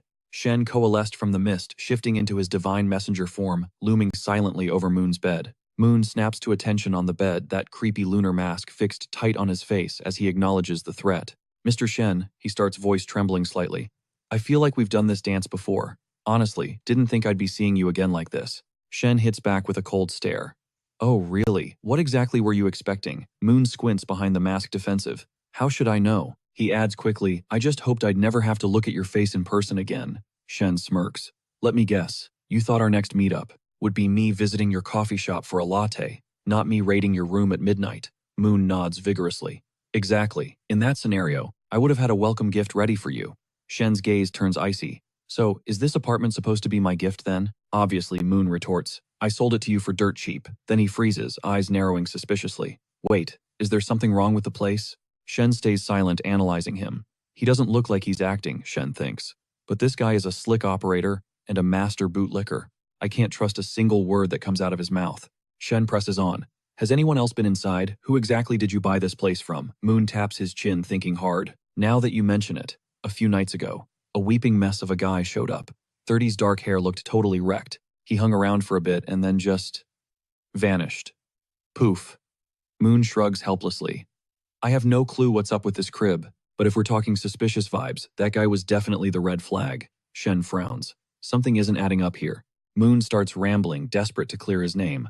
"Look, I'm practically royalty. The queen herself put me in charge of the auction. I'm just a connection guy, a middleman. I'm a supernatural entity, keeping an eye on the underworld. I swear. I'm just the broker." He squeezes his eyes shut, hands up in surrender. "Mr. Shen, please. I have zero intention of crossing you. If this apartment is cursed, or whatever, that's not on me. You gotta believe me." Shen ignores the pleading and whips out the Decapith Traveler tome. "Congrats," he says dryly. "You're living here for the foreseeable future." Moon just nods, defeated. Shen watches the live feed of the room on the book's pages, then dissolves into his shadow haze form and vanishes into thin air. Meanwhile, back at the shop, a letter sits ominously on the table. It reads, "Dear chess player, we have Christine. The dog is still breathing. For now." Shen scans the rest of the note. "Come to the slums tomorrow. Bring the ancient silver coin if you want to see her alive. We need it to close our deal with Hush Strike. Don't be late." Shen lowers the letter, mind racing. This tone, it screams Crafters Association, he thinks, catching the faint, sharp sting of alchemy chemicals on the paper. His eyes narrow in pure rage. The Crafters Association, do they really have the guts to declare war on me this openly? He lets out a heavy sigh. Or maybe, someone is playing us, using them to do their dirty work. Suddenly a sharp knock echoes from the door. Shen spins around. Enter. The door creaks open, revealing a guy who looks completely out of place. Looks like a total tech nerd, Shen notes surprised. The guy stammers, hi, I'm Weiss, from the Crafters Association. My teacher is Master Yin, the leader of the association, the legendary crafter. Weiss swallows hard. Master Yin needs your help. He sent me to ask you personally. Shen thinks perfect timing. He grabs the ransom note and flicks it toward Weiss. Take a look at this. Weiss catches the paper confused. What is? He reads it, and the color drains from his face. Sweat beads on his forehead. This is garbage. Complete lies, he shouts, panic rising. We're being framed. You're a smart guy. Surely you can see this is a setup. It's a cheap trick to pin the blame on us, Shen reflects. Looks like I'm getting dragged into this three-way cult war, whether I like it or not. But that coin, why is it so important? Cut the crap, Shen commands. Tell me everything about the ancient silver coin. Weiss nods frantically. Okay, it's a soul coin. It traps the spirits of ancient elites. Weiss takes a breath. The Crafters Association. We already have 6 of them. He hesitates, looking nervous. If we get all 7, we can craft an untouchable ranked relic. A weapon powerful enough to wipe the nightmare cult off the map. Weiss connects the dots. The nightmare cult must have snatched your person. They're framing us to stop the weapon. Shen considers it. It's plausible. Weiss waves his hands eagerly.